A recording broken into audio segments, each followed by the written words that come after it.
The Sign of the Four by Sir Arthur Conan Doyle. Chapter 1. The Science of Deduction. Sherlock Holmes took his bottle from the corner of the mantelpiece, and his hypodermic syringe from its neat morocco case. With his long, white, nervous fingers, he adjusted the delicate needle, and rolled back his left shirt cuff. For some little time his eyes rested thoughtfully upon the sinewy forearm and wrist, all dotted and scarred with innumerable puncture marks. Finally he thrust the sharp point home, pressed down the tiny piston, and sank back into the velvet-lined armchair with a long sigh of satisfaction. 3 times a day for many months I had witnessed this performance, but custom had not reconciled my mind to it. On the contrary, from day to day I had become more irritable at the sight, and my conscience swelled nightly within me at the thought that I had lacked the courage to protest. Again and again I had registered a vow that I should deliver my soul upon the subject, but there was that in the cool, nonchalant air of my companion which made him the last man with whom one would care to take anything approaching to a liberty.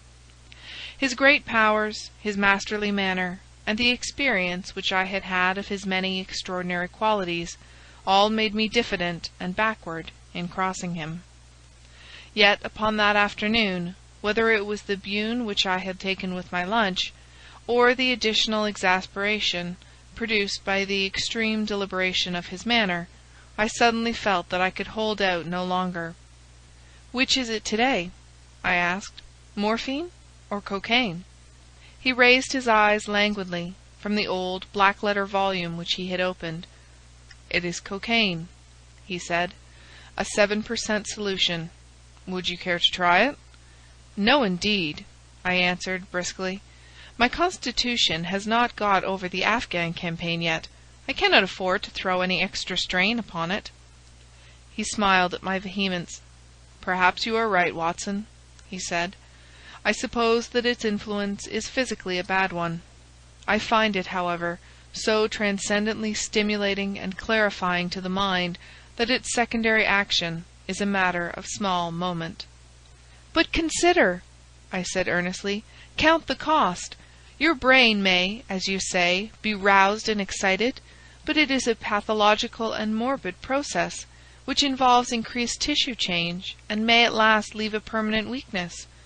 You know, too, what a black reaction comes upon you. Surely the game is hardly worth the candle. Why should you, for a mere passing pleasure, risk the loss of those great powers with which you have been endowed? Remember that I speak not only as one comrade to another, but as a medical man to one for whose constitution he is to some extent answerable." He did not seem offended. On the contrary, he put his finger-tips together and leaned his elbow on the arms of his chair, like one who has a relish for conversation. "My mind," he said, "rebels at stagnation. Give me problems, give me work, give me the most abstruse cryptogram or the most intricate analysis, and I am in my own proper atmosphere. I can dispense then with artificial stimulants, but I abhor the dull routine of existence. I crave for mental exaltation. That is why I have chosen my own particular profession, or rather created it, for I am the only one in the world."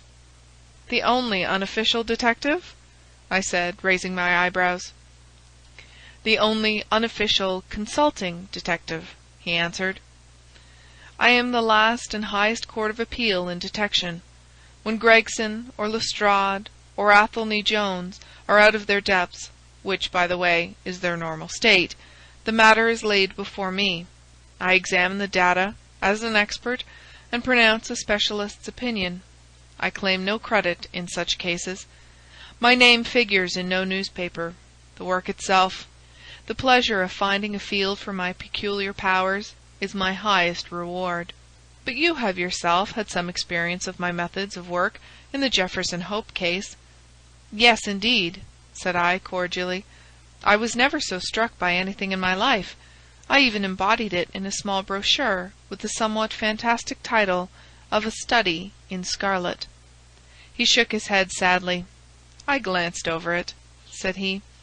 "Honestly, I cannot congratulate you upon it. Detection is, or ought to be, an exact science, and should be treated in the same cold and unemotional manner. You have attempted to tinge it with romanticism, which produces much the same effect as if you worked a love story or an elopement into the fifth proposition of Euclid." "But the romance was there," I remonstrated. "I could not tamper with the facts." "Some facts should be suppressed, or at least a just sense of proportion should be observed in treating them. The only point in the case which deserved mention was the curious analytical reasoning from effects to causes by which I succeeded in unravelling it." I was annoyed at this criticism of a work which had been specially designed to please him. I confess, too, that I was irritated by the egotism which seemed to demand that every line of my pamphlet should be devoted to his own special doings. More than once during the years that I had lived with him in Baker Street, I had observed that a small vanity underlay my companion's quiet and didactic manner. I made no remark, however, but sat nursing my wounded leg. I had a Jezail bullet through it some time before, and though it did not prevent me from walking, it ached wearily at every change of the weather. "My practice has extended recently to the Continent," said Holmes, after a while, filling up his old briar-root pipe. "I was consulted last week by Francois Le Villard, who, as you probably know, has come rather to the front lately in the French detective service. He has all the Celtic power of quick intuition, but he is deficient in the wide range of exact knowledge which is essential to the higher developments of his art. The case was concerned with the will, and possessed some features of interest. I was able to refer him to two parallel cases, the one at Riga in 1857, and the other at St. Louis in 1871, which has suggested to him the true solution. Here is the letter which I had this morning acknowledging my assistance." He tossed over, as he spoke, a crumpled sheet of foreign note-paper. I glanced my eyes down it, catching a profusion of notes of admiration, with stray magnifiques and coups de maître and tours de force, all testifying to the ardent admiration of the Frenchman. "He speaks as a pupil to his master," said I. "Oh, he rates my assistance too highly," said Sherlock Holmes lightly. "He has considerable gifts himself. He possesses 2 out of the 3 qualities necessary for the ideal detective. He has the power of observation and that of deduction. He is only wanting in knowledge, and that may come in time. He is now translating my small works into French." "Your works? Oh, you didn't know?" he cried, laughing. "Yes, I have been guilty of several monographs. They are all upon technical subjects. Here, for example, is one upon the distinction between the ashes of the various tobaccos. In it I enumerate 140 forms of cigar, cigarette, and pipe tobacco, with coloured plates illustrating the difference in the ash. It is a point which is continually turning up in criminal trials, and which is sometimes of supreme importance as a clue. If you can say definitely, for example, that some murder has been done by a man who is smoking an Indian lunka, it obviously narrows your field of search. To the trained eye, there is as much difference between the black ash of a trichinopoly and the white fluff of bird's eye as there is between a cabbage and a potato." "You have an extraordinary genius for minutiae," I remarked. "I appreciate their importance. Here is my monograph upon the tracing of footsteps, with some remarks upon the uses of plaster of Paris as a preserver of impresses.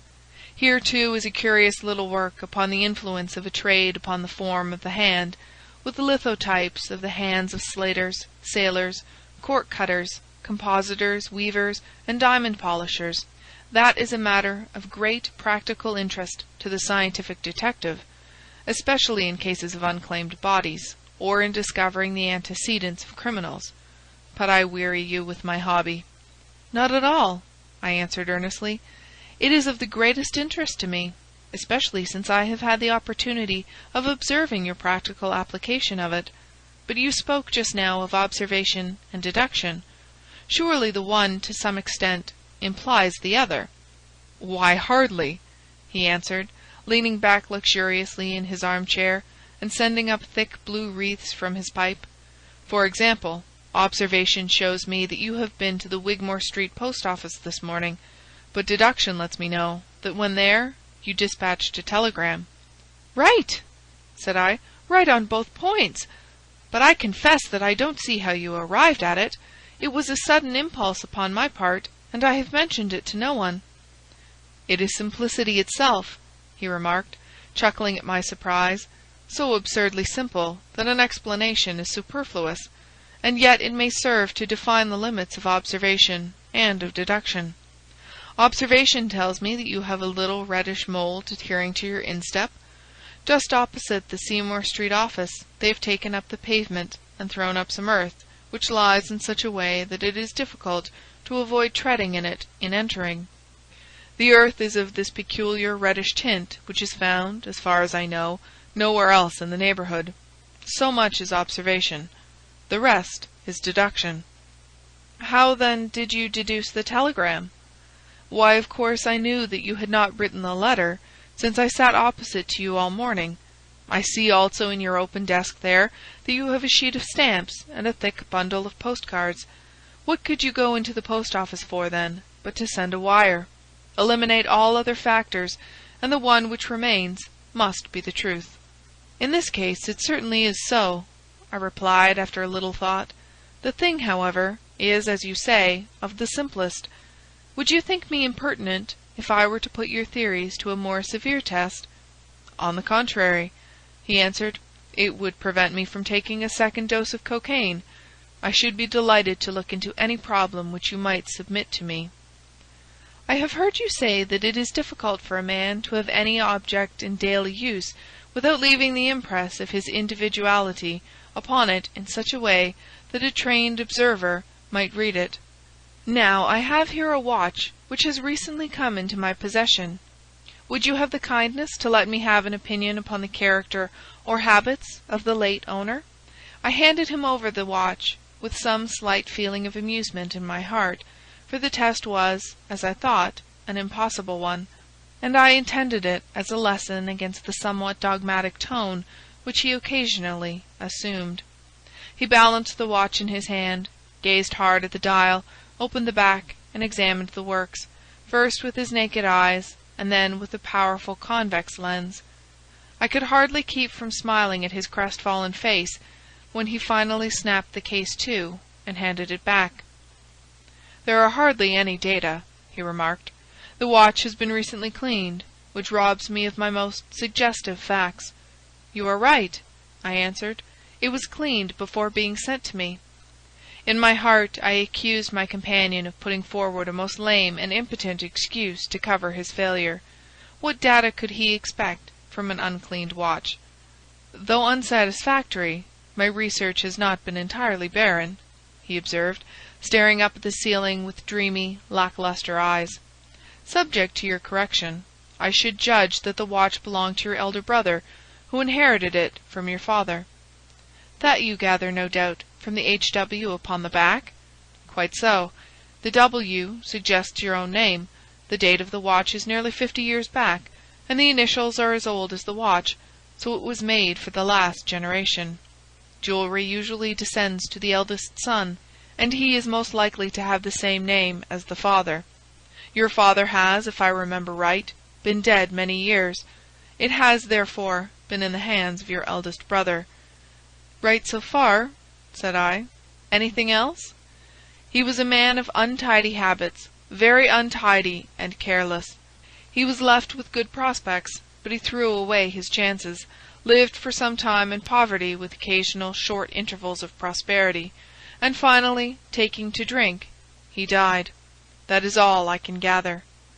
I sprang from my chair and limped impatiently about the room, with considerable bitterness in my heart. "This is unworthy of you, Holmes," I said. "I could not have believed that you would have descended to this. You have made inquiries into the history of my unhappy brother, and you now pretend to deduce this knowledge in some fanciful way. You cannot expect me to believe that you have read all this from his old watch. It is unkind, and, to speak plainly, has a touch of charlatanism in it." "My dear doctor," said he kindly, "pray accept my apologies. Viewing the matter as an abstract problem, I had forgotten how personal and painful a thing it might be to you. I assure you, however, that I never even knew that you had a brother until you handed me the watch." "Then how in the name of all that is wonderful did you get these facts? They are absolutely correct in every particular." "Ah, that is good luck. I could only say what was the balance of probability. I did not at all expect to be so accurate." "But it was not mere guesswork?" "No, no, I never guess. It is a shocking habit, destructive to the logical faculty. What seems strange to you is only so because you do not follow my train of thought, or observe the small facts upon which large inferences may depend. For example, I began by stating that your brother was careless. When you observe the lower part of that watch-case, you notice that it is not only dinted in 2 places, but it is cut and marked all over from the habit of keeping other hard objects, such as coins or keys, in the same pocket. Surely it is no great feat to assume that a man who treats a 50-guinea watch so cavalierly must be a careless man. Neither is it a very far-fetched inference that a man who inherits one article of such value is pretty well provided for in other respects." I nodded, to show that I followed his reasoning. "It is very customary for pawnbrokers in England, when they take a watch, to scratch the number of the ticket with a pin-point upon the inside of the case. It is more handy than a label, as there is no risk of the number being lost or transposed. There are no less than 4 such numbers visible to my lens on the inside of this case. Inference, that your brother was often at low water.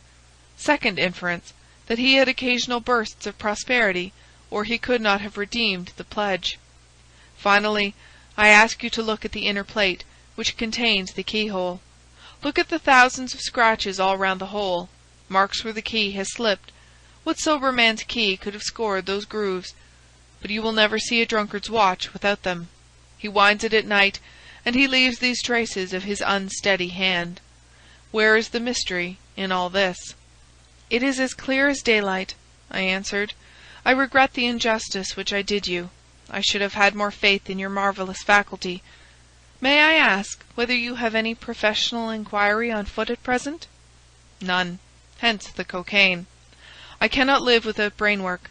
What else is there to live for? Stand at the window here. Was ever such a dreary, dismal, unprofitable world? See how the yellow fog swirls down the street and drifts across the dun-coloured houses. What could be more hopelessly prosaic and material? What is the use of having powers, doctor, when one has no field upon which to exert them? Crime is commonplace, existence is commonplace, and no qualities, save those which are commonplace, have any function upon earth." I had opened my mouth to reply to this tirade, when, with a crisp knock, our landlady entered, bearing a card upon the brass salver. "A young lady for you, sir," she said, addressing my companion. "Miss Mary Morstan," he read. "Hum! I have no recollection of the name. Ask the young lady to step up, Mrs. Hudson. Don't go, doctor. I should prefer that you remain." End of Chapter 1.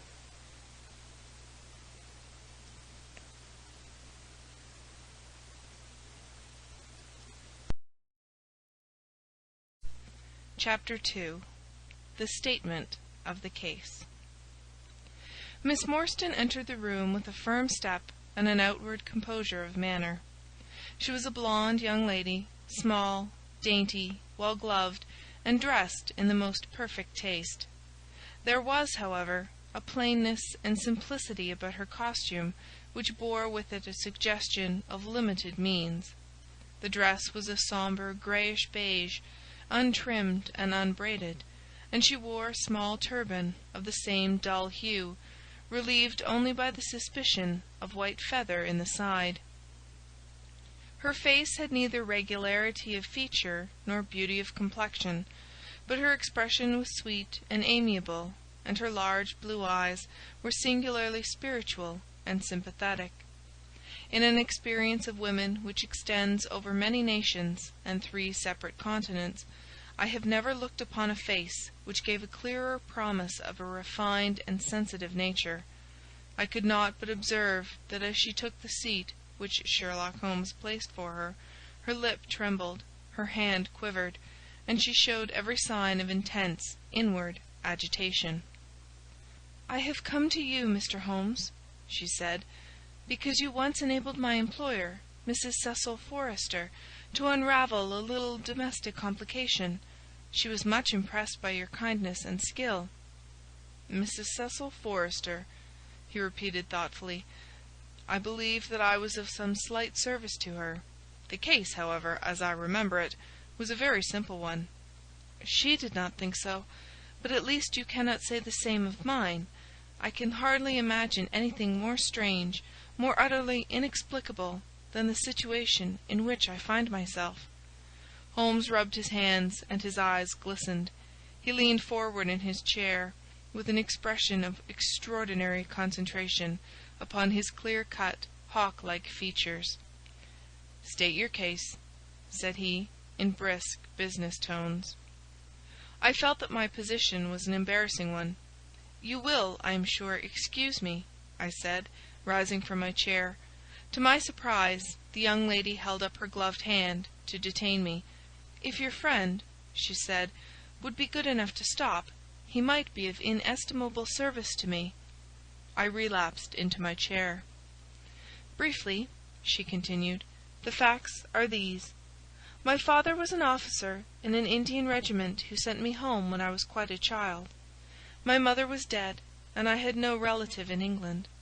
I was placed, however, in a comfortable boarding establishment at Edinburgh, and there I remained until I was 17 years of age.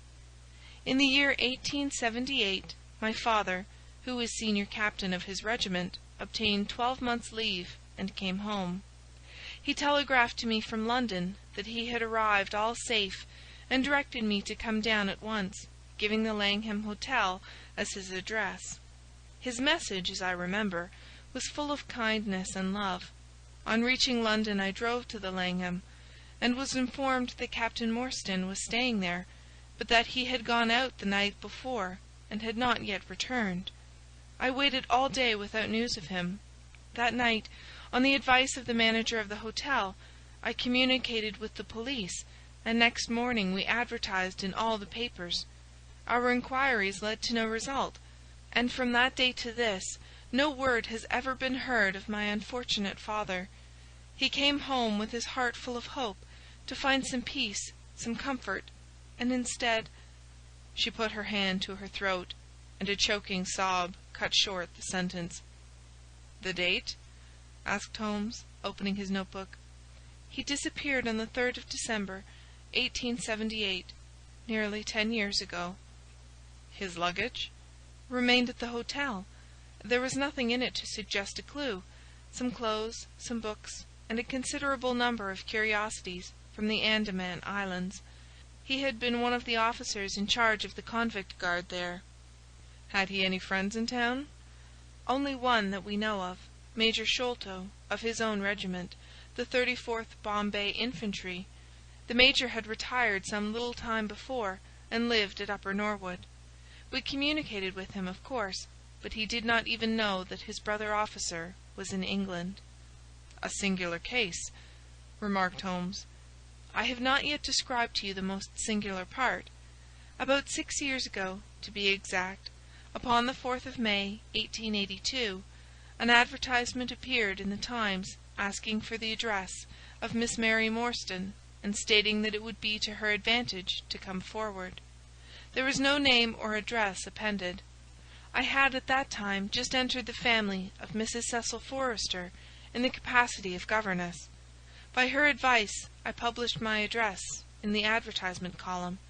The same day there arrived through the post a small cardboard box addressed to me, which I found to contain a very large and lustrous pearl. No word of writing was enclosed.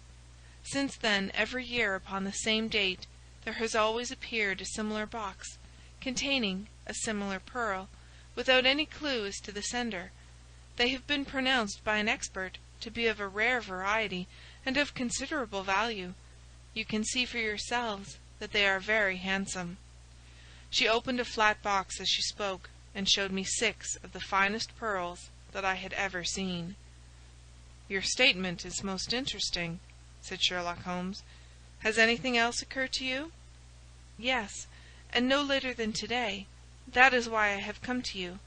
This morning I received this letter, which you will perhaps read for yourself." "Thank you," said Holmes. "The envelope too, please. Postmark, London, S.W. Date, July 7. Man's thumb mark on corner.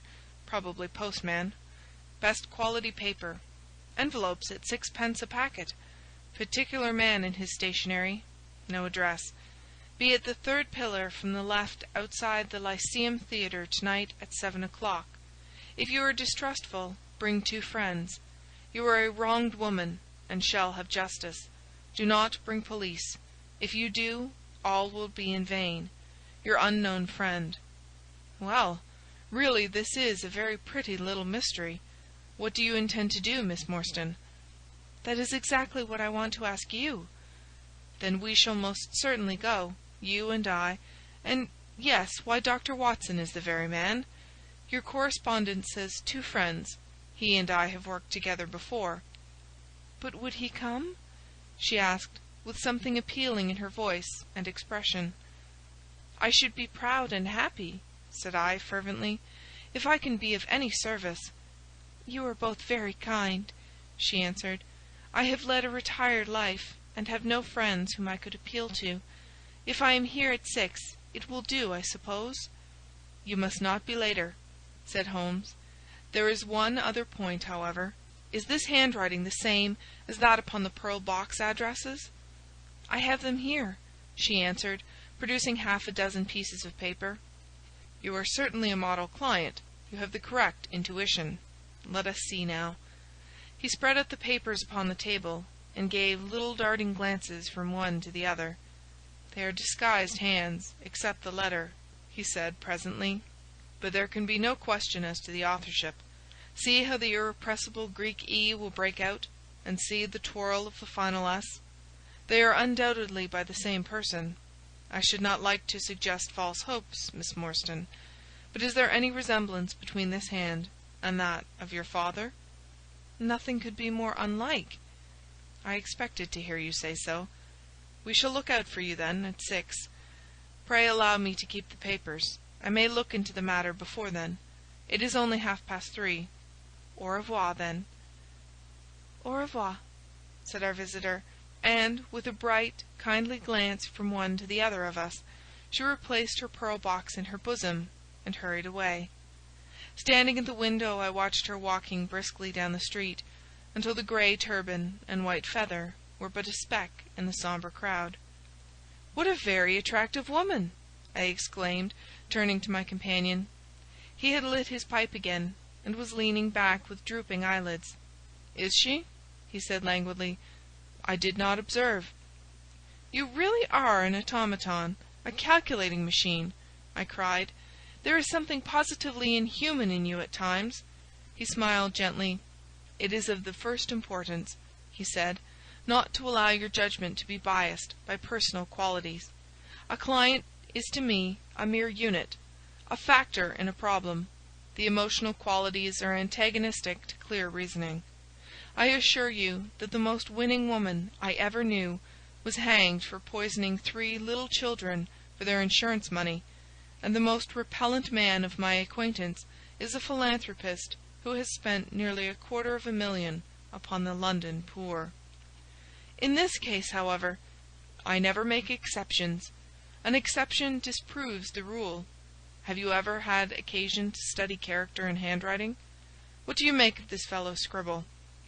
"It is legible and regular," I answered. "A man of business habits and some force of character." Holmes shook his head. "Look at his long letters," he said. "They hardly rise above the common herd.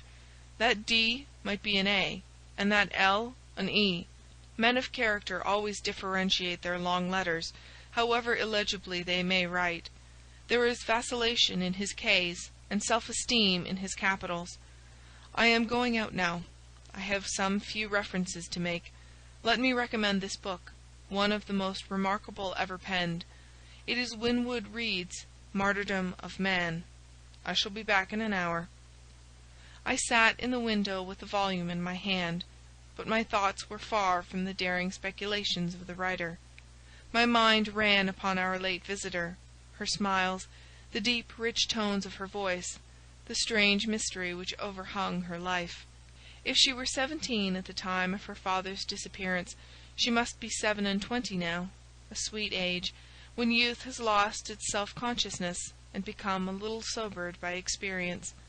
So I sat and mused until such dangerous thoughts came into my head that I hurried away to my desk and plunged furiously into the latest treatise upon pathology.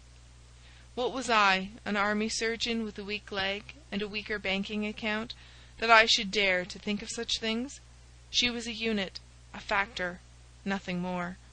If my future were black, it was better surely to face it like a man than to attempt to brighten it by mere will-o'-the-wisps of the imagination. End of Chapter 2.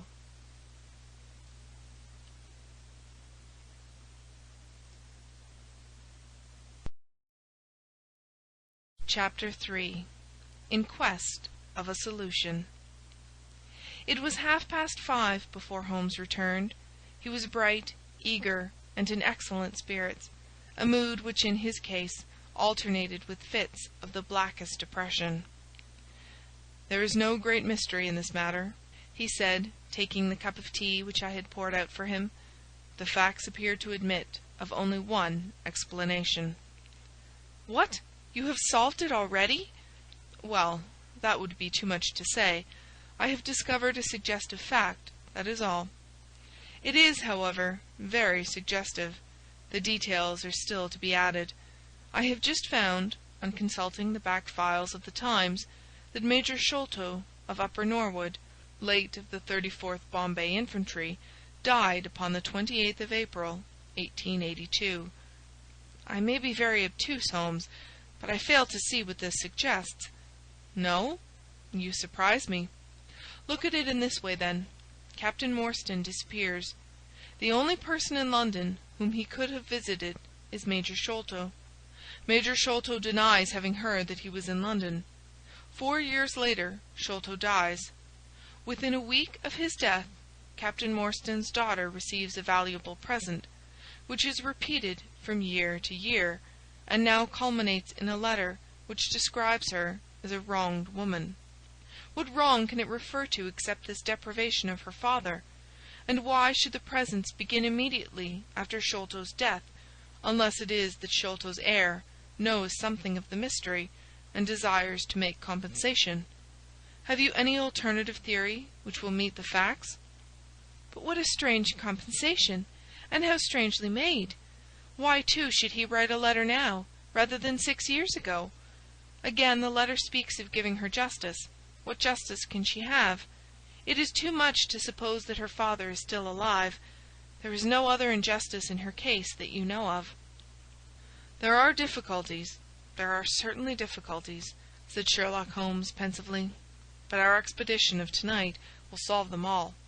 Ah, here's a four-wheeler, and Miss Morstan is inside. Are you all ready? Then we had better go down, for it is a little past the hour." I picked up my hat and my heaviest stick, but I observed that Holmes took his revolver from his drawer and slipped it into his pocket. It was clear that he thought that our night's work might be a serious one. Miss Morstan was muffled in a dark cloak, and her sensitive face was composed but pale. She must have been more than woman if she did not feel some uneasiness at the strange enterprise upon which we were embarking. Yet her self-control was perfect, and she readily answered the few additional questions which Sherlock Holmes put to her. "Major Sholto was a very particular friend of Papa's," she said. "His letters were full of allusions to the Major. He and Papa were in command of the troops at the Andaman Islands, so they were thrown a great deal together. By the way, a curious paper was found in Papa's desk, which no one could understand. I don't suppose that it is of the slightest importance, but I thought you might care to see it, so I brought it with me. It is here." Holmes unfolded the paper carefully and smoothed it out upon his knee. He then, very methodically, examined it all over with his double lens. "It is paper of native Indian manufacture," he remarked. "It has at some time been pinned to a board. The diagram upon it appears to be a plan of part of a large building with numerous halls, corridors, and passages. At one point is a small cross done in red ink, and above it is 3.37 from left in faded pencil writing. In the left-hand corner is a curious hieroglyphic like 4 crosses in line with their arms touching. Beside it is written in very rough and coarse characters the sign of the 4, Jonathan Small, Mahomet Singh, Abdullah Khan, Dost Akbar. No, I confess that I do not see how this bears upon the matter. Yet it is evidently a document of importance. It has been kept carefully in a pocket-book, for the one side is as clean as the other." "It was in his pocket-book that we found it." "Preserve it carefully, then, Miss Morstan, for it may prove to be of use to us. I begin to suspect that this matter may turn out to be much deeper and more subtle than I at first supposed. I must reconsider my ideas." He leaned back in the cab, and I could see by his drawn brow and his vacant eye that he was thinking intently. Miss Morstan and I chatted in an undertone about our present expedition and its possible outcome, but our companion maintained his impenetrable reserve until the end of our journey. It was a September evening, and not yet 7 o'clock, but the day had been a dreary one, and a dense, drizzly fog lay low upon the great city. Mud-coloured clouds drooped sadly over the muddy streets. Down the Strand the lamps were but misty splotches of diffused light, which threw a feeble circular glimmer upon the slimy pavement. The yellow glare from the shop windows streamed out into the steamy, vaporous air, and threw a murky, shifting radiance across the crowded thoroughfare. There was, to my mind, something eerie and ghost-like in the endless procession of faces which flitted across these narrow bars of light, sad faces and glad, haggard and merry. Like all humankind, they flitted from the gloom into the light, and so back into the gloom once more. I am not subject to impressions, but the dull, heavy evening, with the strange business upon which we were engaged, combined to make me nervous and depressed. I could see from Miss Morstan's manner that she was suffering from the same feeling. Holmes alone could rise superior to petty influences. He held his open notebook upon his knee, and from time to time he jotted down figures and memoranda in the light of his pocket-lantern. At the Lyceum Theatre the crowds were already thick at the side entrances.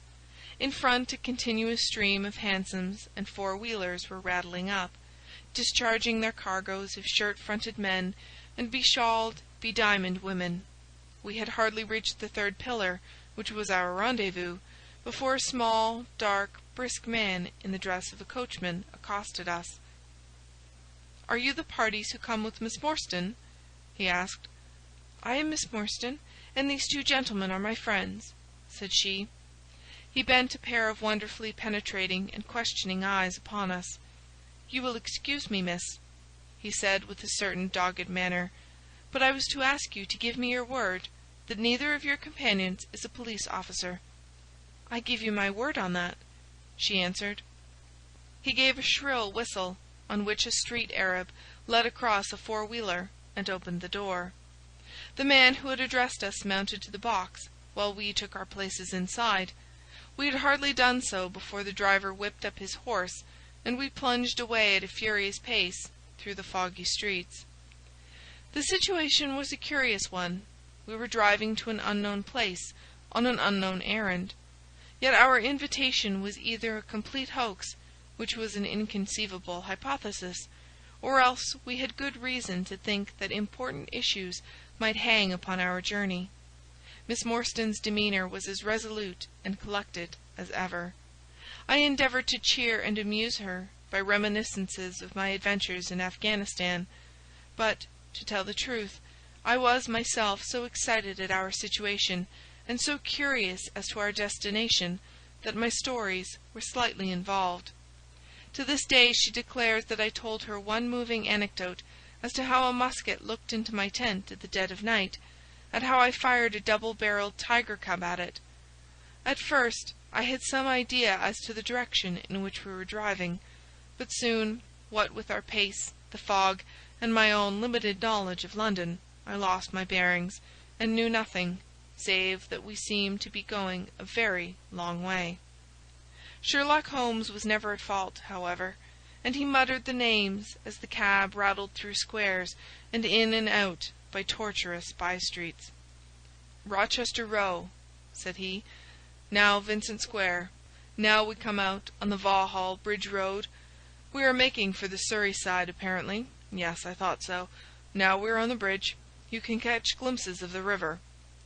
We did indeed get a fleeting view of a stretch of the Thames with the lamps shining upon the broad, silent water, but our cab dashed on, and was soon involved in a labyrinth of streets upon the other side. "Wordsworth Road," said my companion, "Priory Road, Larkhall Lane, Stockwell Place, Robert Street, Cold Harbour Lane. Our quest does not appear to take us to very fashionable regions." We had indeed reached a questionable and forbidding neighbourhood. Long lines of dull brick houses were only relieved by the coarse glare and tawdry brilliancy of public houses at the corner. Then came rows of two-storied villas, each with a fronting of miniature garden, and then again interminable lines of new staring brick buildings, the monster tentacles which the giant city was throwing out into the country. At last the cab drew up at the third house in a new terrace. None of the other houses were inhabited, and that at which we stopped was as dark as its neighbours, save for a single glimmer in the kitchen window. On our knocking, however, the door was instantly thrown open by a Hindoo servant clad in a yellow turban, white loose-fitting clothes, and a yellow sash. There was something strangely incongruous in this oriental figure framed in the commonplace doorway of a third-rate suburban dwelling-house. "The Sahib awaits you," said he, and even as he spoke there came a high piping voice from some inner room. "Show them in to me, Khitmutgar," it cried. "Show them straight in to me." End of chapter 3.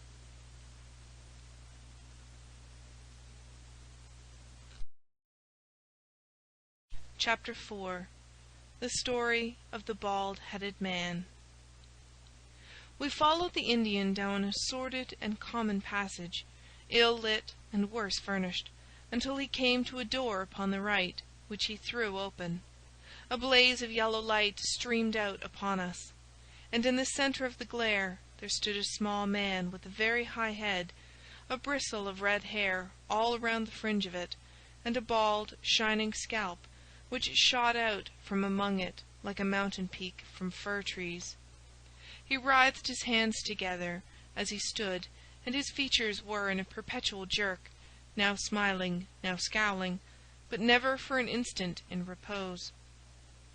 Nature had given him a pendulous lip, and a too visible line of yellow and irregular teeth, which he strove feebly to conceal by constantly passing his hand over the lower part of his face. In spite of his obtrusive baldness, he gave the impression of youth. In point of fact, he had just turned his 30th year. "Your servant, Miss Morstan," he kept repeating in a thin, high voice. "Your servant, gentlemen. Pray step into my little sanctum. A small place, miss, but furnished to my own liking. An oasis of art in the howling desert of South London." We were all astonished by the appearance of the apartment into which he invited us. In that sorry house it looked as out of place as a diamond of the first water in a setting of brass. The richest and glossiest of curtains and tapestries draped the walls, looped back here and there to expose some richly mounted painting or oriental vase. The carpet was of amber and black, so soft and so thick that the foot sank pleasantly into it, as into a bed of moss. Two great tiger skins thrown athwart it increased the suggestion of Eastern luxury, as did a huge hookah which stood upon a mat in the corner. A lamp in the fashion of a silver dove was hung from an almost invisible golden wire in the centre of the room. As it burned, it filled the air with a subtle and aromatic odor. "Mr. Thaddeus Sholto," said the little man, still jerking and smiling. "That is my name. You are Miss Morstan, of course, and these gentlemen—" "This is Mr. Sherlock Holmes, and this is Dr. Watson." "A doctor, eh?" cried he, much excited. "Have you your stethoscope? Might I ask you, would you have the kindness? I have grave doubts as to my mitral valve. If you would be so very good. The aortic I may rely upon, but I should value your opinion upon the mitral." I listened to his heart as requested, but was unable to find anything amiss, save indeed that he was in an ecstasy of fear, for he shivered from head to foot. "It appears to be normal," I said. "You have no cause for uneasiness." "You will excuse my anxiety, Miss Morstan," he remarked airily. "I am a great sufferer, and I have long had suspicions as to that valve. I am delighted to hear that they are unwarranted. Had your father, Miss Morstan, refrained from throwing a strain upon his heart, he might have been alive now." I could have struck the man across the face, so hot was I at this callous and offhand remark to so delicate a matter. Miss Morstan sat down, and her face grew white to the lips. "I knew in my heart that he was dead," said she. "I can give you every information," said he, "and what is more, I can do you justice, and I will too, whatever Brother Bartholomew may say. I am so glad to have your friends here, not only as an escort to you, but also as witnesses to what I am about to do and say. The three of us can show a bold front to Brother Bartholomew, but let us have no outsiders, no police or officials. We can settle everything satisfactorily among ourselves, without any interference. Nothing would annoy Brother Bartholomew more than any publicity." He sat down upon a low settee, and blinked at us inquiringly with his weak, watery blue eyes. "For my part," said Holmes, "whatever you may choose to say will go no further." I nodded to show my agreement. "That is well, that is well," said he. "May I offer you a glass of Chianti, Miss Morstan? Or of Tokay? I keep no other wines. Shall I open a flask? No? Well, then, I trust that you have no objection to tobacco smoke, to the mild balsamic odor of the Eastern tobacco. I am a little nervous, and I find my hookah an invaluable sedative." He applied a taper to the great bowl, and the smoke bubbled merrily through the rose-water. We sat all three in a semicircle, with our heads advanced and our chins upon our hands, while the strange, jerky little fellow, with his high, shining head, puffed uneasily in the centre. "When I first determined to make this communication to you," said he, "I might have given you my address, but I feared that you might disregard my request and bring unpleasant people with you. I took the liberty, therefore, of making an appointment in such a way that my man Williams might be able to see you first. I have complete confidence in his discretion, and he had orders, if you were dissatisfied, to proceed no further in the matter. You will excuse these precautions, but I am a man of somewhat retiring, and I might even say refined, tastes, and there is nothing more unaesthetic than a policeman. I have a natural shrinking from all forms of rough materialism. I seldom come in contact with the rough crowd. I live, as you see, with some little atmosphere of elegance around me. I may call myself a patron of the arts. It is my weakness. The landscape is a genuine Corot, and though a connoisseur might perhaps throw a doubt upon that Salvator Rosa, there cannot be the least question about the Bouguereau. I am partial to the modern French school." "You will excuse me, Mr. Sholto," said Miss Morstan, "but I am here at your request to learn something which you desire to tell me. It is very late, and I should desire the interview to be as short as possible." "At the best it must take some time," he answered, "for we shall certainly have to go to Norwood and see Brother Bartholomew. We shall all go and try if we can get the better of Brother Bartholomew. He is very angry with me for taking the course which has seemed right to me. I had quite high words with him last night. You cannot imagine what a terrible fellow he is when he is angry." "If we are to go to Norwood, it would perhaps be as well to start at once," I ventured to remark. He laughed until his ears were quite red. "That would hardly do," he cried. "I don't know what he would say if I brought you in that sudden way. No, I must prepare you by showing you how we all stand to each other. In the first place, I must tell you that there are several points in the story of which I am myself ignorant. I can only lay the facts before you as far as I know them myself. My father was, as you may have guessed, Major John Sholto, once of the Indian Army. He retired some 11 years ago, and came to live at Pondicherry Lodge in Upper Norwood. He had prospered in India, and brought back with him a considerable sum of money, a large collection of valuable curiosities, and a staff of native servants.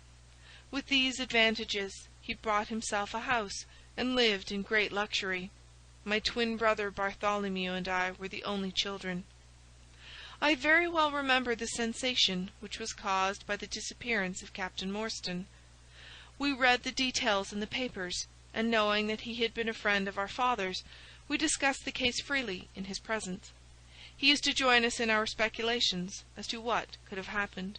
Never for an instant did we suspect that he had the whole secret hidden in his own breast, that of all men he alone knew the fate of Arthur Morstan. We did know, however, that some mystery, some positive danger overhung our father. He was very fearful of going out alone, and he always employed 2 prize-fighters to act as porters at Pondicherry Lodge. Williams, who drove you tonight, was one of them. He was once lightweight champion of England. Our father would never tell us what it was he feared, but he had a most marked aversion to men with wooden legs.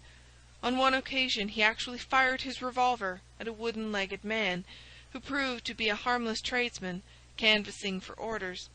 We had to pay a large sum to hush the matter up. My brother and I used to think this a mere whim of my father's, but events have since led us to change our opinion. Early in 1882, my father received a letter from India, which was a great shock to him. He nearly fainted at the breakfast table when he opened it, and from that day he sickened to his death. What was in the letter we could never discover, but I could see as he held it that it was short and written in a scrawling hand. He had suffered for years from an enlarged spleen, but he now became rapidly worse, and towards the end of April we were informed that he was beyond all hope, and that he wished to make a last communication to us. When we entered his room, he was propped up with pillows and breathing heavily. He besought us to lock the door and to come upon either side of the bed. Then, grasping our hands, he made a remarkable statement to us, in a voice which was broken as much by emotion as by pain. I shall try and give it to you in his own very words. "I have only one thing," he said, "which weighs upon my mind at this supreme moment. It is my treatment of poor Morstan's orphan. The cursed greed which has been my besetting sin through life has withheld from her the treasure, half at least of which should have been hers. And yet I have made no use of it myself. So blind and foolish a thing is avarice. The mere feeling of possession has been so dear to me that I could not bear to share it with another. See that chaplet dipped with pearls beside the quinine bottle. Even that I could not bear to part with, although I had got it out with the design of sending it to her. You, my sons, will give her a fair share of the Agra treasure, but send her nothing, not even the chaplet, until I am gone. After all, men have been as bad as this, and have recovered. I will tell you how Morstan died," he continued. "He had suffered for years from a weak heart, but he concealed it from everyone. I alone knew it. When in India, he and I, through a remarkable chain of circumstances, came into possession of a considerable treasure. I brought it over to England, and on the night of Morstan's arrival he came straight over here to claim his share. He walked over from the station, and was admitted by my faithful Lal Chowdar, who is now dead. Morstan and I had a difference of opinion as to the division of the treasure, and we came to heated words. Morstan had sprung out of his chair in a paroxysm of anger, when he suddenly pressed his hand to his side. His face turned a dusky hue, and he fell backwards, cutting his head against the corner of the treasure chest. When I stooped over him I found, to my horror, that he was dead. For a long time I sat half distracted, wondering what I should do. My first impulse was, of course, to call for assistance, but I could not but recognize that there was every chance that I would be accused of his murder. His death at the moment of a quarrel, and the gash in his head, would be black against me. Again, an official inquiry could not be made without bringing out some facts about the treasure which I was particularly anxious to keep secret. He had told me that no soul upon earth knew where he had gone. There seemed to be no necessity why any soul ever should know. I was still pondering over the matter, when, looking up, I saw my servant, Lal Chowdar, in the doorway. He stole in and bolted the door behind him. "Do not fear, Sahib," he said. "No one need know that you have killed him. Let us hide him away, and who is the wiser?" "I did not kill him," said I. Lal Chowdar shook his head and smiled. "I heard it all, Sahib," said he. "I heard you quarrel, and I heard the blow. But my lips are sealed. All are asleep in the house. Let us put him away together." That was enough to decide me. If my own servant could not believe my innocence, how could I hope to make it good before 12 foolish tradesmen in a jury box? Lal Chowdar and I disposed of the body that night, and within a few days the London papers were full of the mysterious disappearance of Captain Morstan. You will see from what I say that I can hardly be blamed in the matter. My fault lies in the fact that we concealed not only the body, but also the treasure, and that I have clung to Morstan's share as well as to my own. I wish you therefore to make restitution. Put your ears down to my mouth. The treasure is hidden in—" At this instant a horrible change came over his expression. His eyes stared wildly, his jaw dropped, and he yelled in a voice which I can never forget, "Keep him out! For Christ's sake, keep him out!" We both stared round at the window behind us, upon which his gaze was fixed. A face was looking in at us out of the darkness. We could see the whitening of the nose where it was pressed against the glass. It was a bearded, hairy face, with wild, cruel eyes, and an expression of concentrated malevolence. My brother and I rushed towards the window, but the man was gone. When we returned to my father, his head had dropped, and his pulse had ceased to beat. We searched the garden that night, but found no sign of the intruder, save that just under the window a single footmark was visible in the flower-bed. But for that one trace we might have thought that our imaginations had conjured up that wild, fierce face. We soon, however, had another and a more striking proof that there were secret agencies at work all around us. The window of my father's room was found open in the morning. His cupboards and boxes had been rifled, and upon his chest was fixed a torn piece of paper, with the words, "The sign of the four," scrawled across it. What the phrase meant, or who our secret visitor may have been, we never knew. As far as we can judge, none of my father's property had actually been stolen, though everything had been turned out. My brother and I naturally associated this peculiar incident with the fear which haunted my father during his life, but it is still a complete mystery to us. The little man stopped to relight his hookah, and puffed thoughtfully for a few moments. We had all sat absorbed, listening to his extraordinary narrative. At the short account of her father's death, Miss Morstan had turned deadly white, and for a moment I feared that she was about to faint. She rallied, however, on drinking a glass of water, which I quietly poured out for her from a Venetian carafe upon the side-table. Sherlock Holmes leaned back in his chair with an abstracted expression, and the lids drawn low over his glittering eyes. As I glanced at him, I could not but think how on that very day he had complained bitterly of the commonplaceness of life. Here at least was a problem which would tax his sagacity to the utmost. Mr. Thaddeus Sholto looked from one to the other of us, with an obvious pride at the effect which his story had produced, and then continued between the puffs of his overgrown pipe. "My brother and I," he said, "were, as you may imagine, much excited as to the treasure which my father had spoken of. For weeks and for months we dug and delved in every part of the garden, without discovering its whereabouts. It was maddening to think that the hiding-place was on his very lips at the moment that he died. We could judge the splendor of the missing riches by the chaplet which he had taken out. Over this chaplet my brother Bartholomew and I had some little discussion. The pearls were evidently of great value, and he was averse to part with them, for, between friends, my brother was himself a little inclined to my father's fault. He thought, too, that if we parted with the chaplet, it might give rise to gossip, and finally bring us into trouble. It was all that I could do to persuade him to let me find out Miss Morstan's address, and send her a detached pearl at fixed intervals, so that at least she might never feel destitute. "It was a kindly thought," said our companion earnestly. "It was extremely good of you." The little man waved his hands deprecatingly. "We were your trustees," he said. "That was the view which I took of it, though brother Bartholomew could not altogether see it in that light. We had plenty of money ourselves. I desired no more. Besides, it would have been such bad taste to have treated a young lady in so scurvy a fashion. Le mauvais goût mène au crime. The French have a very neat way of putting these things. Our difference of opinion on this subject went so far that I thought it best to set up rooms for myself. So I left Pondicherry Lodge, taking the old khitmutgar and Williams with me. Yesterday, however, I learn that an event of extreme importance has occurred. The treasure has been discovered. I instantly communicated with Miss Morstan, and it only remains for us to drive out to Norwood and demand our share. I explained my views last night to brother Bartholomew, so we shall be expected, if not welcome, visitors." Mr. Thaddeus Sholto ceased, and sat twitching on his luxurious settee.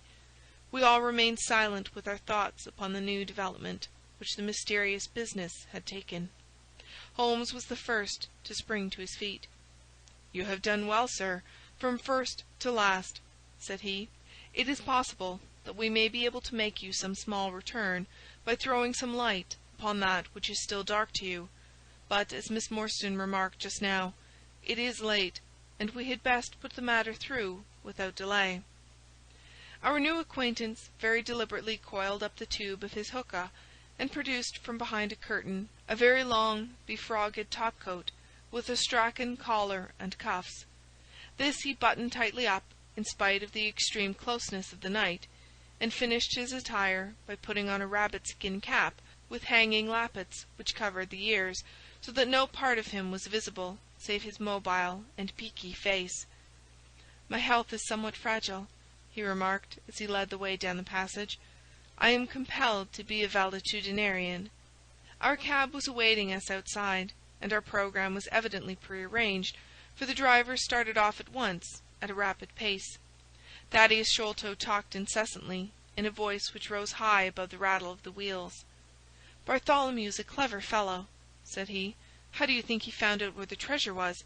He had come to the conclusion that it was somewhere indoors, so he worked out all the cubic space of the house, and made measurements everywhere, so that not 1 inch should be unaccounted for.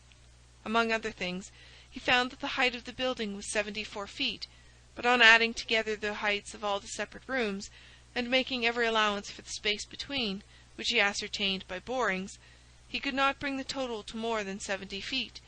There were 4 feet unaccounted for. These could only be at the top of the building. He knocked a hole, therefore, in the lath and plaster ceiling of the highest room, and there, sure enough, he came upon another little garret above, which had been sealed up, and was known to no one. In the centre stood the treasure chest, resting upon 2 rafters. He lowered it through the hole, and there it lies. He computes the value of the jewels at not less than 500,000 sterling. At the mention of this gigantic sum, we all stared at one another open-eyed. Miss Morstan, could we secure her rights, would change from a needy governess to the richest heiress in England. Surely it was the place of a loyal friend to rejoice at such news, yet I am ashamed to say that selfishness took me by the soul, and that my heart turned as heavy as lead within me. I stammered out some few halting words of congratulation, and then sat downcast, with my head drooped, deaf to the babble of our new acquaintance.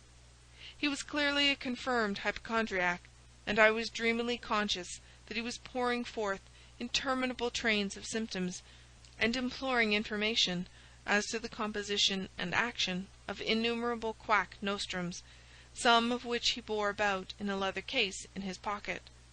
I trust that he may not remember any of the answers which I gave him that night. Holmes declares that he overheard me caution him against the great danger of taking more than 2 drops of castor oil, while I recommended strychnine in large doses as a sedative. However that may be, I was certainly relieved when our cab pulled up with a jerk, and the coachman sprang down to open the door. "This, Miss Morstan, is Pondicherry Lodge," said Mr. Thaddeus Sholto, as he handed her out. End of Chapter 4.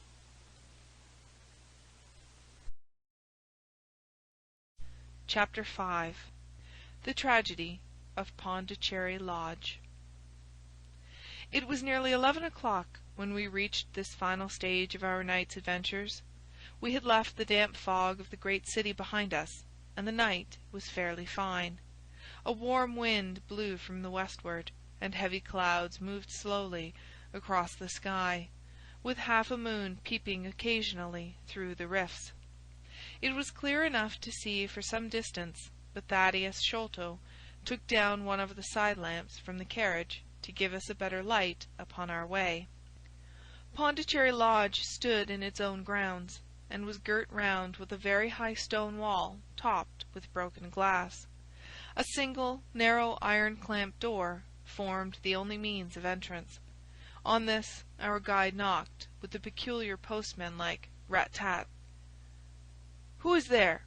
cried a gruff voice from within. "It is I, McMurdo.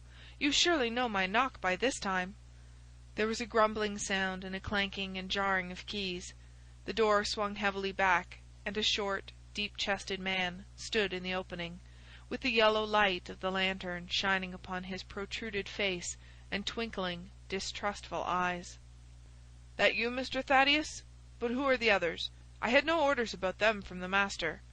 "No, McMurdo? You surprise me. I told my brother last night that I should bring some friends." "He ain't been out o' his room to-day, Mr. Thaddeus, and I have no orders. You know very well that I must stick to regulations. I can let you in, but your friends must just stop where they are." This was an unexpected obstacle. Thaddeus Sholto looked about him in a perplexed and helpless manner.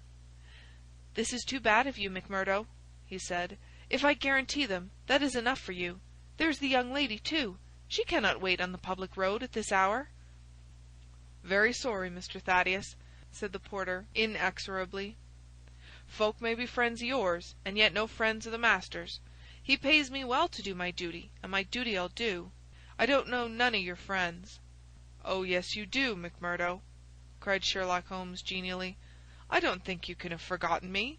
Don't you remember the amateur who fought 3 rounds with you at Alison's rooms on the night of your benefit 4 years back?" "Not Mr. Sherlock Holmes!"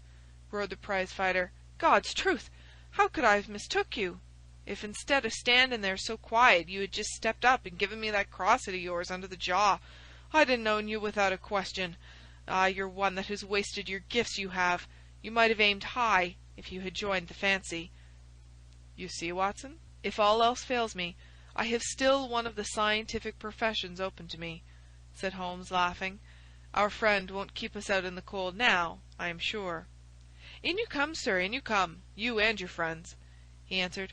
"Very sorry, Mr. Thaddeus, but orders are very strict.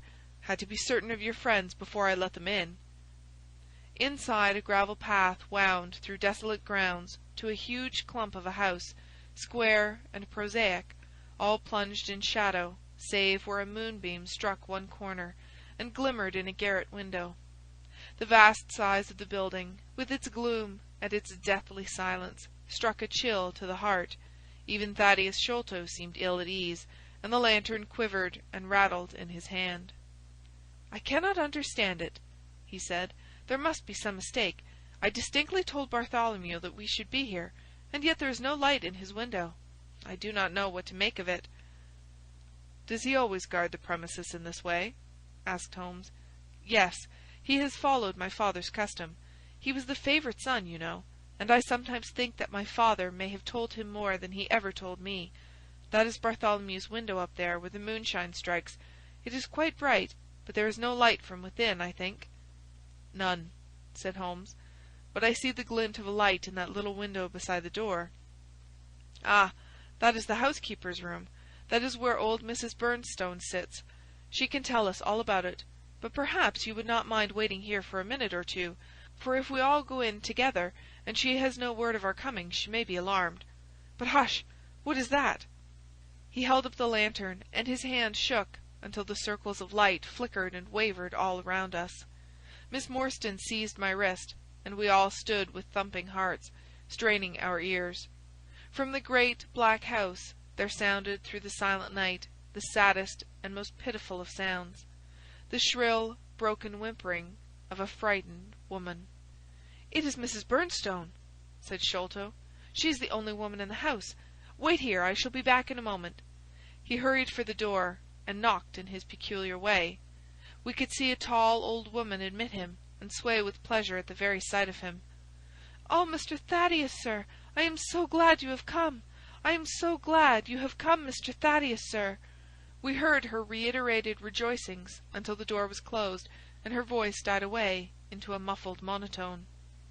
Our guide had left us the lantern.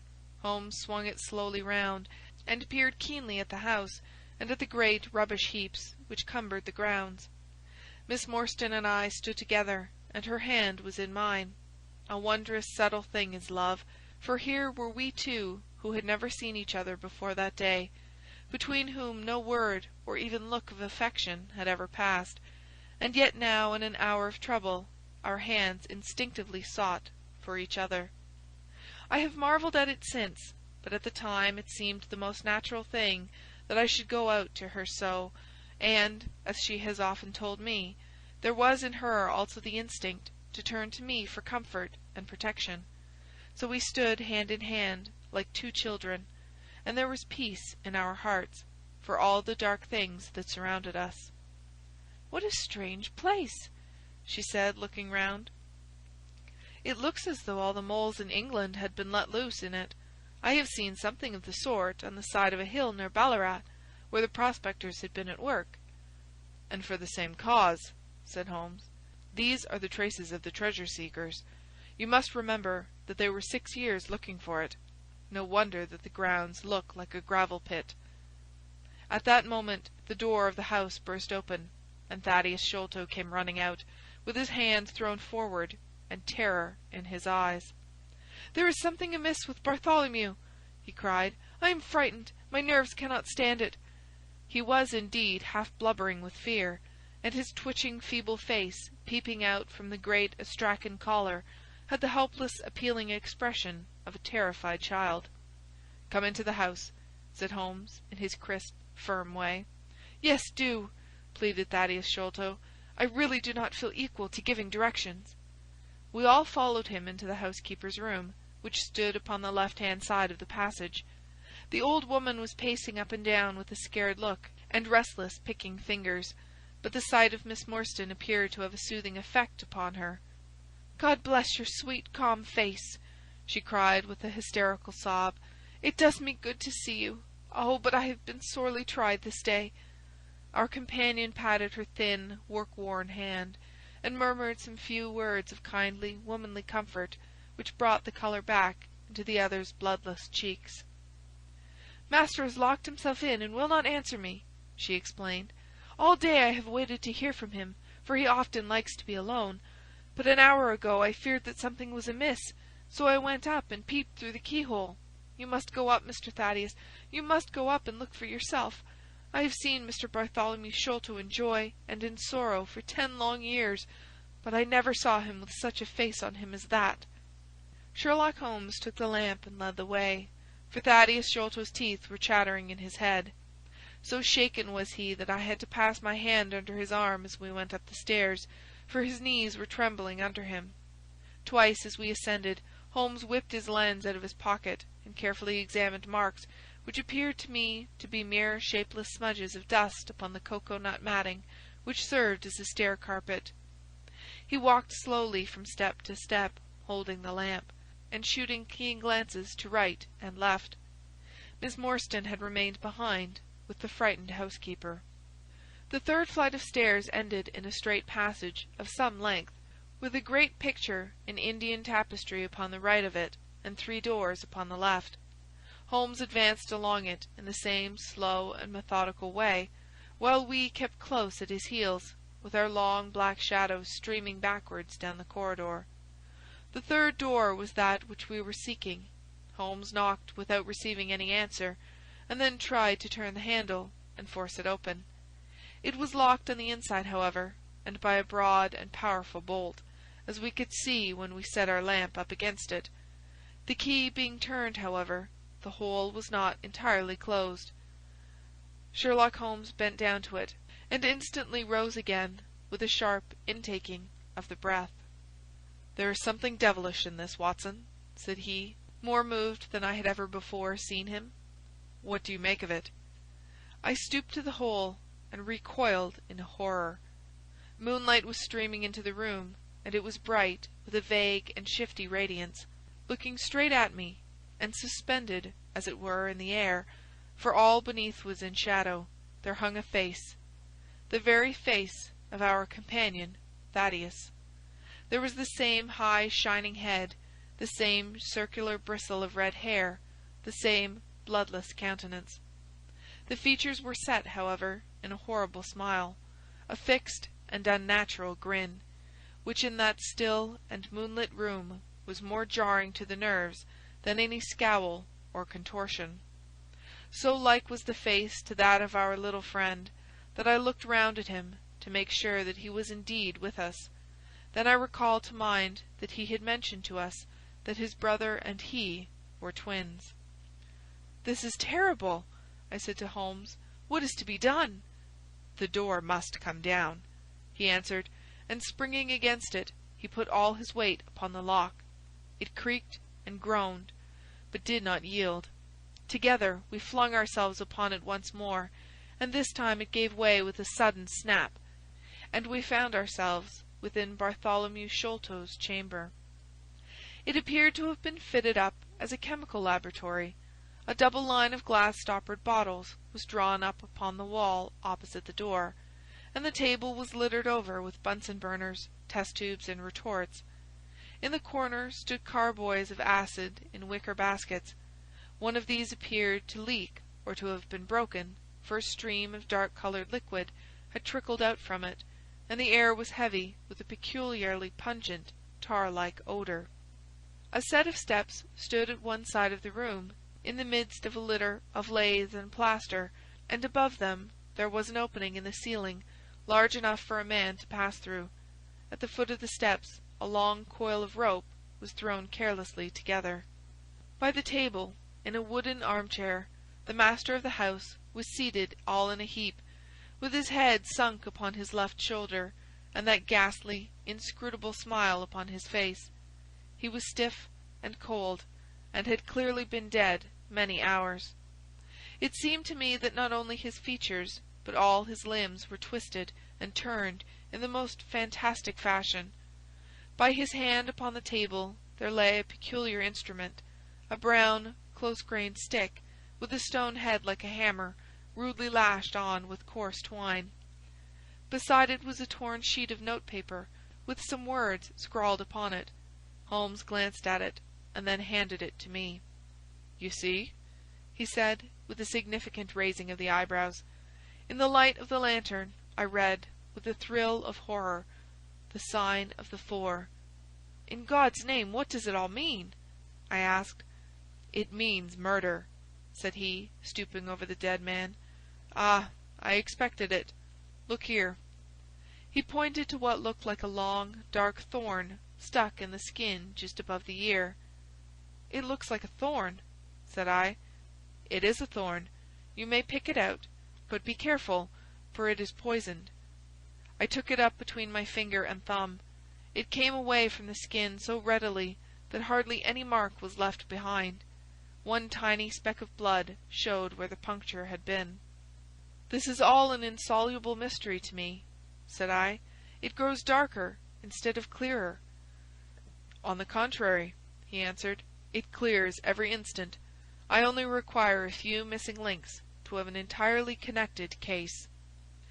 We had almost forgotten our companion's presence since we entered the chamber. He was still standing in the doorway, the very picture of terror, wringing his hands and moaning to himself. Suddenly, however, he broke out into a sharp, querulous cry. "The treasure is gone!" he said. "They have robbed him of the treasure. There is the hole through which we lowered it. I helped him to do it. I was the last person who saw him. I left him here last night, and I heard him lock the door as I came downstairs." "What time was that?" "It was 10 o'clock, and now he is dead, and the police will be called in, and I shall be suspected of having had a hand in it. Oh, yes, I am sure I shall. But you don't think so, gentlemen? Surely you don't think that it was I?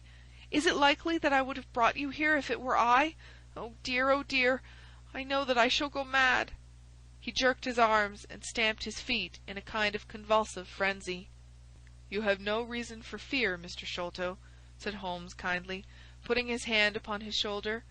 "Take my advice, and drive down to the station to report this matter to the police. Offer to assist them in every way. We shall wait here until your return." The little man obeyed in a half stupefied fashion, and we heard him stumbling down the stairs in the dark. End of chapter 5.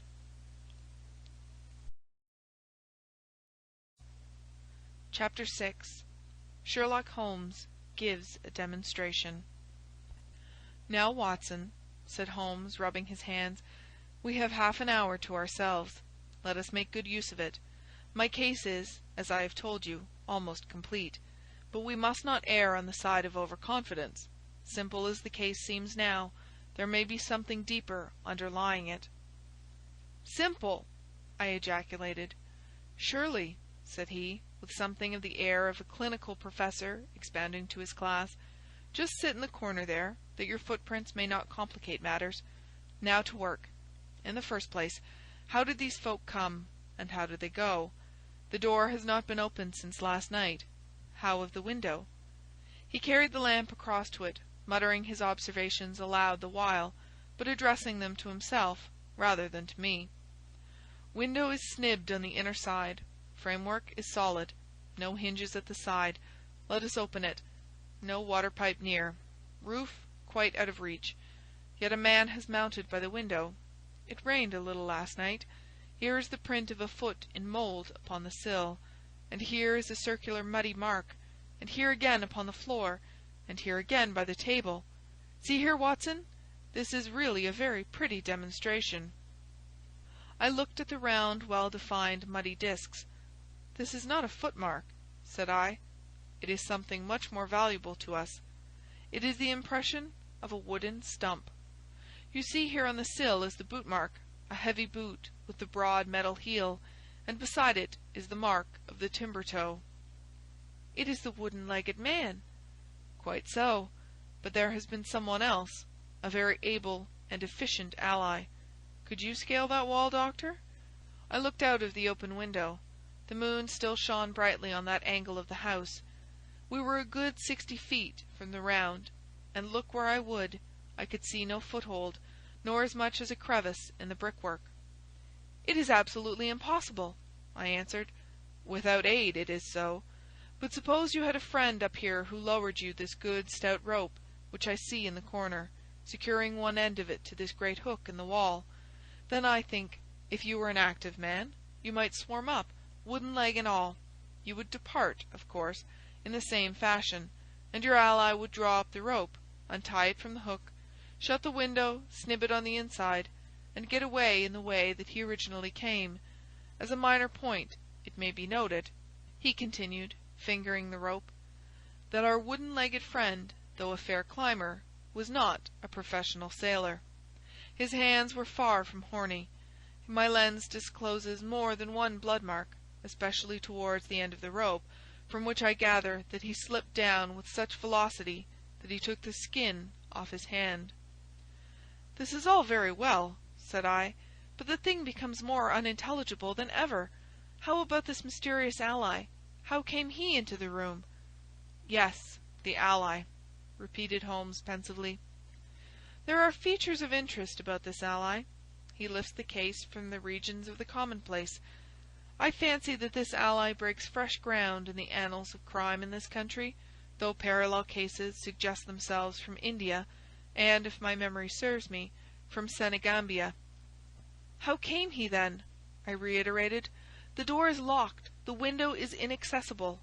Was it through the chimney?" "The grate is much too small," he answered. "I had already considered that possibility." "How, then?" I persisted. "You will not apply my precept," he said, shaking his head.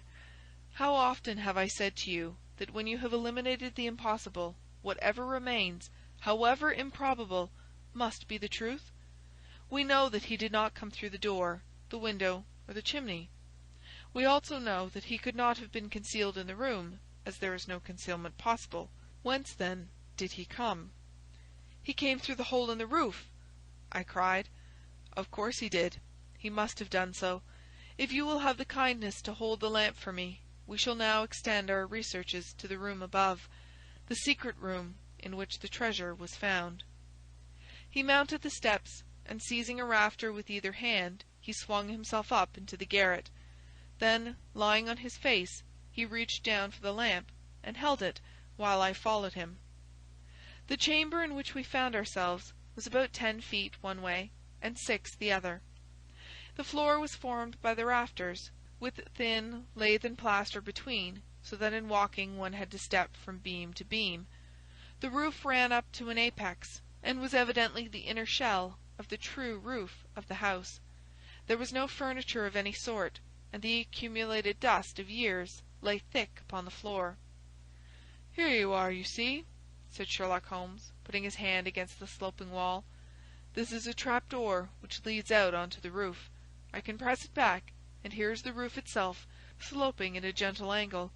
This, then, is the way by which number 1 entered. Let us see if we can find any other traces of his individuality."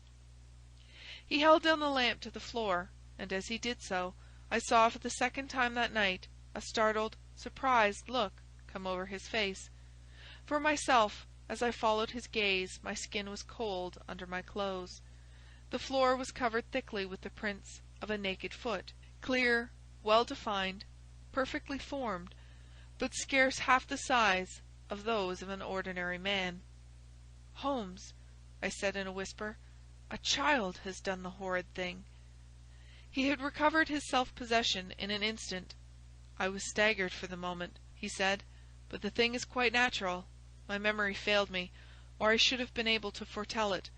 There is nothing more to be learned here. Let us go down." "What is your theory, then, as to those footmarks?" I asked eagerly, when we had regained the lower room once more. "My dear Watson, try a little analysis yourself," said he, with a touch of impatience. "You know my methods. Apply them, and it will be instructive to compare results." "I cannot conceive anything which will cover the facts," I answered. "It will be clear enough to you soon," he said in an offhand way. "I think that there is nothing else of importance here, but I will look." He whipped out his lens and a tape measure, and hurried about the room on his knees, measuring, comparing, examining, with his long, thin nose only a few inches from the planks, and his beady eyes gleaming and deep-set like those of a bird. So swift, silent, and furtive were his movements, like those of a trained bloodhound picking out a scent, that I could not but think what a terrible criminal he would have made had he turned his energy and sagacity against the law, instead of exerting them in its defence. As he hunted about, he kept muttering to himself, and finally he broke out into a loud crow of delight. "We are certainly in luck," said he. "We ought to have very little trouble now. Number 1 has had the misfortune to tread in the creosote. You can see the outline of the edge of his small foot here at the side of this evil-smelling mess. The carboy has been cracked, you see, and the stuff has leaked out." "What then?" I asked. "Why, we have got him, that's all," said he. "I know a dog that would follow that scent to to the world's end. If a pack can track a trailed herring across a shire, how far can a specially trained hound follow so pungent a smell as this? It sounds like a sum in the rule of 3. The answer should give us the— But hallo! Here are the accredited representatives of the law. Heavy steps and the clamour of loud voices were audible from below, and the hall door shut with a loud crash. "Before they come," said Holmes, "just put your hand here on this poor fellow's arm, and here on his leg. What do you feel?" "The muscles are as hard as a board," I answered. "Quite so. They are in a state of extreme contraction, far exceeding the usual rigor mortis. Coupled with this distortion of the face, this Hippocratic smile, or risus sardonicus, as the old writers called it, what conclusion would it suggest to your mind?" "Death from some powerful vegetable alkaloid," I answered, "some strychnine-like substance which would produce tetanus." That was the idea which occurred to me the instant I saw the drawn muscles of the face. On getting into the room, I at once looked for the means by which the poison had entered the system. As you saw, I discovered a thorn which had been driven or shot with no great force into the scalp. You observe that the part struck was that which would be turned towards the hole in the ceiling if the man were erect in his chair. Now examine the thorn." I took it up gingerly and held it in the light of the lantern. It was long, sharp, and black, with a glazed look near the point, as though some gummy substance had dried upon it. The blunt end had been trimmed and rounded off with a knife. "Is that an English thorn?" he asked. "No, it certainly is not." "With all these data, you should be able to draw just some inference. But here are the regulars, so the auxiliary forces may beat a retreat." As he spoke, the steps which had been coming nearer sounded loudly on the passage, and a very stout, portly man in a grey suit strode heavily into the room. He was red-faced, burly, and plethoric, with a pair of very small twinkling eyes which looked keenly out between swollen and puffy pouches. He was closely followed by an inspector in uniform, and by the still palpitating Thaddeus Sholto. "Here's a business!" he cried in a muffled, husky voice. "Here's a pretty business! But who are all these? Why, the house seems to be as full as a rabbit warren." "I think you must recollect me, Mr. Athelney Jones," said Holmes quietly. "Why, of course I do," he wheezed. "It's Mr. Sherlock Holmes, the theorist. Remember you? I'll never forget how you lectured us all on causes and inferences and effects in the Bishopgate jewel case. It's true you set us on the right track, but you'll own now that it was more by good luck than good guidance." "It was a piece of very simple reasoning." "Oh, come now, come. Never be ashamed to own up. But what is all this? Bad business, bad business. Stern facts here. No room for theories. How lucky that I happened to be out at Norwood over another case. I was at the station when the message arrived. What do you think the man died of?" "Oh, this is hardly a case for me to theorize over," said Holmes dryly. "No. Still, we can't deny that you hit the nail on the head sometimes." "Dear me, door locked, I understand. Jewels worth $500,000 missing. How was the window?" "Fastened, but there are steps on the sill." Well, if it was fastened the steps could have nothing to do with the matter. That's common sense. Man might have died in a fit. But then the jewels are missing. Ha! I have a theory. These flashes come upon me at times. Just step outside, Sergeant, and you, Mr. Sholto. Your friend can remain. What do you think of this, Holmes? Sholto was, on his own confession, with his brother last night. The brother died in a fit, on which Sholto walked off with the treasure. How's that?" "On which the dead man very considerately got up and locked the door on the inside." There's a flaw there. Let us apply common sense to the matter. This Thaddeus Sholto was with his brother. There was a quarrel. So much we know. The brother is dead and the jewels are gone. So much also we know. No one saw the brother from the time Thaddeus left him. His bed had not been slept in. Thaddeus is evidently in a most disturbed state of mind. His appearance is, well, not attractive. You see that I am weaving my web round Thaddeus. The net begins to close upon him." "You are not quite in possession of the facts yet," said Holmes. "This splinter of wood, which I have every reason to believe to be poisoned, was in the man's scalp, where you still see the mark. This card, inscribed as you see it, was on the table, and beside it lay this rather curious stone-headed instrument. How does all that fit into your theory?" "Confirms it in every respect," said the fat detective, pompously. "House is full of Indian curiosities. Thaddeus brought this up, and if this splinter be poisonous, Thaddeus may as well have made murderous use of it as any other man. The card is some hocus-pocus, a blind as like as not. The only question is, how did he depart? Ah, of course, here is a hole in the roof. With great activity, considering his bulk, he sprang up the steps and squeezed through into the garret, and immediately afterwards we heard his exulting voice proclaiming that he had found the trap-door." "He can find something," remarked Holmes, shrugging his shoulders. "He has occasional glimmerings of reason." "Il n'y a pas de sots si incommodes que ceux qui ont de l'esprit." "You see," said Athelney Jones, reappearing down the steps again. "Facts are better than mere theories, after all. My view of the case is confirmed. There is a trap-door communicating with the roof, and it is partly open." "It was I who opened it." "Oh, indeed! You did notice it, then?" He seemed a little crestfallen at the discovery. "Well, whoever noticed it, it shows how our gentleman got away. Inspector?" "Yes, sir," from the passage. "Ask Mr. Sholto to step this way. Mr. Sholto, it is my duty to inform you that anything which you may say will be used against you. I arrest you in the Queen's name as being concerned in the death of your brother." "There now, didn't I tell you?" cried the poor little man, throwing out his hands and looking from one to the other of us. "Don't trouble yourself about it, Mr. Sholto," said Holmes. "I think that I can engage to clear you of the charge." "Don't promise too much, Mr. Theorist. Don't promise too much," snapped the detective.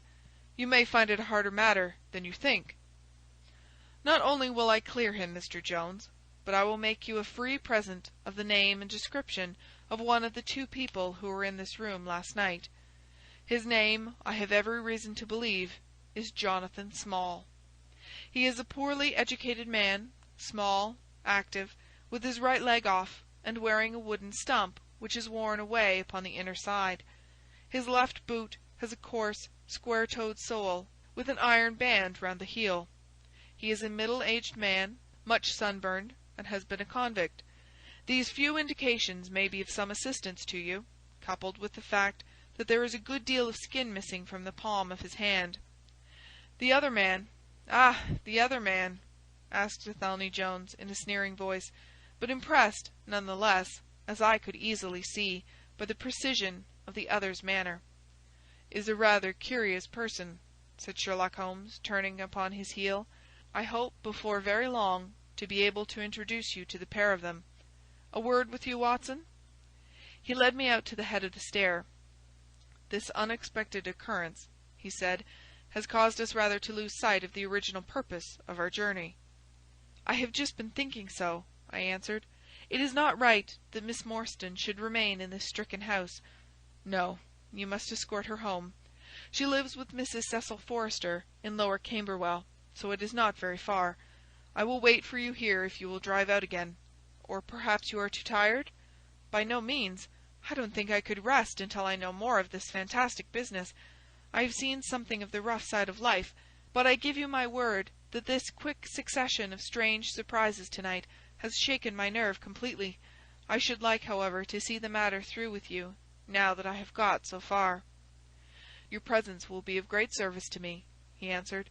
"We shall work the case out independently, and leave this fellow Jones to exult over any mare's nest which he may choose to construct. When you have dropped Miss Morstan, I wish you to go on to No. 3 Pinchin Lane, down near the water's edge at Lambeth. The third house on the right-hand side is a bird-stuffer's. Sherman is the name. You will see a weasel holding a young rabbit in the window. Knock old Sherman up, and tell him, with my compliments, that I want Toby at once. You will bring Toby back in the cab with you." "A dog, I suppose?" "Yes, a queer mongrel, with a most amazing power of scent. I would rather have Toby's help than that of the whole detective force of London." "I shall bring him, then," said I. "It is 1 now. I ought to be back before 3, if I can get a fresh horse." "And I," said Holmes, "shall see what I can learn from Mrs. Bernstone and from the Indian servant. who, Mr. Thaddeus tells me, sleeps in the next garret.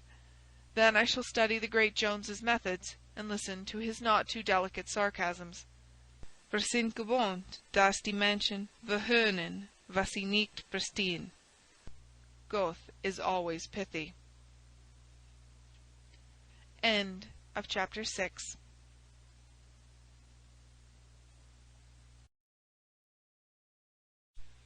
Chapter 7. The Episode of the Barrel. The police had brought a cab with them, and in this I escorted Miss Morstan back to her home. After the angelic fashion of women, she had borne trouble with a calm face as long as there was someone weaker than herself to support, and I had found her bright and placid by the side of the frightened housekeeper. In the cab, however, she first turned faint, and then burst into a passion of weeping, so sorely had she been tried by the adventures of the night. She has told me since that she thought me cold and distant upon that journey. She little guessed the struggle within my breast, or the effort of self-restraint which held me back. My sympathies and my love went out to her, even as my hand had in the garden. I felt that years of the conventionalities of life could not teach me to know her sweet, brave nature, as had this one day of strange experiences. Yet there were two thoughts which sealed the words of affection upon my lips. She was weak and helpless, shaken in mind and nerve. It was to take her at a disadvantage to obtrude love upon her at such a time. Worse still, she was rich. If Holmes's researches were successful, she would be an heiress.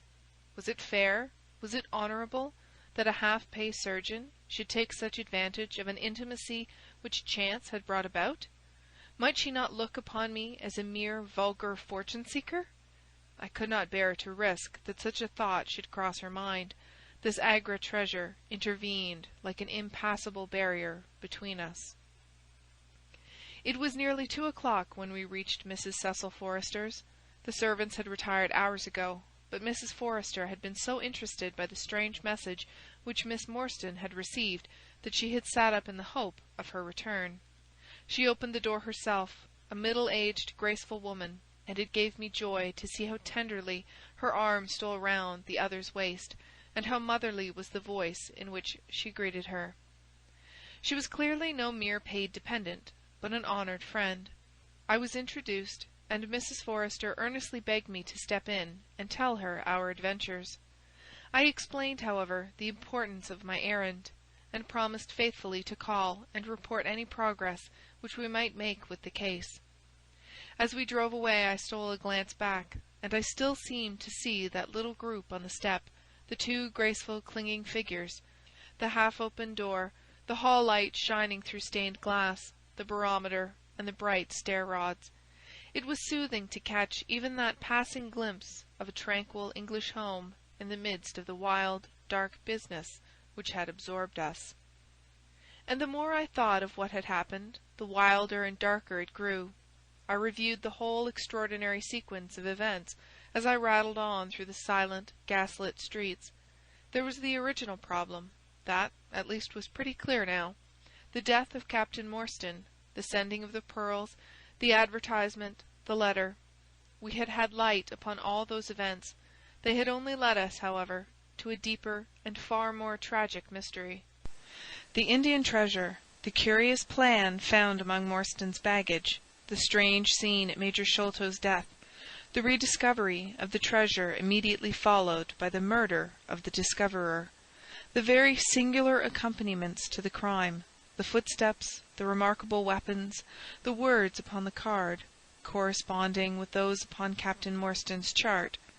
Here was indeed a labyrinth in which a man less singularly endowed than my fellow-lodger might well despair of ever finding the clue.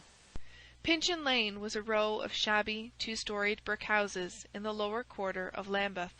I had to knock for some time at number 3 before I could make my impression.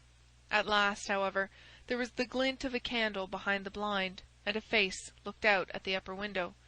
"Go on, you drunken vagabond," said the face. "If you kick up any more row, I'll open the kennels and let out 43 dogs upon you."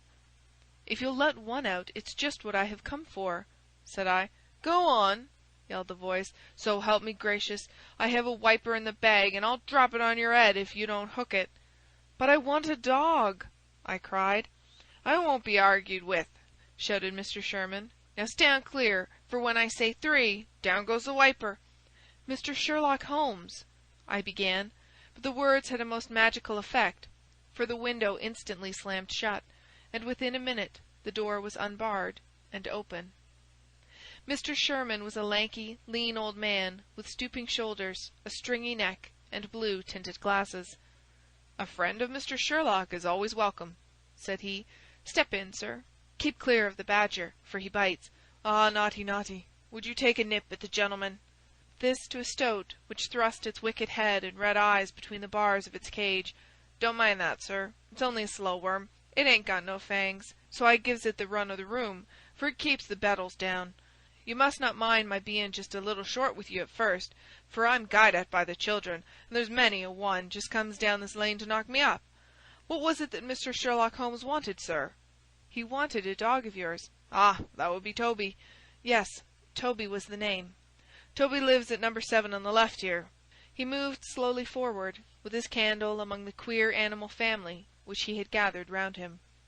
In the uncertain, shadowy light I could see dimly that there were glancing, glimmering eyes peeping down at us from every cranny and corner.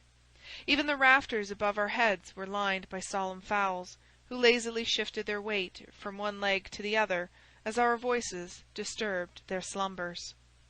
Toby proved to be an ugly, long-haired, lop-eared creature, half spaniel and half lurcher, brown and white in colour, with a very clumsy, waddling gait. It accepted after some hesitation a lump of sugar which the old naturalist handed to me, and, having thus sealed an alliance, it followed me to the cab, and made no difficulties about accompanying me. It had just struck 3 on the palace clock when I found myself back once more at Pondicherry Lodge. The ex-prize-fighter McMurdo had, I found, been arrested as an accessory, and both he and Mr. Sholto had been marched off to the station. 2 constables guarded the narrow gate, but they allowed me to pass with the dog on my mentioning the detective's name. Holmes was standing on the doorstep, with his hands in his pockets, smoking his pipe.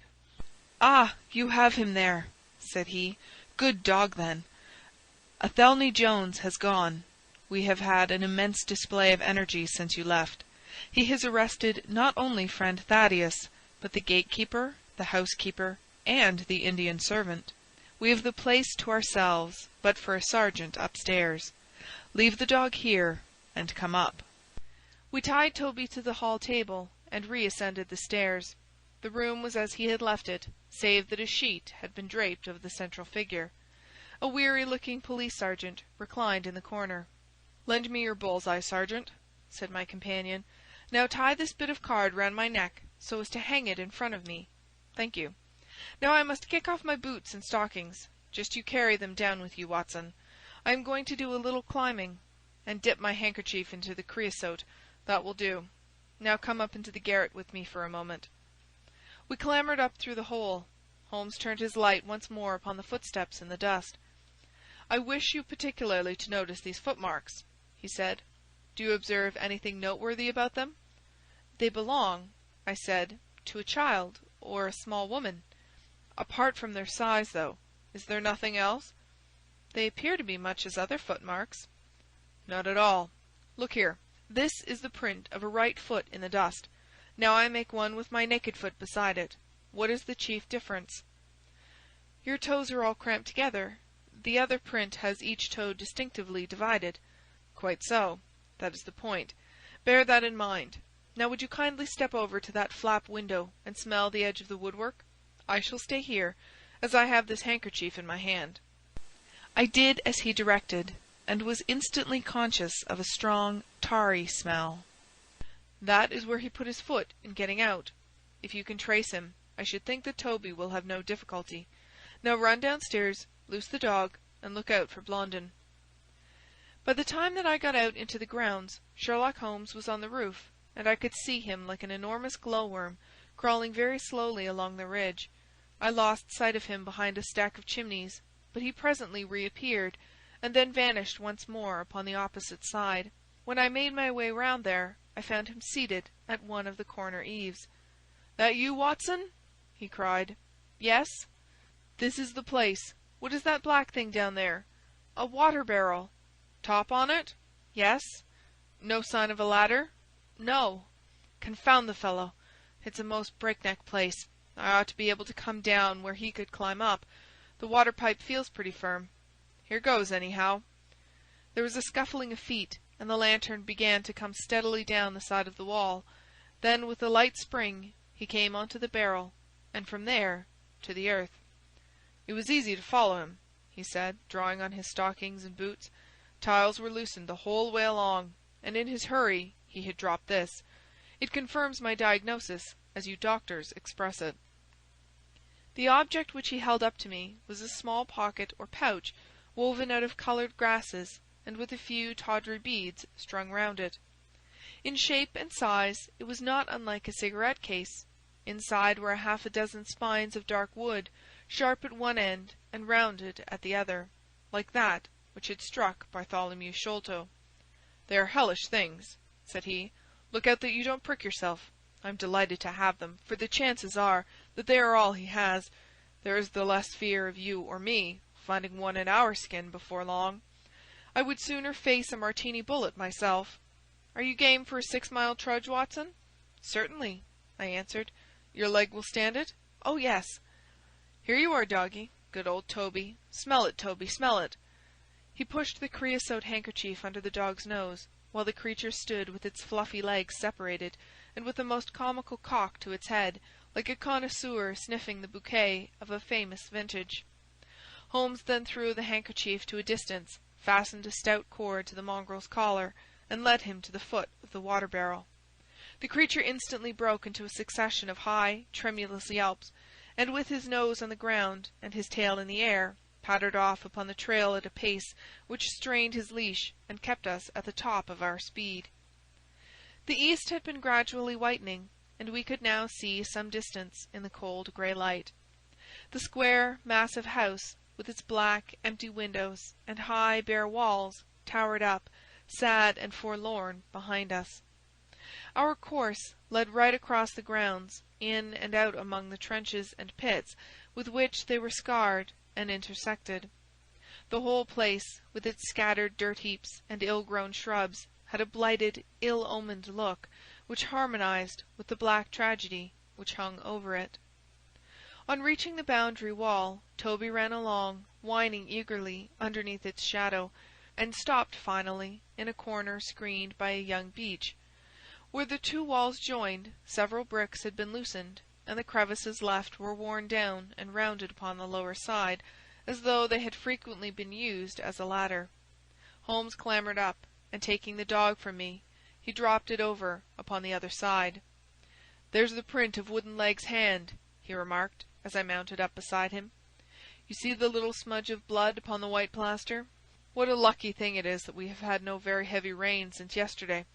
The scent will lie upon the road, in spite of their 28 hours' start." I confess that I had my doubts myself when I reflected upon the great traffic which had passed along the London road in the interval. My fears were soon appeased, however. Toby never hesitated or swerved, but waddled on in his peculiar rolling fashion. Clearly, the pungent smell of the creosote rose high above all other contending scents.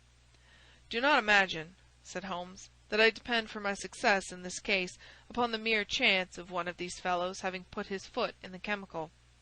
I have knowledge now which would enable me to trace them in many different ways. This, however, is the readiest, and, since fortune has put it into our hands, I should be culpable if I neglected it. It has, however, prevented the case from becoming the pretty little intellectual problem which it at one time promised to be. There might have been some credit to be gained out of it, but for this too palpable clue." "There is credit, and to spare," said I. "I assure you, Holmes, that I marvel at the means by which you obtain your results in this case, even more than I did in the Jefferson Hope murder. The thing seems to me to be deeper and more inexplicable. How, for example, could you describe with such confidence the wooden-legged man?" "Pshaw, my dear boy, it was simplicity itself. I don't wish to be theatrical. It is all patent and above board. 2 officers who are in command of a convict guard learn an important secret as to buried treasure. A map is drawn for them by an Englishman named Jonathan Small. You remember that we saw the name upon the chart in Captain Morstan's possession. He had signed it in behalf of himself and his associates, the sign of the 4, as he somewhat dramatically called it. Aided by this chart, the officers, or one of them, gets the treasure and brings it to England, leaving, we will suppose, some condition under which he received it unfulfilled. Now then, why did not Jonathan Small get the treasure himself? The answer is obvious. The chart is dated at a time when Morstan was brought into close association with convicts. Jonathan Small did not get the treasure because he and his associates were themselves convicts and could not get away.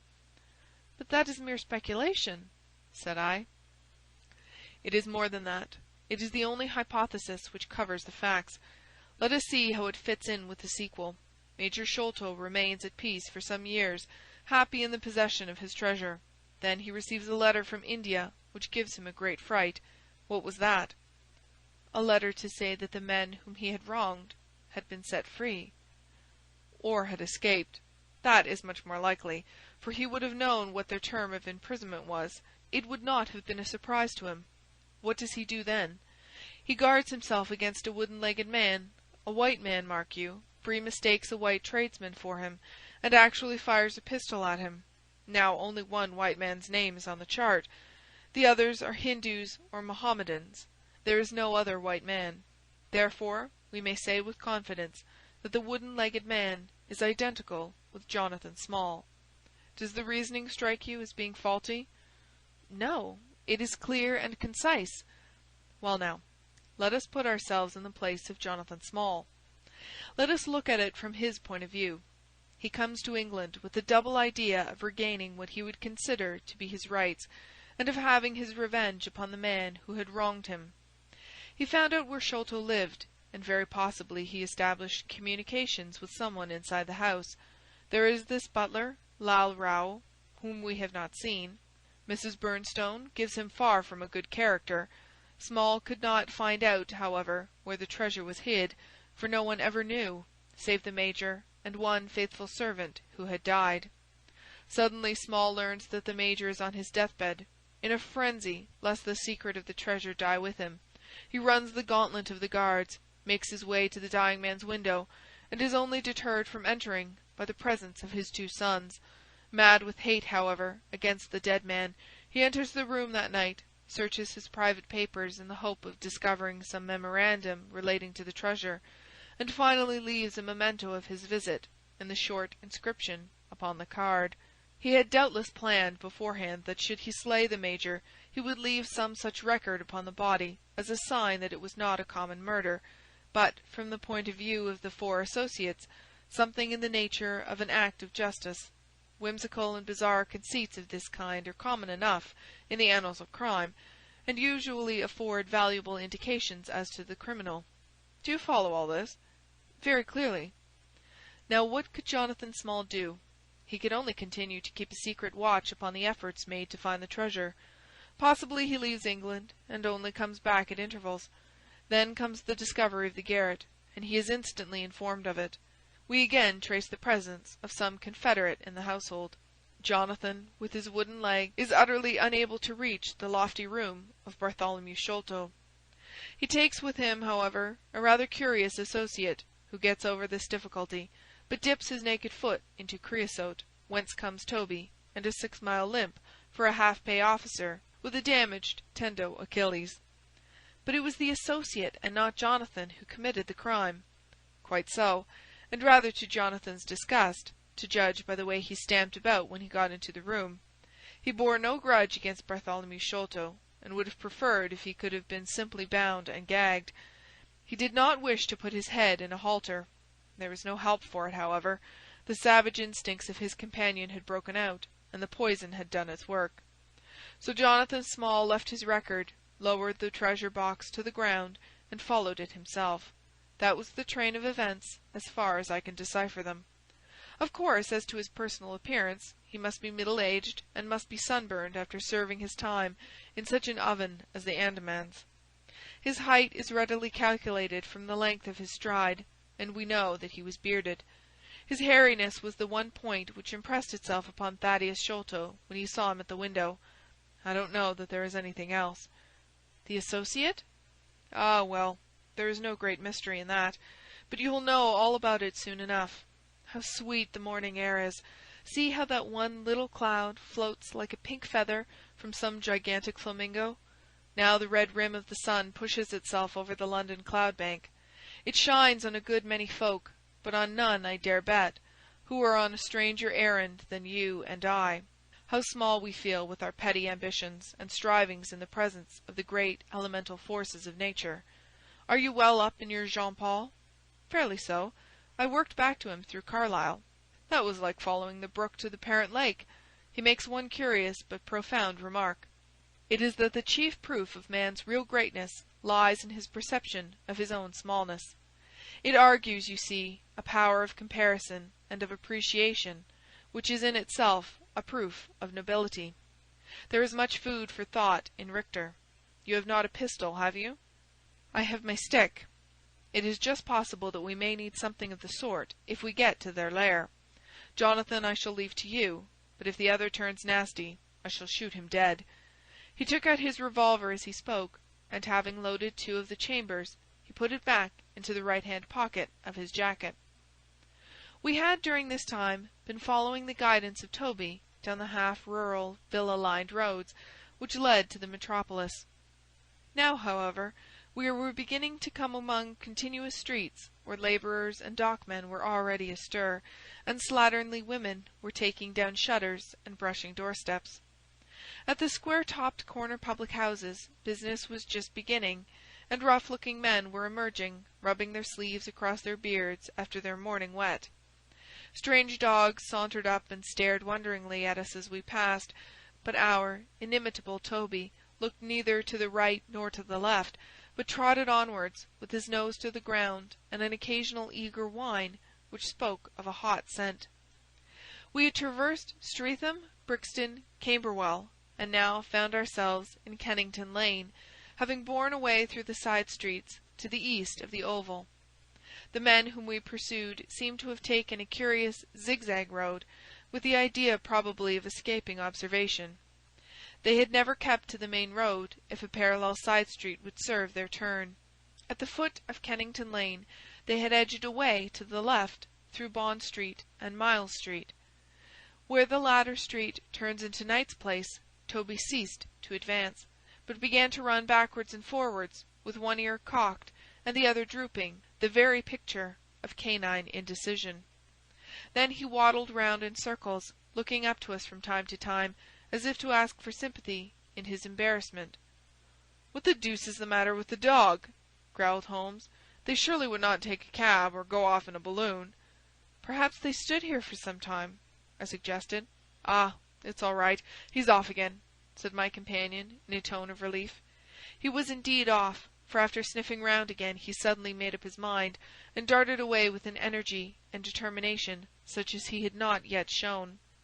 The scent appeared to be much hotter than before, for he had not even to put his nose on the ground, but tugged at his leash and tried to break into a run. I could see by the gleam in Holmes's eye that he thought we were nearing the end of our journey. Our course now ran down 9 Elms until we came to Broderick and Nelson's large timber yard, just past the White Eagle Tavern. Here the dog, frantic with excitement, turned down through the side gate into the enclosure, where the sawyers were already at work. On the dog raced through sawdust and shavings, down an alley, round a passage, between 2 wood-piles, and finally, with a triumphant yelp, sprang upon a large barrel which still stood upon the hand-trolley on which it had been brought. With lolling tongue and blinking eyes, Toby stood upon the cask, looking from one to the other of us for some sign of appreciation. The staves of the barrel and the wheels of the trolley were smeared with a dark liquid, and the whole air was heavy with the smell of creosote. Sherlock Holmes and I looked blankly at each other, and then burst simultaneously into an uncontrollable fit of laughter. End of chapter 7.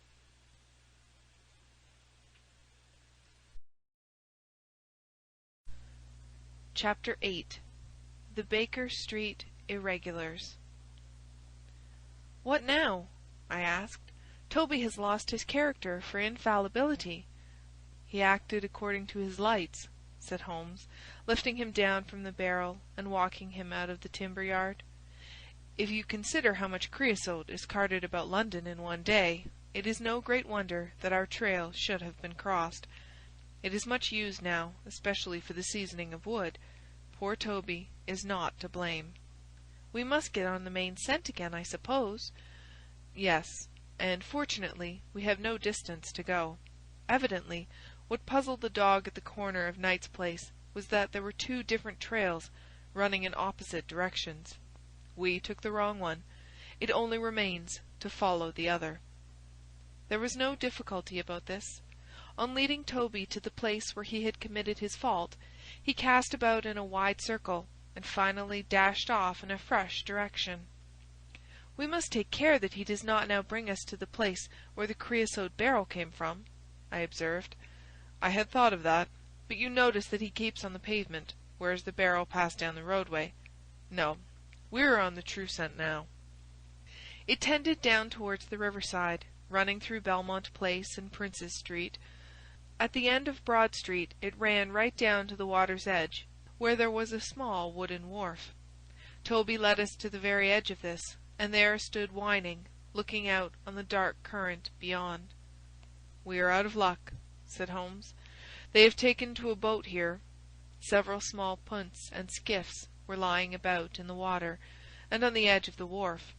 We took Toby round to each in turn, but though he sniffed earnestly, he made no sign. Close to the rude landing stage was a small brick house, with a wooden placard slung out through the second window. Mordecai Smith was printed across it in large letters, and underneath, "Boats to hire by the hour or day." A second inscription above the door informed us that a steam launch was kept, a statement which was confirmed by a great pile of coke upon the jetty. Sherlock Holmes looked slowly round, and his face assumed an ominous expression. "This looks bad," said he. "These fellows are sharper than I expected. They seem to have covered their tracks. There has, I fear, been preconcerted management here." He was approaching the door of the house when it opened, and a little curly-headed lad of 6 came running out, followed by a stoutish, red-faced woman with a large sponge in her hand. "You come back and be washed, Jack," she shouted. "Come back, you young imp, for if your father comes home and finds you like that, he'll let us hear of it." "Dear little chap," said Holmes strategically. "What a rosy-cheeked young rascal. Now, Jack, is there anything you would like?" The youth pondered for a moment. "I'd like a shilling," said he. "Nothing you would like better?" "I'd like 2 shillin' better," the prodigy answered after some thought. "Here you are, then. Catch." "A fine child, Mrs. Smith." "Lord bless you, sir, he is that, and forward. He gets a'most too much for me to manage, especially when my man is away days at a time." "Away, is he?" said Holmes in a disappointed voice. "I am sorry for that, for I wanted to speak to Mr. Smith." "He's been away since yesterday morning, sir, and truth to tell, I am beginning to feel frightened about him. But if it was about a boat, sir, maybe I could serve as well." "I wanted to hire his steam launch." "Why, bless you, sir, it is in the steam launch that he has gone. That's what puzzles me, for I know there ain't more coals in her than would take her to about Woolwich and back. If he'd been away in the barge, I'd ha' thought nothing, for many a time a job has taken him as far as Gravesend, and then if there was much doing there he might ha' stayed over. But what good is a steam launch without coals?" "He might have bought some at a wharf down the river." "He might, sir, but it weren't his way. Many a time I've heard him call out at the prices they charge for a few odd bags. Besides, I don't like that wooden-legged man, with his ugly face and outlandish talk. What did he want always knocking about here for?" "A wooden-legged man?" said Holmes with bland surprise. "Yes, sir, a brown, monkey-faced chap that's called more'n once for my old man. It was him that roused him up yesternight, and what's more, my man knew he was coming, for he had steam up in the launch. I tell you straight, sir, I don't feel easy in my mind about it." "But, my dear Mrs. Smith," said Holmes, shrugging his shoulders, "you are frightening yourself about nothing. How could you possibly tell that it was the wooden-legged man who came in the night? I don't quite understand how you can be so sure." "His voice, sir. I knew his voice, which is kind o' thick and foggy. He tapped at the winder, about 3 it would be. 'Show a leg, matey,' he says. 'Time to turn out the guard.' My old man woke up Jim, that's my eldest, and away they went, without so much as a word to me. I could hear the wooden leg clacking on the stones." "And was this wooden-legged man alone?" "Couldn't say, I am sure, sir. I didn't hear no one else." "I am sorry, Mrs. Smith, for I wanted a steam launch, and I have heard good reports of the— let me see, what is her name?" "The Aurora, sir." "Ah, she's not that old green launch with a yellow line, very broad in the beam?" "No, indeed. She's as trim a little thing as any on the river. She has been fresh painted, black, with 2 red streaks." "Thanks. I hope that you will hear soon from Mr. Smith. I am going down the river, and if I should see anything of the Aurora, I shall let him know that you are uneasy. A black funnel, you say?" "No, sir, black with a white band." "Ah, of course, it was the sides which were black. Good morning, Mrs. Smith. There is a boatman here with a wherry, Watson. We shall take it and cross the river." "The main thing with people of that sort," said Holmes, as we sat in the sheets of the wherry, "is never to let them think that their information can be of the slightest importance to you. If you do, they will instantly shut up like an oyster. If you listen to them under protest, as it were, you are very likely to get what you want." "Our course now seems pretty clear," said I. "What would you do, then?" "I would engage a launch and go down the river on the track of the Aurora." "My dear fellow, it would be a colossal task. She may have touched at any wharf on either side of the stream between here and Greenwich. Below the bridge there is a perfect labyrinth of landing-places for miles. It would take you days and days to exhaust them, if you set about it alone." "Employ the police, then." "No. I shall probably call Athelney Jones in at the last moment. He is not a bad fellow, and I should not like to do anything which would injure him professionally, but I have a fancy for working it out myself, now that we have gone so far." "Could we advertise, then, asking for information from wharfingers?" "Worse and worse.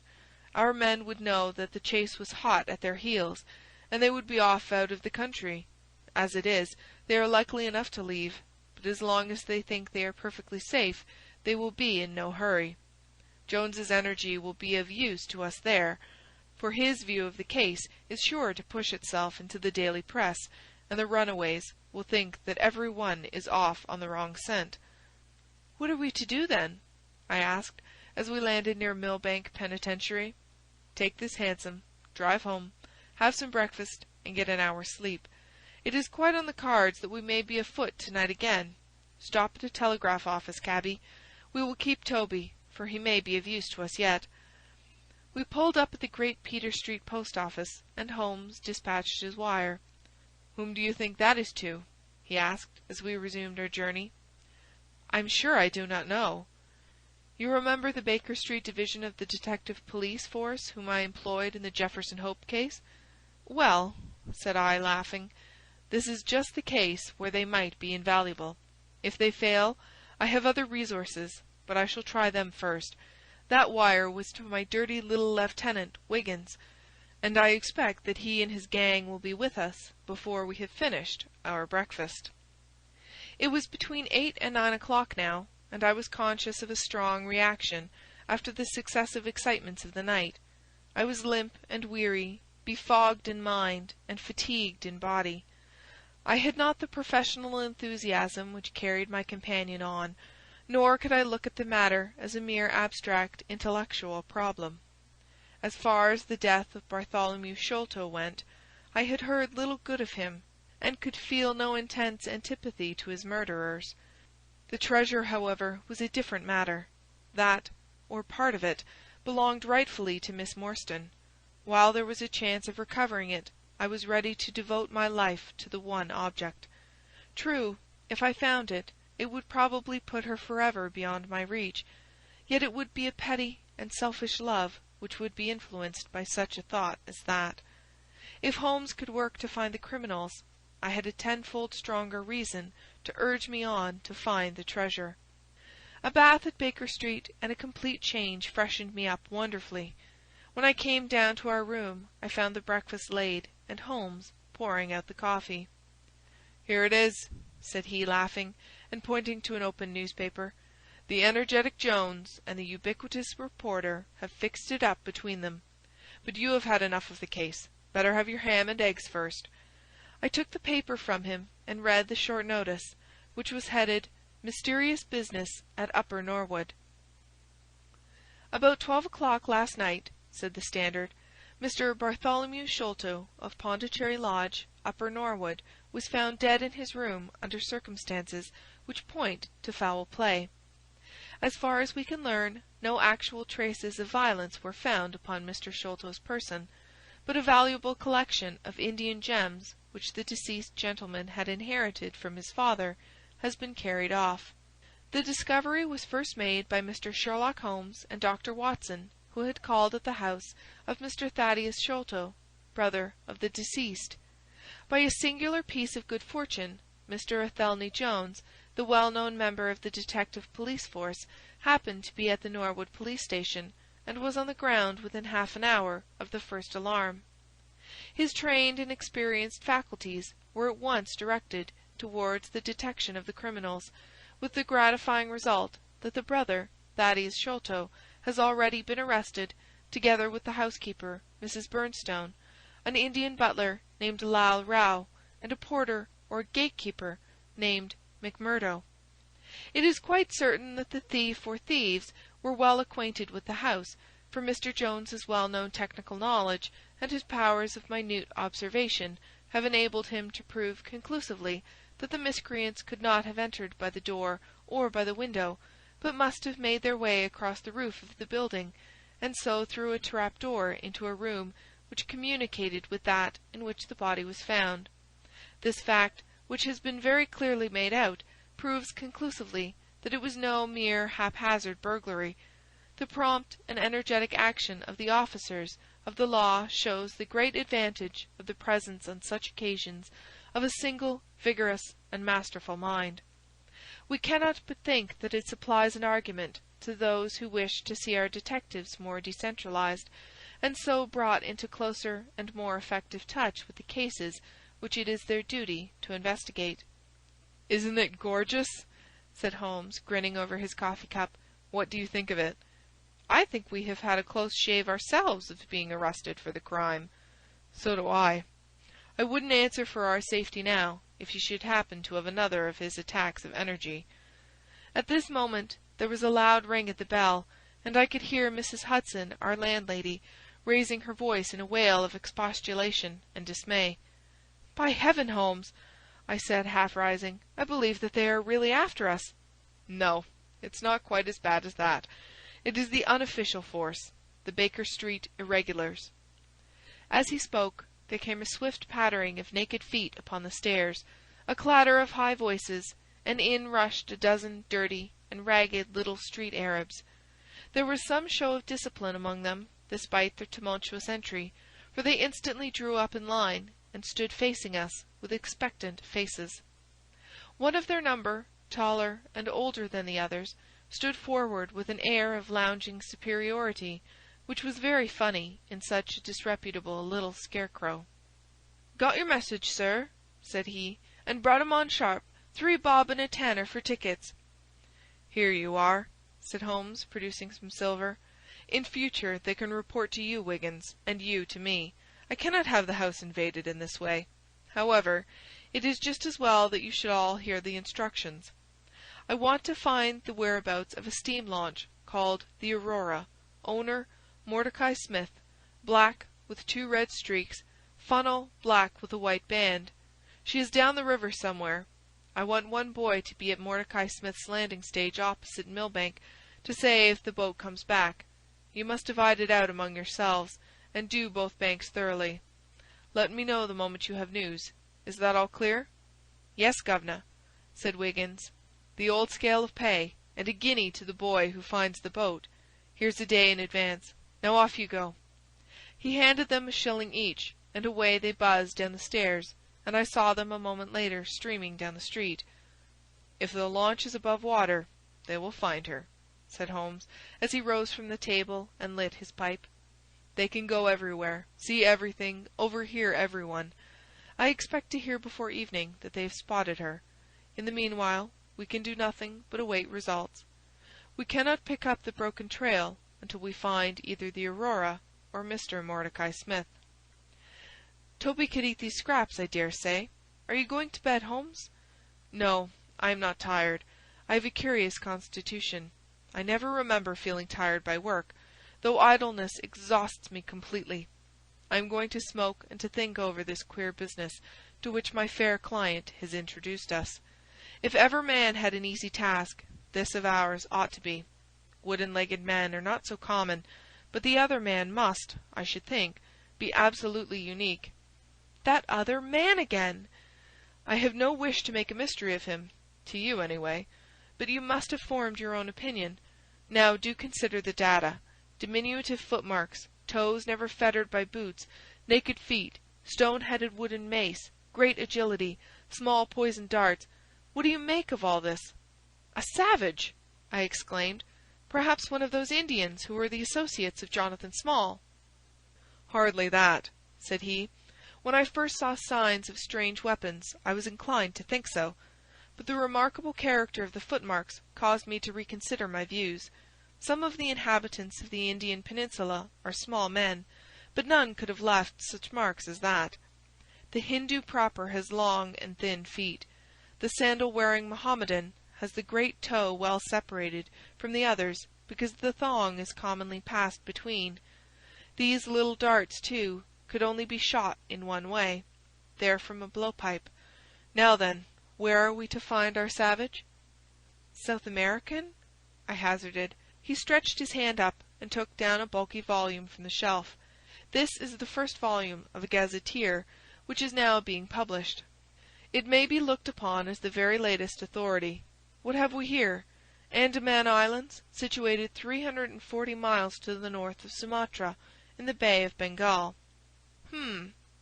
What's all this? Moist climate, coral reefs, sharks, Port Blair, convict barracks, Rutland Island, cottonwoods. Ah, here we are.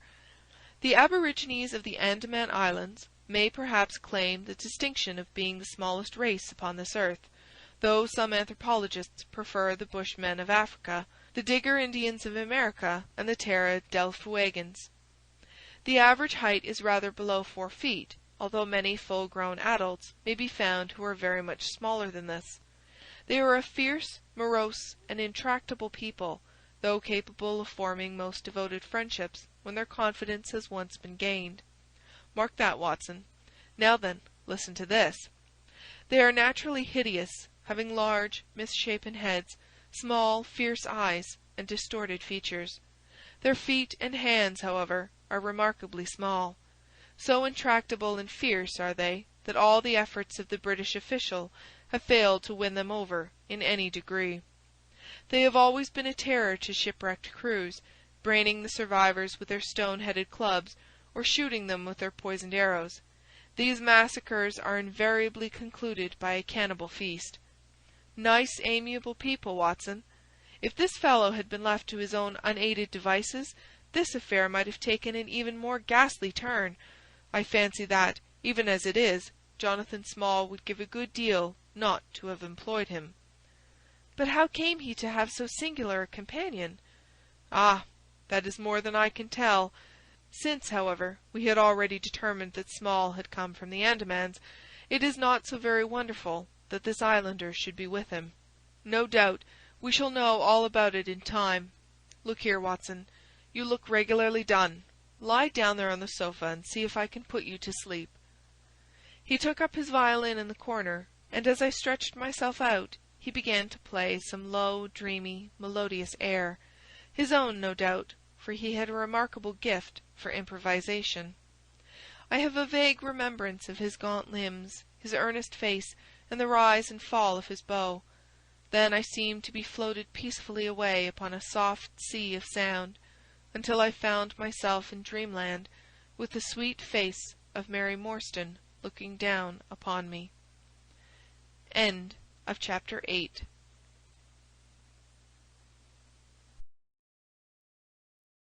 Chapter 9.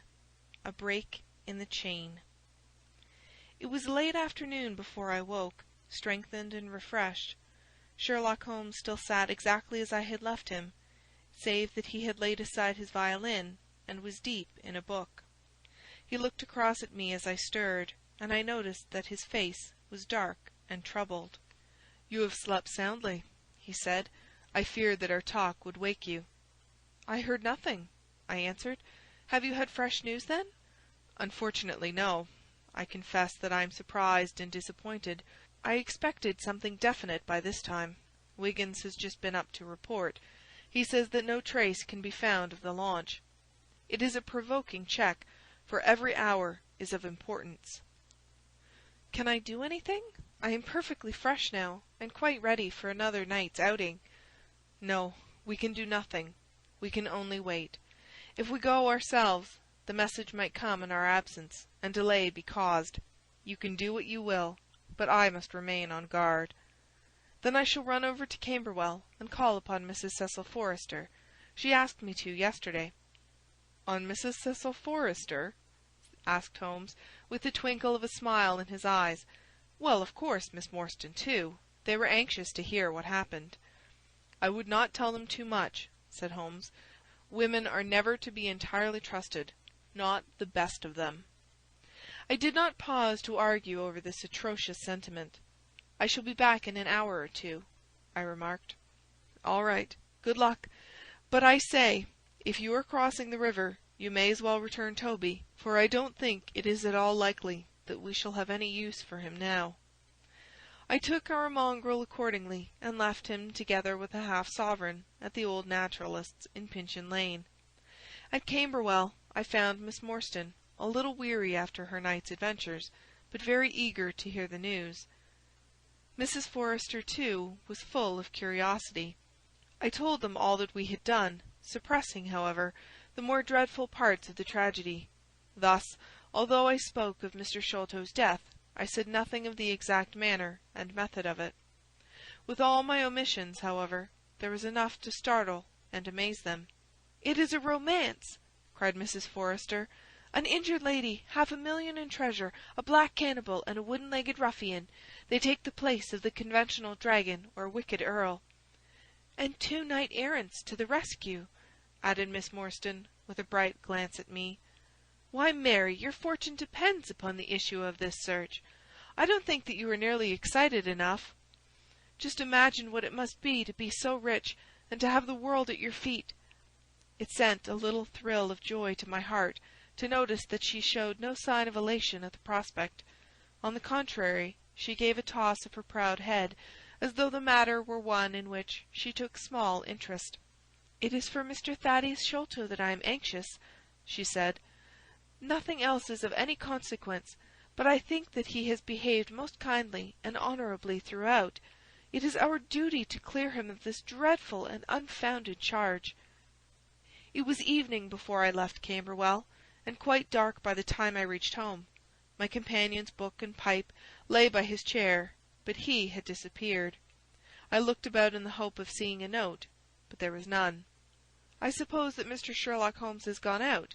I said to Mrs. Hudson, as she came up to lower the blinds. "No, sir, he has gone to his room, sir. Do you know, sir," sinking her voice into an impressive whisper, "I am afraid for his health." "Why so, Mrs. Hudson?" "Well, he's that strange, sir. After you was gone, he walked and he walked up and down, until I was weary of the sound of his footstep. Then I heard him talking to himself and muttering, and every time the bell rang out he came on the stairhead with, 'What is that, Mrs. Hudson?'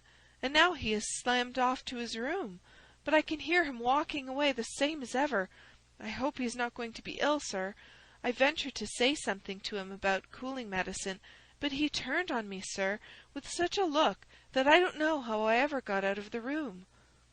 "I don't think that you have any cause to be uneasy, Mrs. Hudson," I answered. "I have seen him like this before.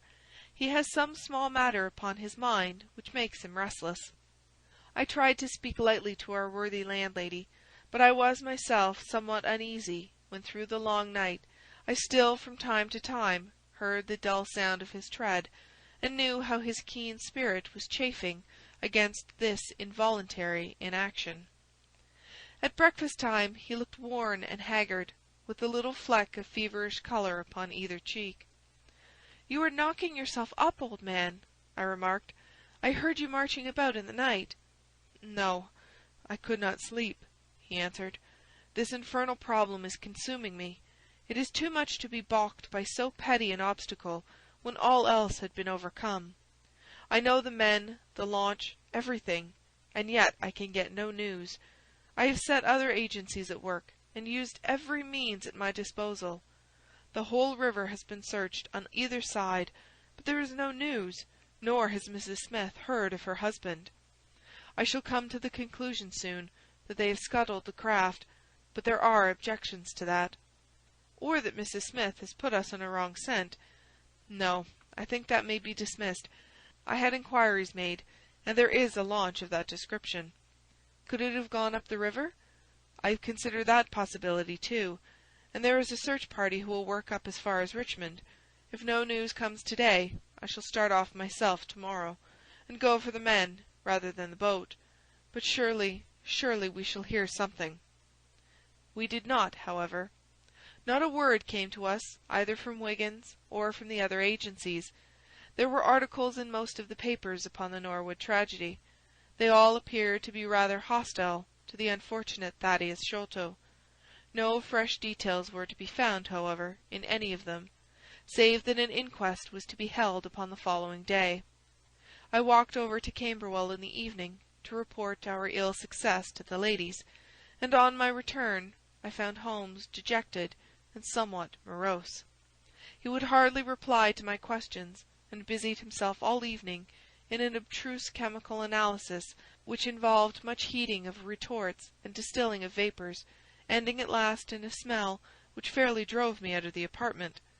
Up to the small hours of the morning I could hear the clinking of his test-tubes, which told me that he was still engaged in his malodorous experiment. In the early dawn I woke with a start, and was surprised to find him standing by my bedside, clad in a rude sailor dress with a pea-jacket, and a coarse red scarf around his neck. "I am off down the river, Watson," said he.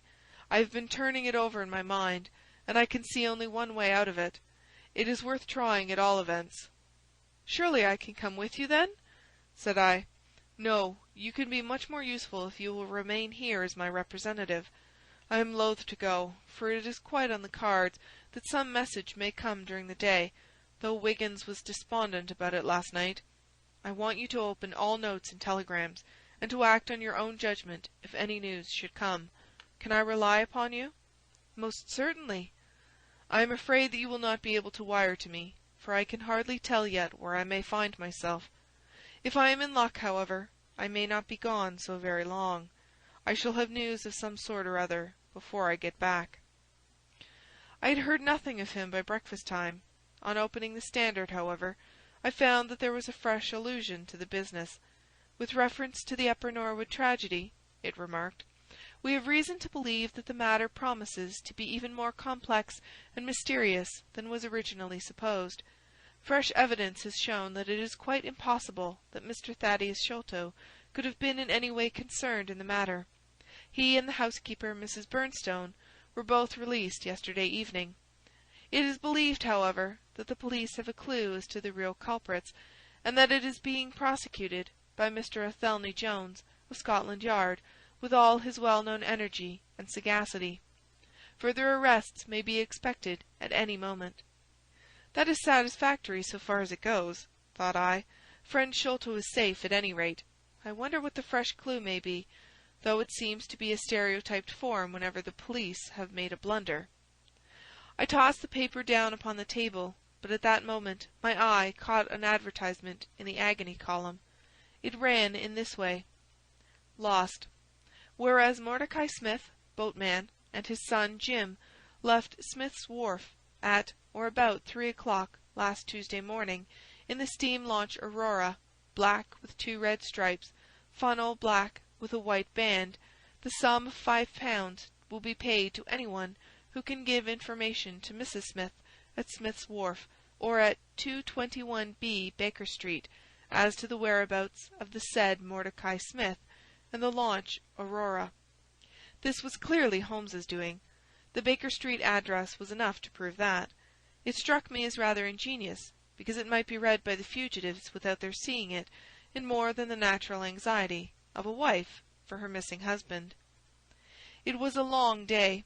Every time that a knock came to the door, or a sharp step passed in the street, I imagined that it was either Holmes returning or an answer to his advertisement. I tried to read, but my thoughts would wander off to our strange quest and to the ill-assorted and villainous pair whom we were pursuing. Could there be, I wondered, some radical flaw in my companion's reasoning? Might he be suffering from some huge self-deception? Was it not possible that his nimble and speculative mind had built up this wild theory upon faulty premises? I had never known him to be wrong, and yet the keenest reasoner may occasionally be deceived. He was likely, I thought, to fall into error through the over-refinement of his logic, his preference for a subtle and bizarre explanation when a plainer and more commonplace one lay ready to his hand. Yet, on the other hand, I had myself seen the evidence, and I had heard the reasons for his deductions. When I looked back upon the long chain of curious circumstances, many of them trivial in themselves, but all tending in the same direction, I could not disguise from myself that even if Holmes's explanation were incorrect, the true theory must be equally outre and startling. At 3 o'clock in the afternoon there was a loud peal at the bell, an authoritative voice in the hall, and, to my surprise, no less a person than Mr. Athelney Jones was shown up to me. Very different was he, however, from the brusque and masterful professor of common sense who had taken over the case so confidently at Upper Norwood. His expression was downcast, and his bearing meek and even apologetic. "Good day, sir, good day," said he. "Mr. Sherlock Holmes is out, I understand." "Yes, and I cannot be sure when he will be back. But perhaps you would care to wait. Take that chair and try one of these cigars." "Thank you, I don't mind if I do," said he, mopping his face with a red bandana handkerchief. "And a whisky and soda?" "Well, half a glass. It is very hot for the time of year, and I have had a good deal to worry and try me. You know my theory about this Norwood case?" "I remember that you expressed one." "Well, I have been obliged to reconsider it. I had my net drawn tightly round Mr. Sholto, sir, when pop he went through a hole in the middle of it. He was able to prove an alibi which could not be shaken. From the time that he left his brother's room he was never out of sight of some one or other, so it could not be he who climbed over roofs and through trap-doors. It's a very dark case, and my professional credit is at stake. I should be very glad of a little assistance." "We all need help sometimes," said I. "Your friend Sherlock Holmes is a wonderful man, sir," said he in a husky and confidential voice. "He's a man who is not to be beat. I have known that young man go into a good many cases, but I never saw the case yet that he could not throw a light upon. He is irregular in his methods, and a little quick, perhaps, in jumping at theories, but, on the whole, I think he would have made a most promising officer, and I don't care who knows it. I have had a wire from him this morning, by which I understand that he has got some clue to this Sholto business. Here is the message." He took the telegram out of his pocket and handed it to me. It was dated from Poplar at 12 o'clock. "Go to Baker Street at once," it said. "If I have not returned, wait for me. I am close on the track of the Sholto gang. You can come with us tonight if you want to be in at the finish." "This sounds well. He has evidently picked up the scent again," said I. "Ah, then he has been at fault too," exclaimed Jones, with evident satisfaction. "Even the best of us are thrown off sometimes. Of course, this may prove to be a false alarm, but it is my duty as an officer of the law to allow no chance to slip. But there is someone at the door. Perhaps this is he." A heavy step was heard ascending the stair, with a great wheezing and rattling as from a man who was sorely put to it for breath. Once or twice he stopped, as though the climb were too much for him, but at last he made his way to our door and entered.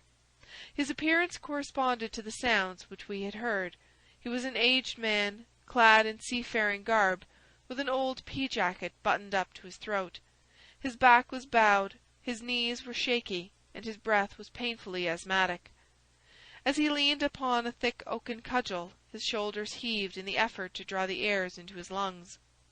He had a coloured scarf round his chin, and I could see little of his face save a pair of keen, dark eyes, overhung by bushy white brows and long grey side whiskers. Altogether he gave me the impression of a respectable master mariner who had fallen into years and poverty. "What is it, my man?" I asked.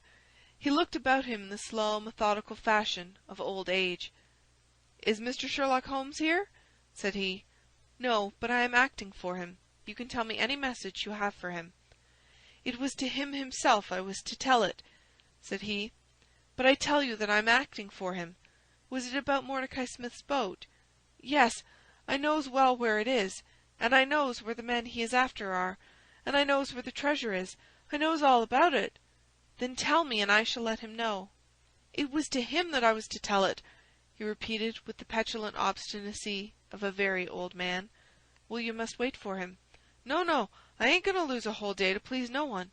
If Mr. Holmes ain't here, then Mr. Holmes must find it all out for himself. I don't care about the look of either of you, and I won't tell a word." He shuffled towards the door, but Athelney Jones got in front of him. "Wait a bit, my friend," said he. "You have important information, and you must not walk off. We shall keep you whether you like it or not, until our friend returns." The old man made a little run towards the door, but, as Athelney Jones put his broad back up against it, he recognized the uselessness of resistance. "Pretty sort of treatment this!" he cried, stamping his stick.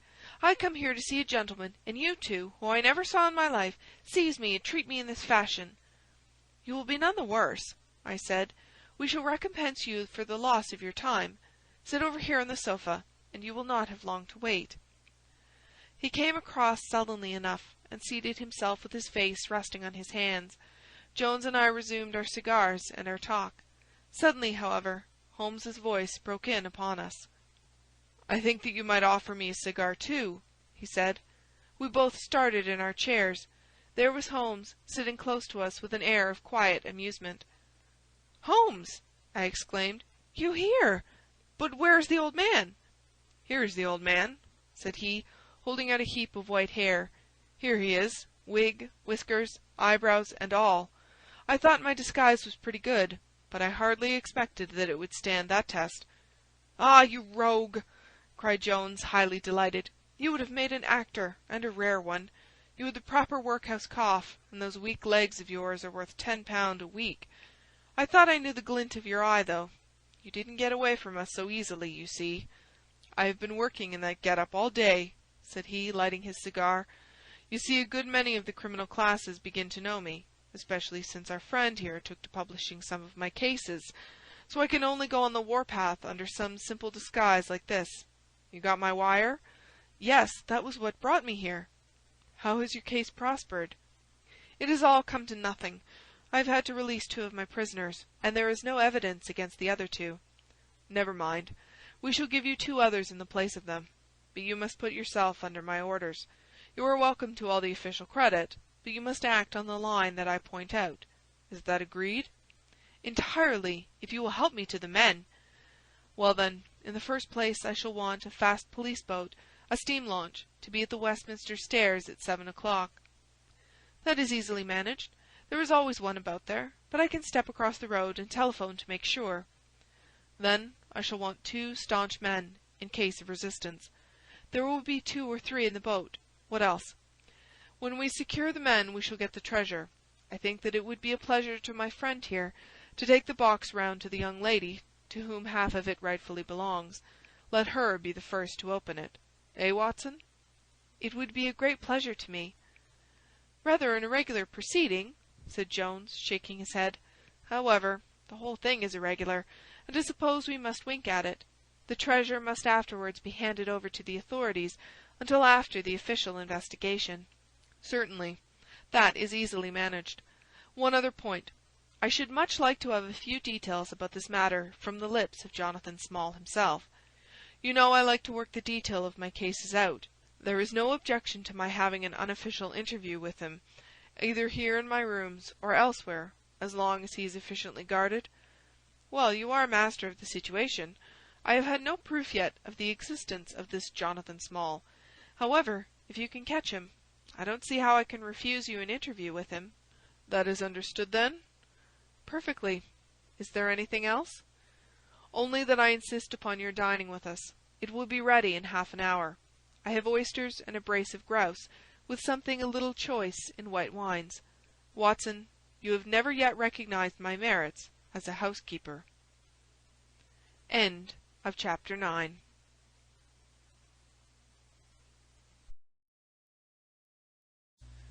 Chapter 10. The End of the Islander. Our meal was a merry one.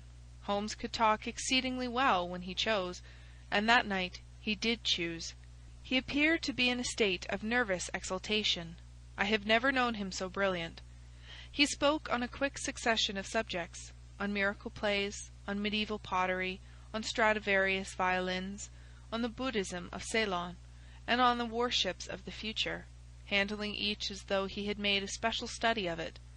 His bright humour marked the reaction from his black depression of the preceding days. Athelney Jones proved to be a sociable soul in his hours of relaxation, and faced his dinner with the air of a bon vivant. For myself, I felt elated at the thought that we were nearing the end of our task, and I caught something of Holmes's gaiety. None of us alluded during dinner to the cause which had brought us together. When the cloth was cleared, Holmes glanced at his watch and filled up 3 glasses with port. "One bumper," said he, "to the succession of our little expedition. And now it is high time we were off. Have you a pistol, Watson?" "I have my old service revolver in my desk." "You had best take it, then. It is well to be prepared. I see that the cab is at the door. I ordered it for 6:30. It was a little past 7 before we reached the Westminster Wharf, and found our launch awaiting us. Holmes eyed it critically. "Is there anything to mark it as a police boat?" "Yes, that green lamp at the side." "Then take it off." The small change was made. We stepped on board, and the ropes were cast off. Jones, Holmes, and I sat in the stern. There was one man at the rudder, one to tend the engines, and 2 burly police inspectors forward. "Where to?" asked Jones. "To the Tower. Tell them to stop opposite Jacobson's yard." Our craft was evidently a very fast one.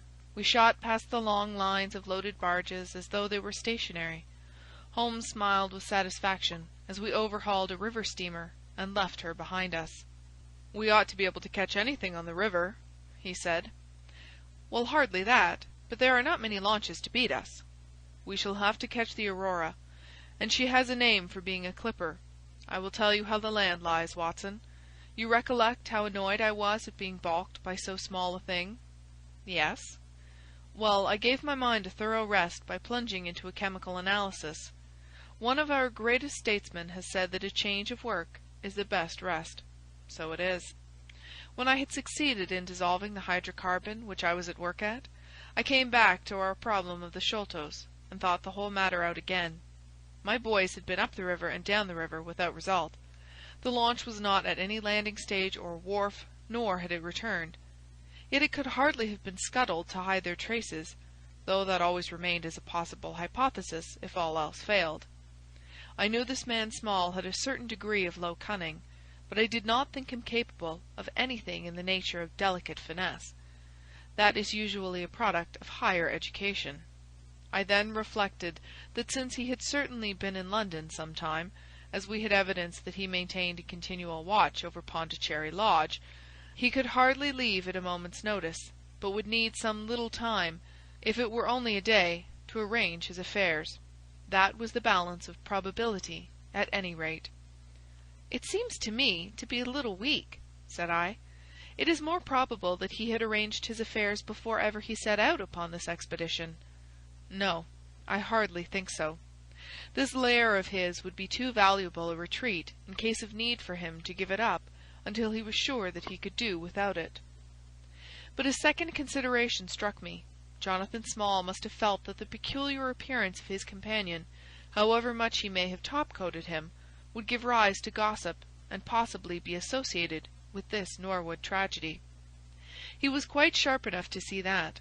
They had started from their headquarters under cover of darkness, and he would wish to get back before it was broad light. Now it was past 3 o'clock, according to Mrs. Smith, when they got the boat. It would be quite bright, and people would be about in an hour or so. Therefore, I argued, they did not go very far. They paid Smith well to hold his tongue, reserved his launch for the final escape, and hurried to their lodgings with the treasure box. In a couple of nights, when they had time to see what view the papers took, and whether there was any suspicion, they would make their way under cover of darkness to some ship at Gravesend or in the Downs, where no doubt they had already arranged for passages to America or the colonies. But the launch? They could not have taken that to their lodgings. Quite so. I argued that the launch must be no great way off, in spite of its invisibility. I then put myself in the place of Small, and looked at it as a man of his capacity would. He would probably consider that to send back the launch, or to keep it at a wharf, would make pursuit easy if the police did happen to get on his track. How, then, could he conceal the launch, and yet have her at hand when wanted? I wondered what I should do myself if I were in his shoes. I could only think of one way of doing it. I might land the launch over to some boat-builder or repairer with directions to make a trifling change in her. She would then be removed to his shed or yard, and so be effectually concealed, while at the same time I could have her at a few hours' notice. That seems simple enough. It is just these very simple things which are extremely liable to be overlooked. However, I am determined to act on the idea. I started at once in this harmless seaman's rig, and inquired at all the yards down the river. I drew blank at 15, but at the 16th, Jacobson's, I learned that the Aurora had been handed over to them 2 days ago by a wooden-legged man, with some trivial directions as to her rudder. "There ain't naught amiss with her rudder," said the foreman. "There she lies with the red streaks." At that moment, who should come down but Mordecai Smith, the missing owner. He was rather the worse for liquor. I should not, of course, have known him, but he bellowed out his name and the name of his launch. "I want her tonight at 8 o'clock," said he. "8 o'clock sharp, mind, for I have 2 gentlemen who won't be kept waiting." They had evidently paid him well, for he was very flush of money, chucking shillings about to the men. I followed him some distance, but he subsided into an alehouse, so I went back to the yard, and happening to pick up one of my boys on the way, I stationed him as a sentry over the launch. He is to stand at water's edge and wave his handkerchief to us when they start. We shall be lying off in the stream, and it will be a strange thing if we do not take men, treasure, and all. "You have planned it all very neatly, whether they are the right men or not," said Jones. "But if the affair were in my hands, I should have had a body of police in Jacobson's yard and arrested them when they came down." "Which would have been never. This man Small is a pretty shrewd fellow. He would send a scout on ahead, and if anything made him suspicious, lie snug for another week." "But you might have stuck to Mordecai Smith, and so been led to their hiding-place," said I. "In that case I should have wasted my day. I think that it is 100 to 1 against Smith knowing where they live. As long as he has liquor and good pay, why should he ask questions? They send him messages what to do. No, I thought over every possible course, and this is the best." While this conversation had been proceeding, we had been shooting the long series of bridges which span the Thames. As we passed the city, the last rays of the sun were gilding the cross upon the summit of St. Paul's. It was twilight before we reached the tower. "That is Jacobson's yard," said Holmes, pointing to a bristle of masts and rigging on the Surrey side. "Cruise gently up and down here under cover of this string of lighters." He took a pair of night-glasses from his pocket, and gazed some time at the shore. "I see my sentry at his post," he remarked, "but no sign of a handkerchief." "Suppose we go downstream a short way and lie in wait for them," said Jones eagerly. We were all eager by this time, even the policemen and stokers, who had a very vague idea of what was going forward. "We have no right to take anything for granted," Holmes answered. "It is certainly 10 to 1 that they go downstream, but we cannot be certain. From this point we can see the entrance of the yard, and they can hardly see us. It will be a clear night and plenty of light. We must stay where we are. See how the folk swarm over yonder in the gaslight. They are coming from work in the yard. Dirty-looking rascals, but I suppose every one has some little immortal spark concealed about him. You would not think it, to look at them. There is no a priori probability about it. A strange enigma is man." "Someone calls him a soul concealed in an animal," I suggested. "Winwood Reade is good upon the subject," said Holmes. "He remarks that, while the individual man is an insoluble puzzle, in the aggregate he becomes a mathematical certainty.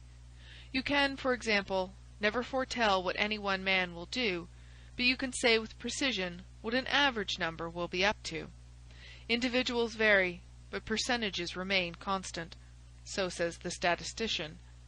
But do I see a handkerchief? Surely there is a white flutter over yonder." "Yes, it is your boy," I cried. "I can see him plainly." "And there is the Aurora," exclaimed Holmes, "and going like the devil. Full speed ahead, engineer. Make after that launch with the yellow light. By heaven, I shall never forgive myself if she proves to have the heels of us." She had slipped unseen through the yard entrance and passed behind 2 or 3 small craft, so that she had fairly got her speed up before we saw her. Now she was flying down the stream, near into the shore, going at a tremendous rate. Jones looked gravely at her and shook his head. "She is very fast," he said. "I doubt if we shall catch her." "We must catch her," cried Holmes between his teeth. "Heap it on, stokers. Make her do all she can. If we burn the boat, we must have them." We were fairly after her now. The furnaces roared and the powerful engines whizzed and clanked like a great metallic heart. Her sharp, steep prow cut through the river water and sent 2 rolling waves to right and to left of us. With every throb of the engines we sprang and quivered like a living thing. One great yellow lantern in our bows threw a long, flickering funnel of light in front of us. Right ahead a dark blur upon the water showed where the Aurora lay, and the swirl of white foam behind her spoke of the pace at which she was going. We flashed past barges, steamers, merchant vessels, in and out, behind this one and round the other. Voices hailed us out of the darkness, but still the Aurora thundered on, and still we followed close upon her track. "Pile it on, men, pile it on!" cried Holmes, looking down into the engine-room, while the fierce glow from below beat upon his eager, aquiline face. "Get every pound of steam you can." "I think we can gain a little," said Jones, with his eyes on the Aurora. "I am sure of it," said I. "We shall be up with her in a very few minutes." At that moment, however, as our evil fate would have it, a tug with 3 barges in tow blundered in between us. It was only by putting our helm hard down that we avoided a collision, and before we could round them and recover our way, the Aurora had gained a good 200 yards. She was still, however, well in view, and the murky, uncertain twilight was setting into a clear, starlit night. Our boilers were strained to their utmost, and the frail shell vibrated and creaked with the fierce energy which was driving us along. We had shot through the Pool, past the West India Docks, down the long Deptford Reach, and up again after rounding the Isle of Dogs. The dull blur in front of us resolved itself now clearly enough into the dainty Aurora. Jones turned our searchlight upon her so that we could plainly see the figures upon her deck. One man sat by the stern, with something black between his knees over which he stooped. Beside him lay a dark mass which looked like a Newfoundland dog. The boy held the tiller, while against the red glare of the furnace I could see old Smith, stripped to the waist, and shovelling coals for dear life. They may have had some doubt at first as to whether we were really pursuing them, but now as we followed every winding and turning which they took, there could no longer be any question about it. At Greenwich we were about 300 paces behind them. At Blackwall we could not have been more than 250. I have coursed many creatures in many countries during my checkered career, but never did sport give me such a wild thrill as this mad, flying manhunt down the Thames. Steadily we drew in upon them, yard by yard. In the silence of the night we could hear the panting and clanking of their machinery. The man in the stern still crouched upon the deck, and his arms were moving as though he were busy, while every now and then he would look up and measure with a glance the distance which still separated us. Nearer we came, and nearer. Jones yelled to them to stop. We were not more than 4 boats' lengths behind them. both boats flying at a tremendous pace. It was a clear reach of the river, with Barking Level upon one side, and the melancholy Plumstead marshes upon the other. At our hail, the man in the stern sprang up from the deck, and shook his two clenched fists at us, cursing the while in a high, cracked voice. He was a good-sized, powerful man, and as he stood poising himself with legs astride, I could see that from the thigh downwards there was but a wooden stump upon the right side. At the sound of his strident, angry cries, there was movement in the huddled bundle upon the deck. It straightened itself into a little black man, the smallest I have ever seen, with a great misshapen head and a shock of tangled, dishevelled hair. Holmes had already drawn his revolver, and I whipped out mine at the sight of this savage, distorted creature. He was wrapped in some sort of dark ulster or blanket, which left only his face exposed, but that face was enough to give a man a sleepless night. Never have I seen features so deeply marked with all bestiality and cruelty. His small eyes glowed and burned with the sombre light, and his thick lips were writhed back from his teeth, which grinned and chattered at us with a half-animal fury. "Fire if he raises his hand," said Holmes quietly. We were within a boat's length by this time, and almost within touch of our quarry. I can see the two of them now as they stood, the white man with his legs far apart, shrieking out curses, and the unhallowed dwarf with his hideous face and his strong yellow teeth gnashing at us in the light of our lantern. It was well that we had so clear a view of him. Even as we looked, he plucked out from under his covering a short, round piece of wood, like a school ruler, and clapped it to his lips. Our pistols rang out together. He whirled round, threw up his arms, and with a kind of choking cough, fell sideways into the stream. I caught one glimpse of his venomous, menacing eyes amid the white swirl of the waters. At the same moment the wooden-legged man threw himself upon the rudder and put it hard down, so that his boat made straight in for the southern bank, while we shot past her stern, only clearing her by a few feet. We were round after her in an instant, but she was already nearly at the bank. It was a wild and desolate place, where the moon glimmered upon a wide expanse of marshland, with pools of stagnant water and beds of decaying vegetation. The launch with a dull thud ran up upon the mud-bank, with her bow in the air and her stern flush with the water. The fugitive sprang out, but his stump instantly sank its whole length into the sodden soil. In vain he struggled and writhed. Not one step could he possibly take, either forwards or backwards. He yelled in impotent rage and kicked frantically into the mud with his other foot, but his struggles only bored his wooden pin the deeper into the sticky bank. When we brought our launch alongside, he was so firmly anchored that it was only by throwing the end of a rope over his shoulders that we were able to haul him out, and to drag him, like some evil fish, over our side. The two Smiths, father and son, sat sullenly in their launch, but came aboard meekly enough when commanded. The Aurora herself we hauled off and made fast to our stern. A solid iron chest of Indian workmanship stood upon the deck. This, there could be no question, was the same that had contained the ill-omened treasure of the Sholtos. There was no key, but it was of considerable weight, so we transferred it carefully to our own little cabin. As we steamed slowly upstream again, we flashed our searchlight in every direction, but there was no sign of the islander. Somewhere in the dark ooze at the bottom of the Thames lie the bones of that strange visitor to our shores. "See here," said Holmes, pointing to the wooden hatchway. "We were hardly quick enough with our pistols." There, sure enough, just behind where we had been standing, stuck one of those murderous darts which we knew so well. It must have whizzed between us at the instant that we fired. Holmes smiled at it and shrugged his shoulders in his easy fashion, but I confess that it turned me sick to think of the horrible death which had passed so close to us that night. End of chapter 10.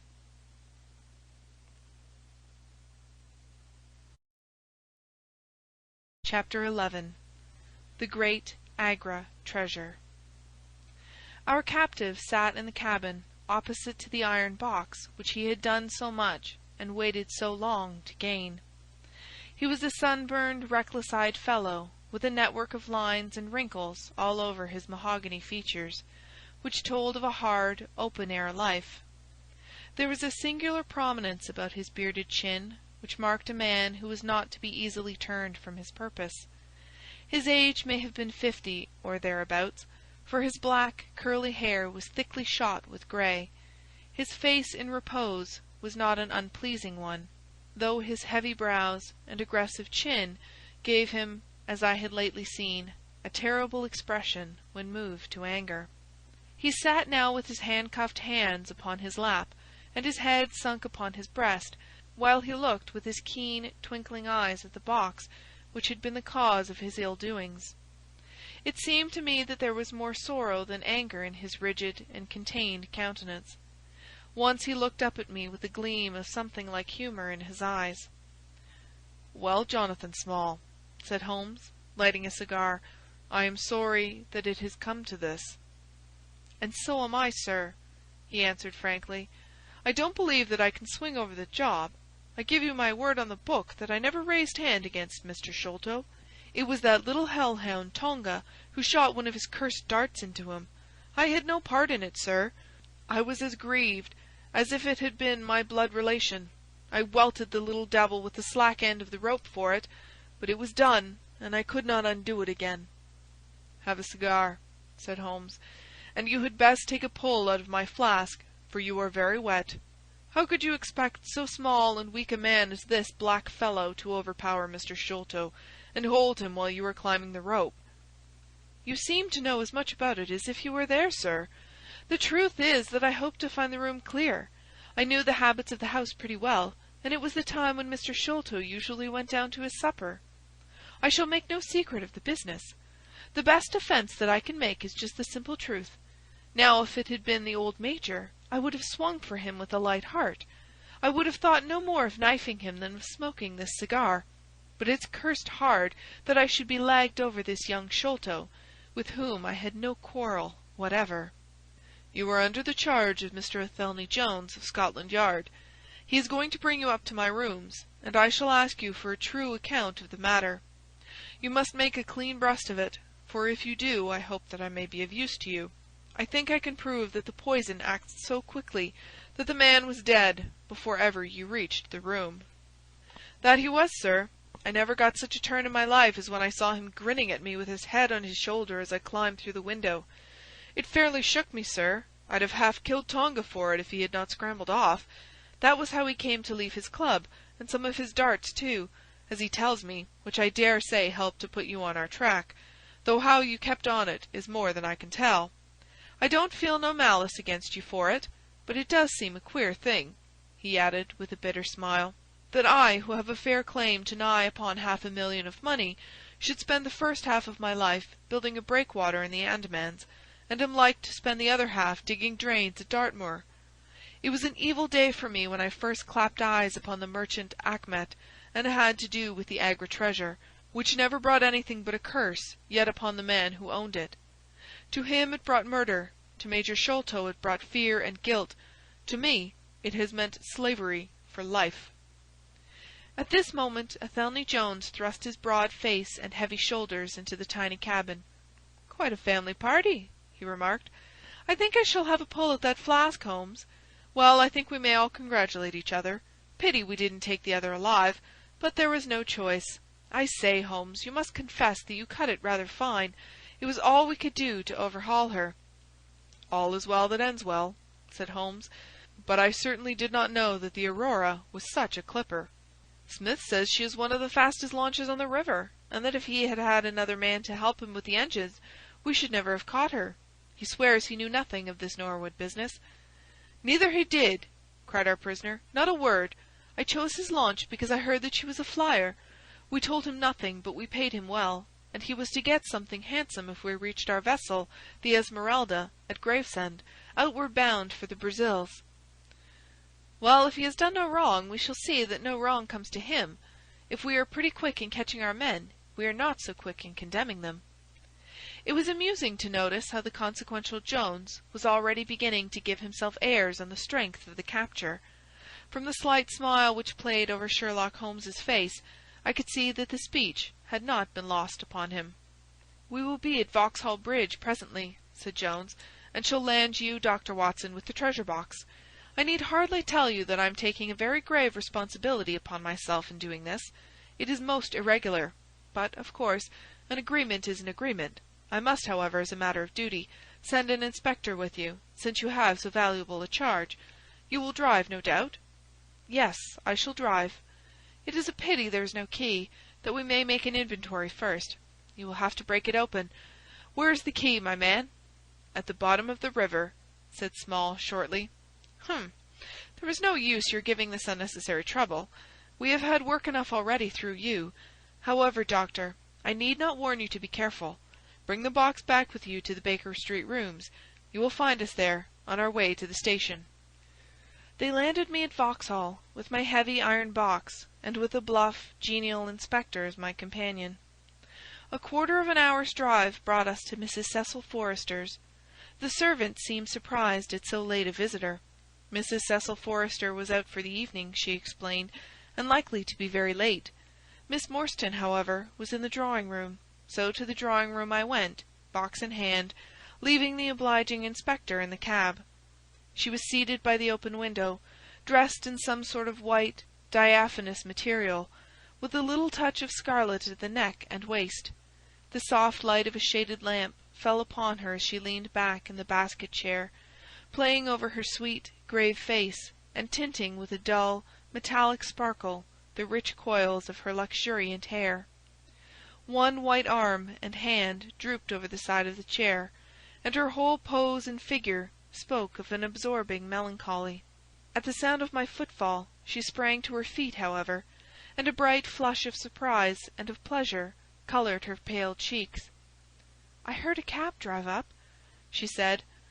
"I thought that Mrs. Forrester had come back very early, but I never dreamed that it might be you. What news have you brought me?" "I have brought something better than news," said I, putting down the box upon the table and speaking jovially and boisterously, though my heart was heavy within me.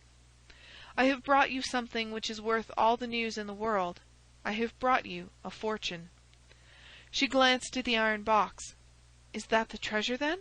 she asked coolly enough. "Yes, this is the great Agra treasure. Half of it is yours, and half is Thaddeus Sholto's. You will have a couple of 100,000 each. Think of that! An annuity of 10,000 pounds! There will be few richer young ladies in England. Is it not glorious?" I think that I must have been rather overacting my delight, and that she detected a hollow ring in my congratulations, for I saw her eyebrows rise a little, and she glanced at me curiously. "If I have it," said she, "I owe it to you." "No, no," I answered, "not to me, but to my friend Sherlock Holmes. With all the will in the world I could never have followed up a clue which has taxed even his analytical genius. As it was, we very nearly lost it at the last moment." "Pray sit down and tell me all about it, Dr. Watson," she said. I narrated briefly what had occurred since I had seen her last, Holmes's new method of search, the discovery of the Aurora, the appearance of Athelney Jones, our expedition in the evening, and the wild chase down the Thames. She listened with parted lips and shining eyes to my recital of our adventures. When I spoke of the dart which had so narrowly missed us, she turned so white that I feared that she was about to faint. "It is nothing," she said, as I hastened to pour her out some water. "I am all right again. It was a shock to me to hear that I had placed my friends in such horrible peril." "That is all over," I answered. "It was nothing. I will tell you no more gloomy details. Let us turn to something brighter. There is the treasure. What could be brighter than that? I got leave to bring it with me, thinking that it would interest you to be the first to see it." "It would be of the greatest interest to me," she said. There was no eagerness in her voice, however. It had struck her, doubtless, that it might seem ungracious upon her part to be indifferent to a prize which had cost so much to win. "What a pretty box!" she said, stooping over it. "This is Indian work, I suppose?" "Yes, it is Benares metalwork." "And so heavy! she exclaimed, trying to raise it. "The box alone must be of some value. Where's the key?" "Small threw it into the Thames," I answered. "I must borrow Mrs. Forrester's poker." There was in the front a thick and broad hasp, wrought in the image of a sitting Buddha. Under this I thrust the end of the poker, and twisted it outward as a lever. The hasp sprang open with a loud snap. With trembling fingers I flung back the lid. We both stood gazing in astonishment. The box was empty. No wonder it was that heavy. The ironwork was 2/3 of an inch thick all round. It was massive, well made, and solid, like a chest constructed to carry things of great price, but not one shred or crumb of metal or jewellery lay within it. It was absolutely and completely empty. "The treasure is lost," said Miss Morstan, calmly. As I listened to the words and realized what they meant, a great shadow seemed to pass from my soul. I did not know how this Agra treasure had weighed me down, until now that it was finally removed. It was selfish, no doubt, disloyal, wrong, but I could realize nothing, save that the golden barrier was gone from between us. "Thank God!" I ejaculated from my very heart. She looked at me with a quick, questioning smile. "Why do you say that?" she asked. "Because you are within my reach again," I said, taking her hand. She did not withdraw it. "Because I love you, Mary, as truly as ever a man loved a woman. Because this treasure, these riches, sealed my lips. Now that they are gone, I can tell you how I love you. That is why I said thank God." "Then I say thank God too," she whispered, as I drew her to my side. Whoever had lost a treasure, I knew that night that I had gained one. End of chapter 11.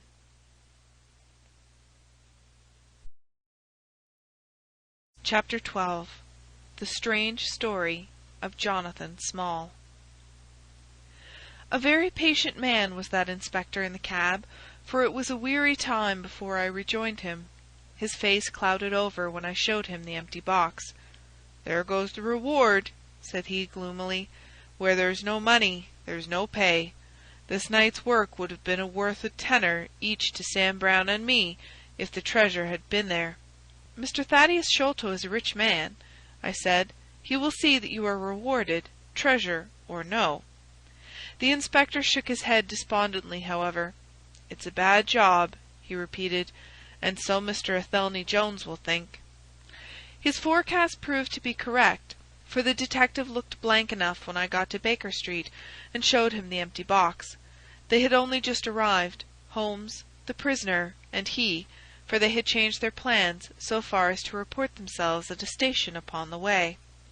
My companion lounged in his armchair with his usual listless expression, while Small sat stolidly opposite to him, with his wooden leg cocked over his sound one. As I exhibited the empty box, he leaned back in his chair and laughed aloud. "This is your doing, Small," said Athelney Jones angrily. "Yes, I have put it away where you shall never lay hand upon it," he cried exultantly. "It is my treasure, and if I can't have the loot, I'll take darned good care that no one else does. I tell you that no living man has any right to it, unless it is 3 men who are in the Andaman convict barracks, and myself. I know now that I cannot have the use of it, and I know that they cannot. I have acted all through for them as much as for myself.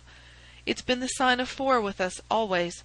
Well, I know that they would have had me do just what I have done, and throw the treasure into the Thames, rather than let it go to kith or kin of Sholto or of Morstan. It was not to make them rich that we did for Achmet. You'll find the treasure where the key is, and where little Tonga is. When I saw that your launch must catch us, I put the loot away in a safe place. There are no rupees for you this journey." "You are deceiving us, Small," said Athelney Jones sternly. "If you had wished to throw the treasure into the Thames, it would have been easier for you to have thrown box and all." "Easier for me to throw, and easier for you to recover," he answered, with a shrewd, sidelong look. "The man that was clever enough to hunt me down is clever enough to pick an iron box from the bottom of a river. Now that they are scattered over 5 miles or so, it may be a harder job. It went to my heart to do it, though. I was half mad when you came up with us. However, There's no good grieving over it. I've had ups in my life, and I've had downs, but I've learned not to cry over spilled milk." "This is a very serious matter, Small," said the detective. "If you had helped justice instead of thwarting it in this way, you would have had a better chance at your trial." "Justice!" snarled the ex-convict. "A pretty justice! Whose loot is this, if it is not ours? Where is the justice that I should give it up to those who have never earned it? Look how I have earned it! 20 long years in that fever-ridden swamp, all day at night under the mangrove tree, all night chained up in the filthy convict huts, bitten by mosquitoes, racked with ague, bullied by every cursed black-faced policeman who loved to take it out of a white man. That was how I earned the Agra treasure. And you talk to me of justice because I cannot bear to feel that I have paid this price only that another may enjoy it. I would rather swing a score of times, or have one of Tonga's darts in my hide, than live in a convict's cell and feel that another man is at his ease in a palace with the money that should be mine."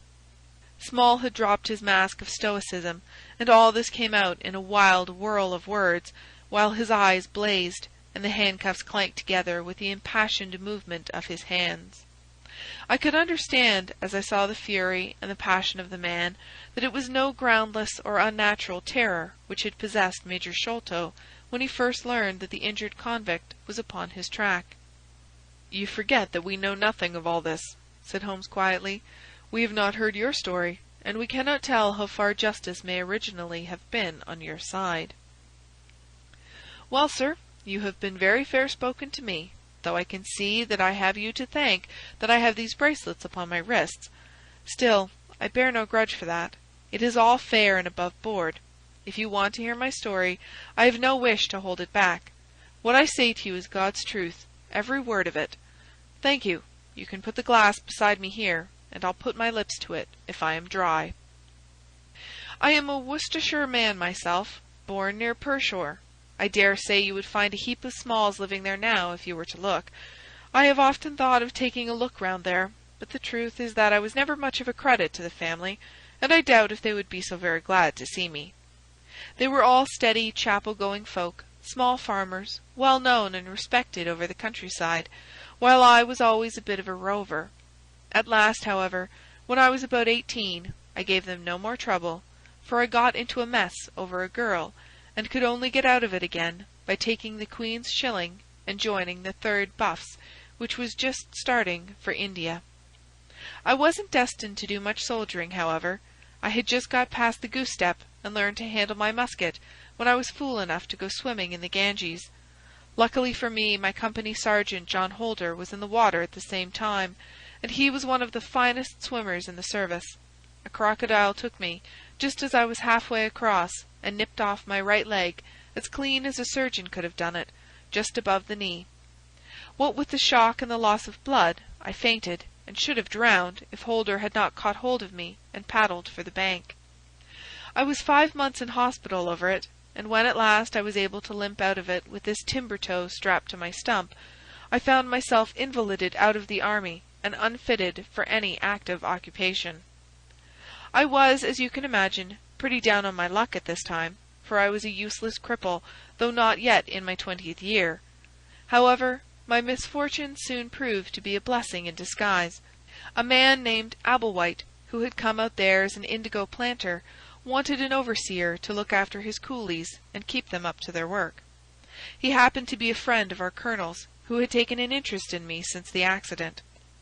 To make a long story short, the colonel recommended me strongly for the post, and as the work was mostly to be done on horseback, my leg was no great obstacle, for I had enough knee left to keep good grip on the saddle. What I had to do was to ride over the plantation, to keep an eye on the men as they worked, and to report the idlers. The pay was fair, I had comfortable quarters, and altogether I was content to spend the remainder of my life in indigo planting. Mr. Abblewhite was a kind man, and he would often drop into my little shanty and smoke a pipe with me, for white folk out there feel their hearts warm to each other, as they never do here at home. Well, I was never in luck's way long. Suddenly, without a note of warning, the Great Mutiny broke upon us. 1 month India lay as still and peaceful to all appearance as Surrey or Kent, The next there were 200,000 black devils let loose, and the country was a perfect hell. Of course you know all about it, gentlemen, a deal more than I do, very like, since reading is not in my line. I only know what I saw with my own eyes. Our plantation was at a place called Muttra, near the border of the northwest provinces. Night after night the whole sky was alight with the burning bungalows, and day after day we had small companies of Europeans passing through our estate with their wives and children on their way to Agra, where were the nearest troops. Mr. Abelwhite was an obstinate man. He had it in his head that the affair had been exaggerated, and that it would blow over as suddenly as it had sprung up. There he sat on his veranda, drinking whisky pegs and smoking cheroots, while the country was in a blaze about him. Of course we stuck by him, I and Dawson, who, with his wife, used to do the book-work and the managing. Well, one fine day the crash came. I had been away on a distant plantation, and was riding slowly home in the evening, when my eye fell upon something all huddled together at the bottom of a steep nullah. I rode down to see what it was, and the cold struck through my heart when I found it was Dawson's wife, all cut into ribbons, and half eaten by jackals and native dogs. A little further up the road, Dawson himself was lying on his face, quite dead, with an empty revolver in his hand, and 4 sepoys lying across each other in front of him. I reined up my horse, wondering which way I should turn, but at that moment I saw thick smoke curling up from Abelwhite's bungalow, and the flames beginning to burst through the roof. I knew then that I could do my employer no good, but would only throw my own life away if I meddled in the matter. From where I stood I could see hundreds of the black fiends, with their red coats still on their backs, dancing and howling round the burning house. Some of them pointed at me, and a couple of bullets sang past my head, so I broke away across the paddy fields, and found myself late at night, safe within the walls at Agra. As it proved, however, there was no great safety there either. The whole country was up like a swarm of bees. Wherever the English could collect in little bands, they held just the ground that their guns commanded. Everywhere else they were helpless fugitives. It was a fight of the millions against the hundreds, and the cruelest part of it was that these men that we fought against, foot, horse, and gunners, were our own picked troops, whom we had taught and trained, handling our own weapons and blowing our own bugle calls. At Agra there were the 3rd Bengal Fusiliers, some Sikhs, 2 troops of horse, and a battery of artillery. A volunteer corps of clerks and merchants had been formed, and this I joined, wooden leg and all. We went out to meet the rebels at Shahgunj early in July, and we beat them back for a time, but our powder gave out, and we had to fall back upon the city. Nothing but the worst news came to us from every side, which is not to be wondered at, for if you look at the map you will see that we were right in the heart of it.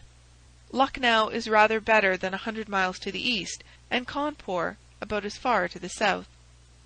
From every point on the compass there was nothing but torture and murder and outrage. The city of Agra is a great place, swarming with fanatics and fierce devil-worshippers of all sorts. Our handful of men were lost among the narrow, winding streets. Our leader moved across the river, therefore, and took up his position in the old fort at Agra. I don't know if any of you gentlemen have ever read or heard anything of that old fort. It is a very queer place, the queerest that ever I was in, and I have been in some rum corners too. First of all, it is enormous in size. I should think that the enclosure must be acres and acres. There is a modern part, which took all our garrison, women, children, stores, and everything else, with plenty of room over. But the modern part is nothing like the size of the old quarter, where nobody goes, and which is given over to the scorpions and the centipedes. It is all full of great deserted halls and winding passages, and long corridors twisting in and out, so that it is easy enough for folk to get lost in it. For this reason it was seldom that any one went into it, though now and again a party with torches might go exploring. The river washes along the front of the old fort, and so protects it, but on the sides and behind there are many doors, and these had to be guarded, of course, in the old quarter as well as in that which was actually held by our troops.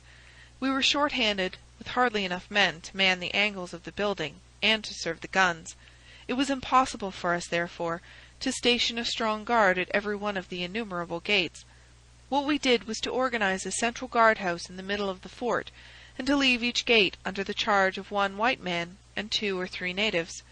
I was selected to take charge during certain hours of the night of a small isolated door upon the southwest side of the building.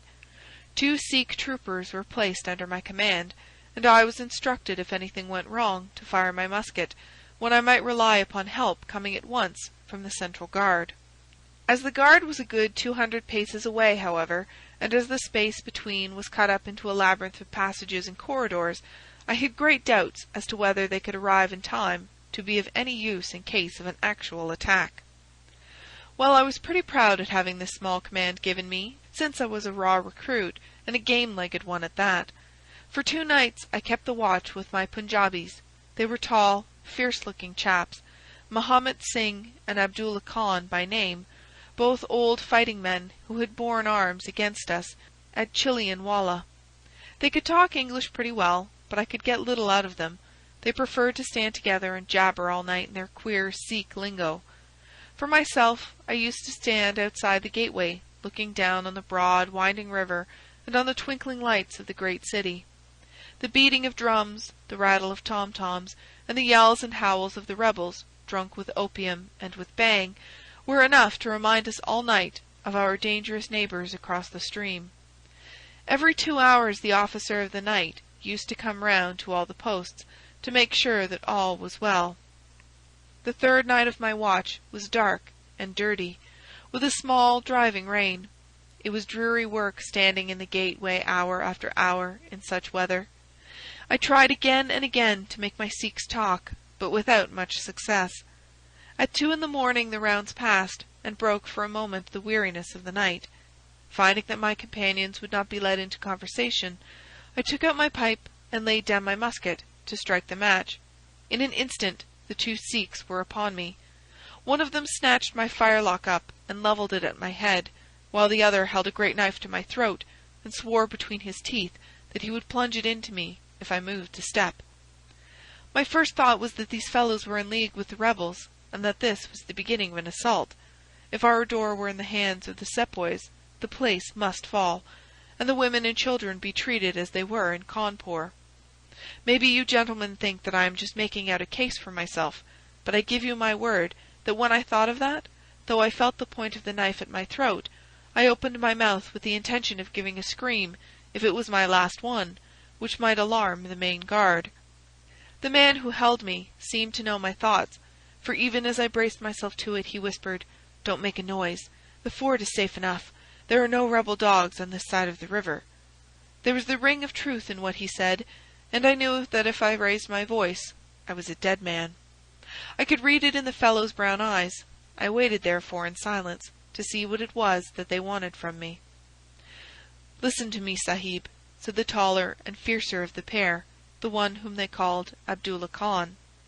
"You must either be with us now, or you must be silenced forever.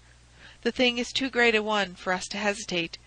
Either you are heart and soul with us on your oath on the cross of the Christians, or your body this night shall be thrown into the ditch, and we shall pass over to our brothers in the rebel army. There is no middle way.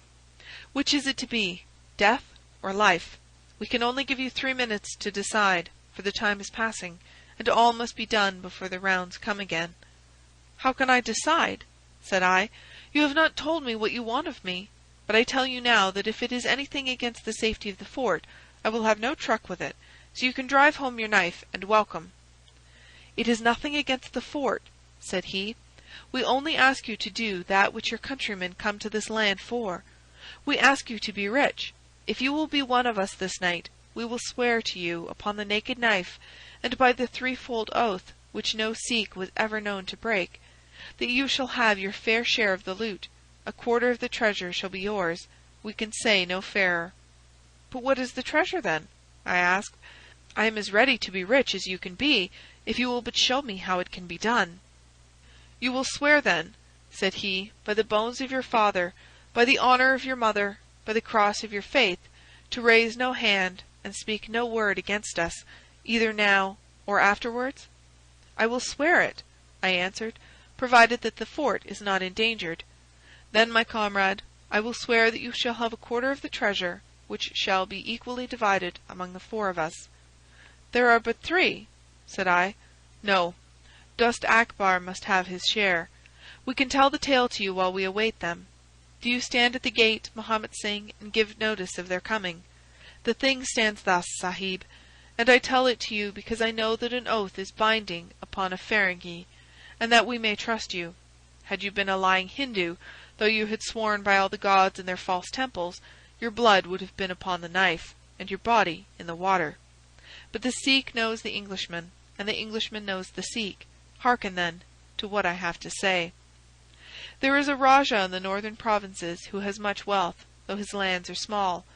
Much has come to him from his father, and more still he has set by himself, for he is of a low nature, and hoards his gold rather than spend it.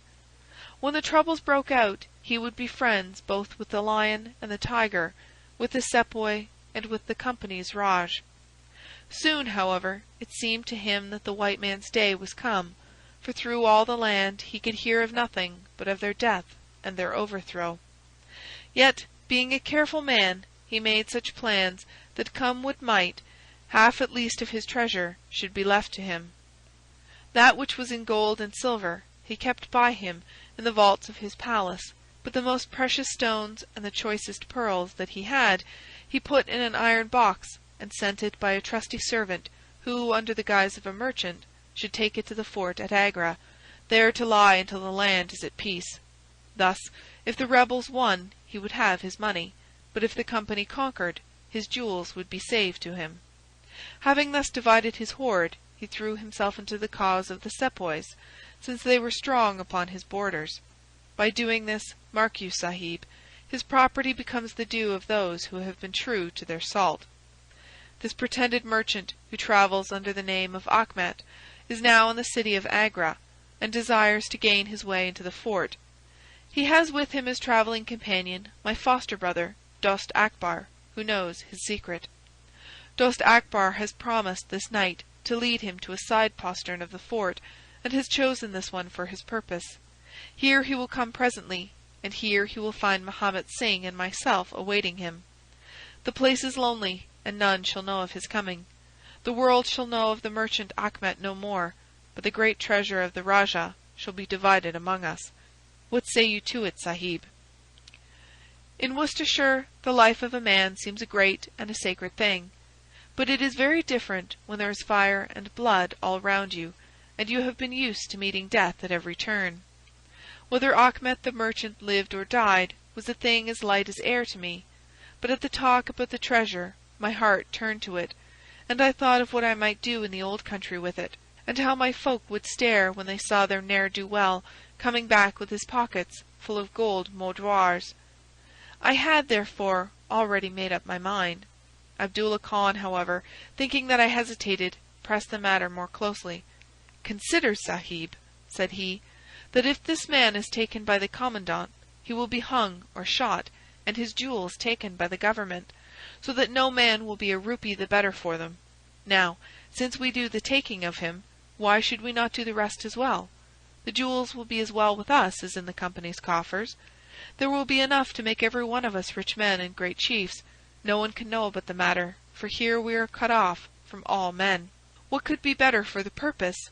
Say again then, Sahib, whether you are with us, or if we must look upon you as an enemy." "I am with you, heart and soul," said I. "It is well," he answered, handing me back my firelock. "You see that we trust you, for your word, like ours, is not to be broken.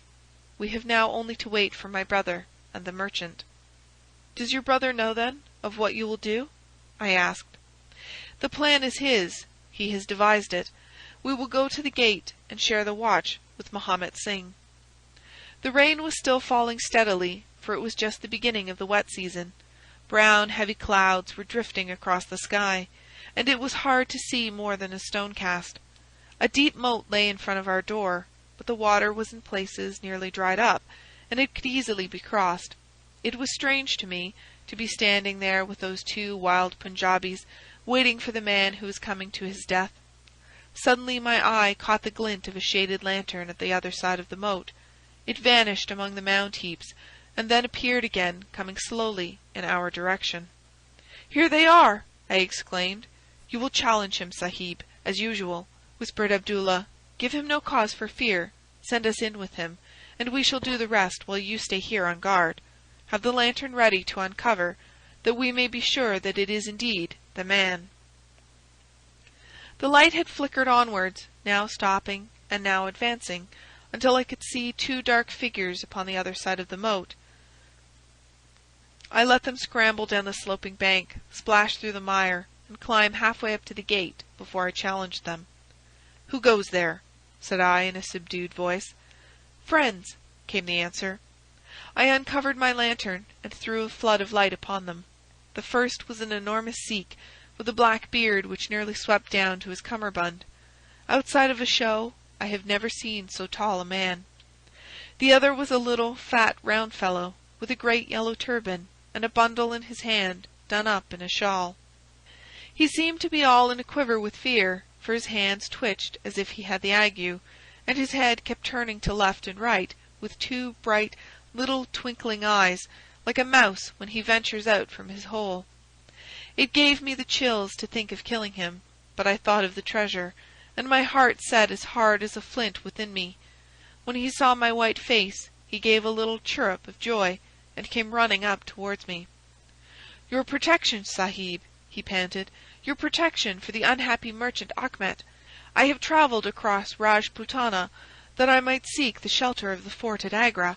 I have been robbed and beaten and abused, because I have been the friend of the company. It is a blessed night, this, when I am once more in safety, I and my poor possessions." "What have you in the bundle?" I asked. "An iron box," he answered, "which contains 1 or 2 little family matters, which are of no value to others, but which I should be sorry to lose. Yet I am not a beggar, and I shall reward you, young Sahib, and your governor also, if he will give me the shelter I ask." I could not trust myself to speak longer with the man. The more I looked at his fat, frightened face, the harder did it seem that we should slay him in cold blood. It was best to get it over. "Take him to the main guard," said I. The 2 Sikhs closed in upon him on each side, and the giant walked behind, while they marched in through the dark gateway. Never was a man so compassed round with death. I remained at the gateway with the lantern. I could hear the measured tramp of their footsteps sounding through the lonely corridors. Suddenly it ceased, and I heard voices and a scuffle with the sound of blows. A moment later there came, to my horror, a rush of footsteps coming in my direction, with the loud breathing of a running man. I turned my lantern down the long, straight passage, and there was the fat man, running like the wind, with a smear of blood across his face, and close at his heels, bounding like a tiger, the great, black-bearded Sikh, with a knife flashing in his hand. I have never seen a man run so fast as that little merchant. He was gaining on the Sikh, and I could see that if he once passed me and got to the open air, he would save himself yet. My heart softened to him, but again the thought of his treasure turned me hard and bitter. I cast my firelock between his legs as he raced past, and he rolled twice over like a shot rabbit. Ere he could stagger to his feet, the Sikh was upon him, and buried his knife twice in his side. The man never uttered moan nor moved muscle, but lay where he had fallen. I think myself that he may have broken his neck with the fall. You see, gentlemen, that I am keeping my promise. I am telling you every work of the business, just exactly as it happened, whether it is in my favour or not." He stopped and held out his manacled hands for the whisky and water which Holmes had brewed for him. For myself, I confess that I had now conceived the utmost horror of the man, not only for this cold-blooded business in which he had been concerned, but even more for the somewhat flippant and careless way in which he narrated it. Whatever punishment was in store for him, I felt that he might expect no sympathy from me. Sherlock Holmes and Jones sat with their hands upon their knees, deeply interested in the story, but with the same disgust written upon their faces. He may have observed it, for there was a touch of defiance in his voice and manner as he proceeded. "It was all very bad, no doubt," said he. I should like to know how many fellows in my shoes would have refused a share of this loot when they knew that they would have had their throats cut for their pains. Besides, it was my life or his when once he was in the fort. If he had got out, the whole business would come to light, and I should have been court-martialed and shot as likely as not, for people were not very lenient at a time like that." "Go on with your story," said Holmes shortly. "Well, we carried him in, Abdullah, Akbar, and I. A fine weight he was, too, for all that he was so short. Mahomet Singh was left to guard the door. We took him to a place which the Sikhs had already prepared. It was some distance off, where a winding passage leads to a great empty hall, the brick walls of which were all crumbling to pieces. The earth floor had sunk in at one place, making a natural grave, so we left Achmet the merchant there, having first covered him over with loose bricks. This done, we all went back to the treasure. It lay where he had dropped it when he was first attacked. The box was the same which now lies open upon your table. A key was hung by a silken cord to that carved handle upon the top. We opened it, and the light of the lantern gleamed upon a collection of gems, such as I have read of and thought about when I was a little lad at Pershore. It was blinding to look upon them. When we had feasted our eyes, we took them all out and made a list of them. There were 143 diamonds of the first water, including one which has been called, I believe, the Great Mogul, and is said to be the second largest stone in existence. Then there were 97 very fine emeralds, and 170 rubies, some of which, however, were small. There were 40 carbuncles, 210 sapphires, 61 agates, and a great quantity of beryls, onyxes, cat's eyes, turquoises, and other stones, the very names of which I did not know at the time, though I have become more familiar with them since. Besides this, there were nearly 300 very fine pearls, 12 of which were set in a gold coronet. By the way, these last had been taken out of the chest, and were not there when I recovered it. After we had counted our treasures, we put them back into the chest, and carried them to the gateway to show them to Mahomet Singh. Then we solemnly renewed our oath to stand by each other and be true to our secret. We agreed to conceal our loot in a safe place until the country should be at peace again, and then to divide it equally among ourselves. There is no use dividing it at present, for if gems of such value were found upon us, it would cause suspicion, and there was no privacy in the fort, nor any place where we could keep them. We carried the box, therefore, into the same hall where we had buried the body, and there, under certain bricks in the best preserved wall, we made a hollow and put our treasure. We made careful note of the place, and next day I drew 4 plans, one for each of us, and put the sign of the 4 of us at the bottom, for we had sworn that we should each always act for all, so that none might take advantage. That is an oath that I can put my hand to my heart and swear that I have never broken. Well, there's no use my telling you, gentlemen, what came of the Indian Mutiny. After Wilson took Delhi and Sir Colin relieved Lucknow, the back of the business was broken. Fresh troops came pouring in, and Nana Sahib made himself scarce over the frontier. A flying column under Colonel Greathead came round to Agra and cleared the Pandies away from it. Peace seemed to be settling upon the country, and we 4 were beginning to hope that the time was at hand when we might safely go off with our shares of the plunder. In a moment, however, our hopes were shattered by our being arrested as the murderers of Achmet. It came about in this way. When the Rajah put his jewels into the hands of Achmet, he did it because he knew that he was a trusty man. They are suspicious folk in the East, however, so what does this Rajah do but take every second even more trusty servant and set him to play the spy upon the first? This second man was ordered never to let Achmet out of his sight, and he followed him like a shadow. He went after him that night and saw him pass through the doorway. Of course he thought he had taken refuge in the fort, and applied for admission there himself next day, but could find no trace of Achmet.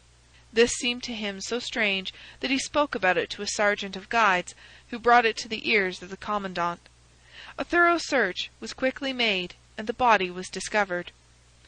Thus, at the very moment that we thought that all was safe, we were all 4 seized and brought to trial on the charge of murder, 3 of us because we had held the gate that night, and the 4th because he was known to have been in the company of the murdered man. Not a word about the jewels came out at the trial, for the Rajah had been deposed and driven out of India, so no one had any particular interest in them. The murder, however, was clearly made out, and it was certain that we must all have been concerned in it.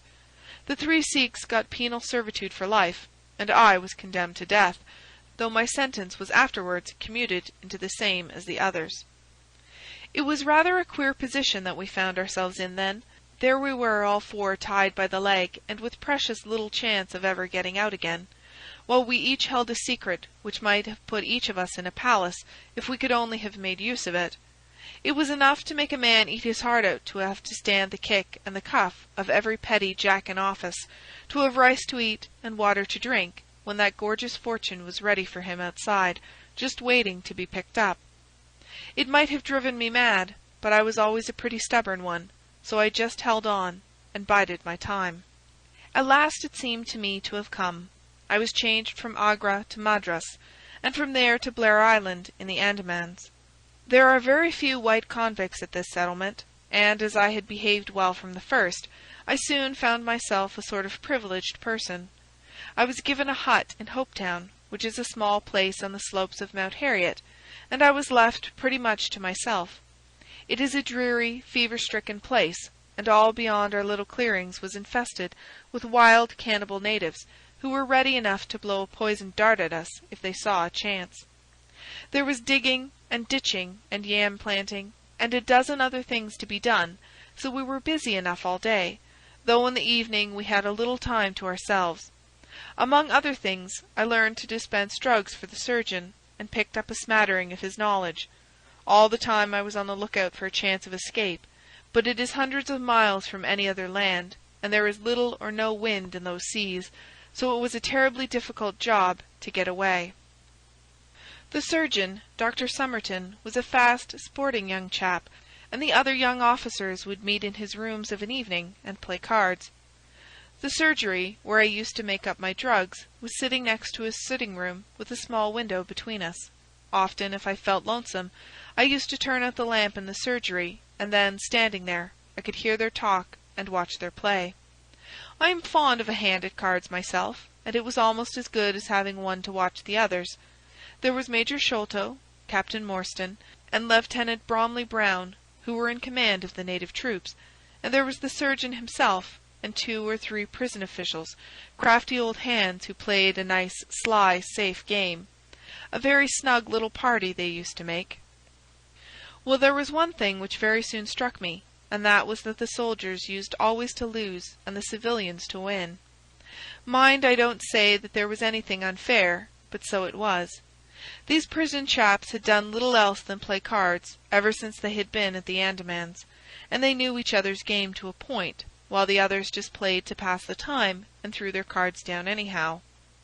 Night after night the soldiers got up poorer men, and the poorer they got the more keen they were to play.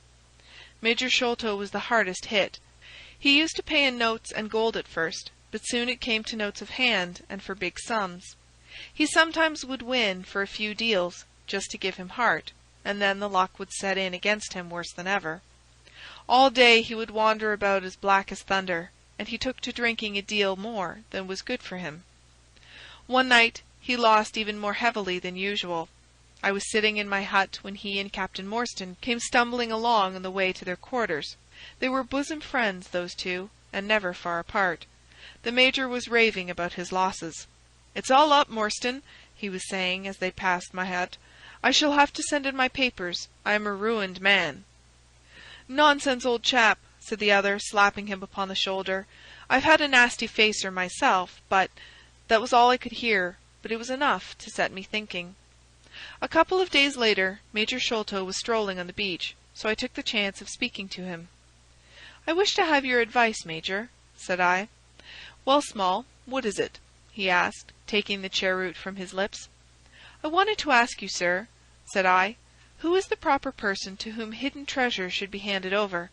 I know where 500,000 worth lies, and as I cannot use it myself, I thought perhaps the best thing that I could do would be to hand it over to the proper authorities, and then perhaps they would get my sentence shortened for me." "500,000, Small?" he gasped, looking hard at me to see if I was in earnest. "Quite that, sir, in jewels and pearls. It lies there ready for anyone. And the queer thing about it is that the real owner is outlawed and cannot hold property, so that it belongs to the first comer." "To government, Small," he stammered, "to government." But he said it in a halting fashion, and I knew in my heart that I had got him. "You think, then, sir, that I should give the information to the Governor-General?" said I, quietly.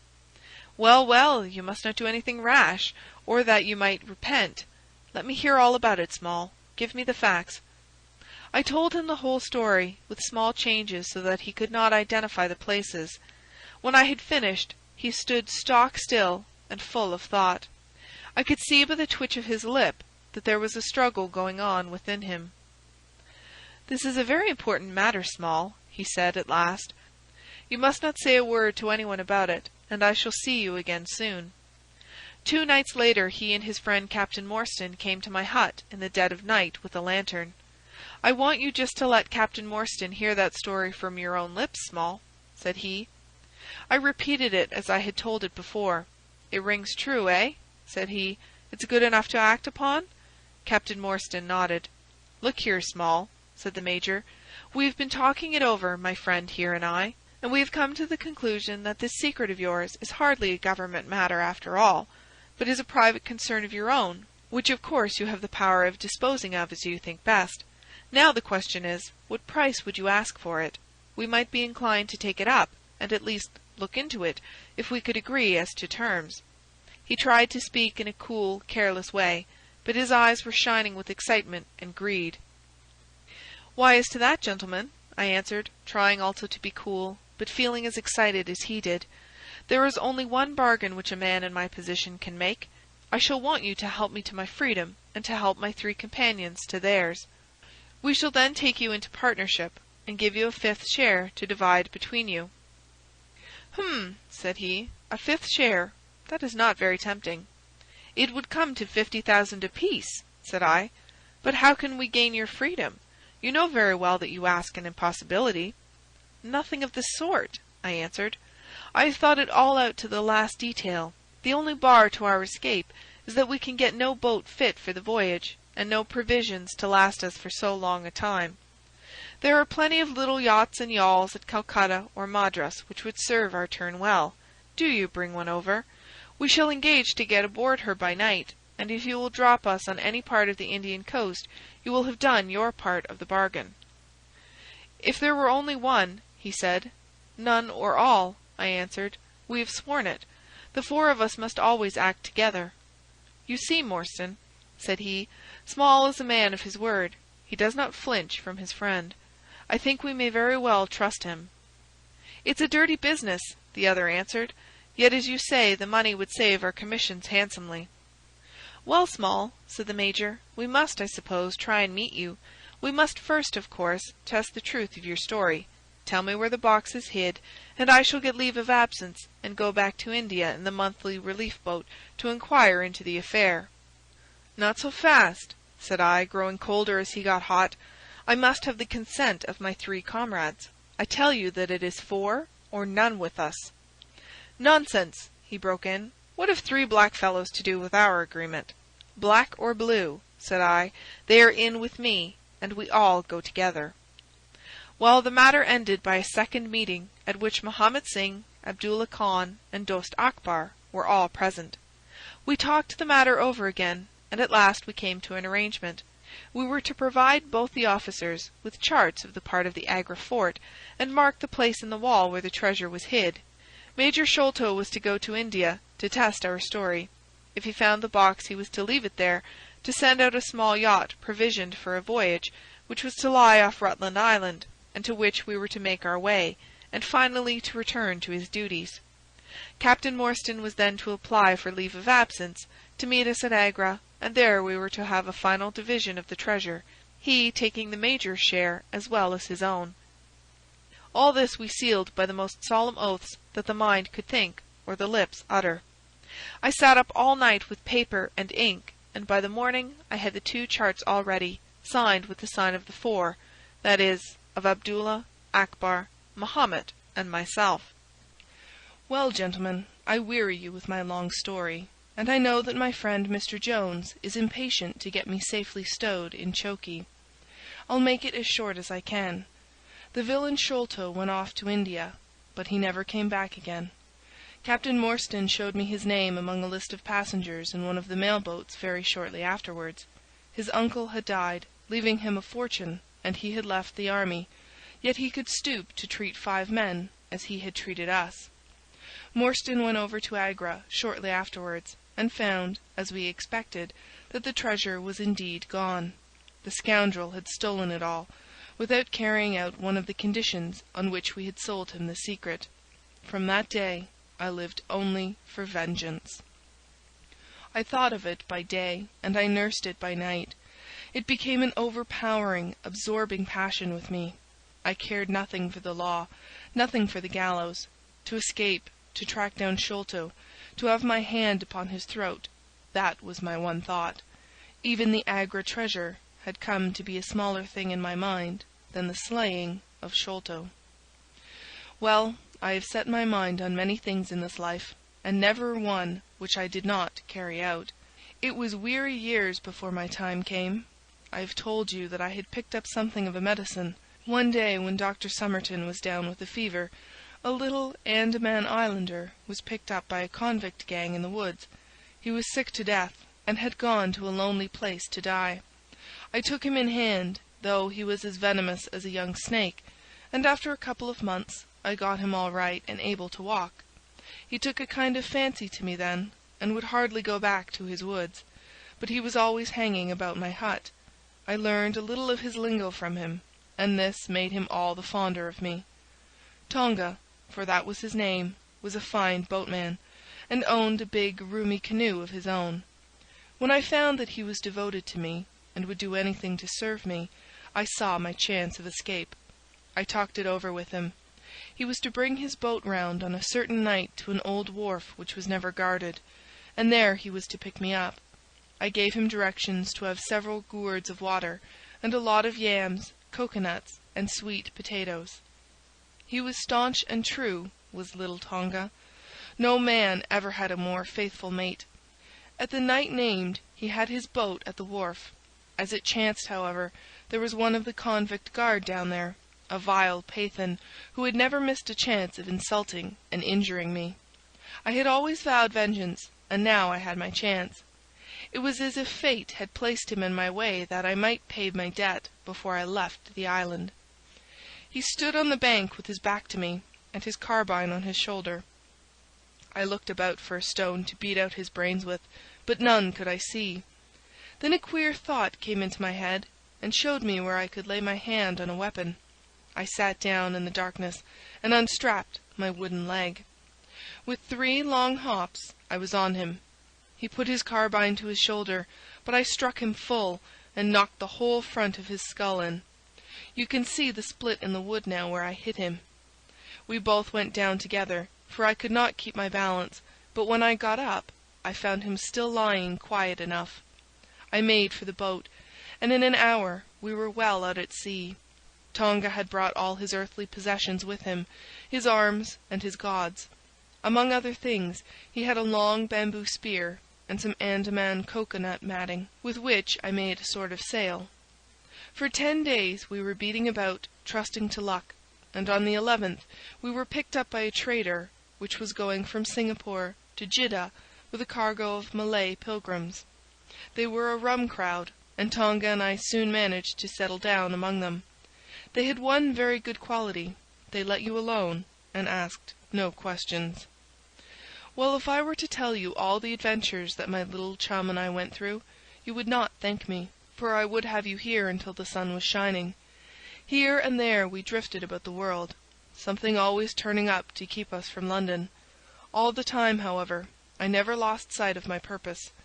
I would dream of Sholto at night. 100 times I have killed him in my sleep. At last, however, some 3 or 4 years ago, we found ourselves in England. I had no great difficulty in finding where Sholto lived, and I set to work to discover whether he had realized the treasure, or if he still had it. I made friends with someone who could help me. I name no names, for I don't want to get anyone else in a hole, and I soon found that he still had the jewels. Then I tried to get at him in many ways, but he was pretty sly, and had always 2 prize-fighters, besides his sons and his khitmutgar, on guard over him. One day, however, I got word that he was dying. I hurried at once to the garden, mad that he should slip out of my clutches like that, and looking through the window, I saw him lying in his bed, with his sons on each side of him. I'd have come through and taken my chance with the 3 of them, only even as I looked at him his jaw dropped, and I knew that he was gone. I got into his room that same night, though, and I searched his papers to see if there was any record of where he had hidden our jewels. There was not a line, however, so I came away, bitter and savage as a man could be. Before I left, I bethought me that if I ever met my Sikh friends again, it would be a satisfaction to know that I had left some mark of our hatred.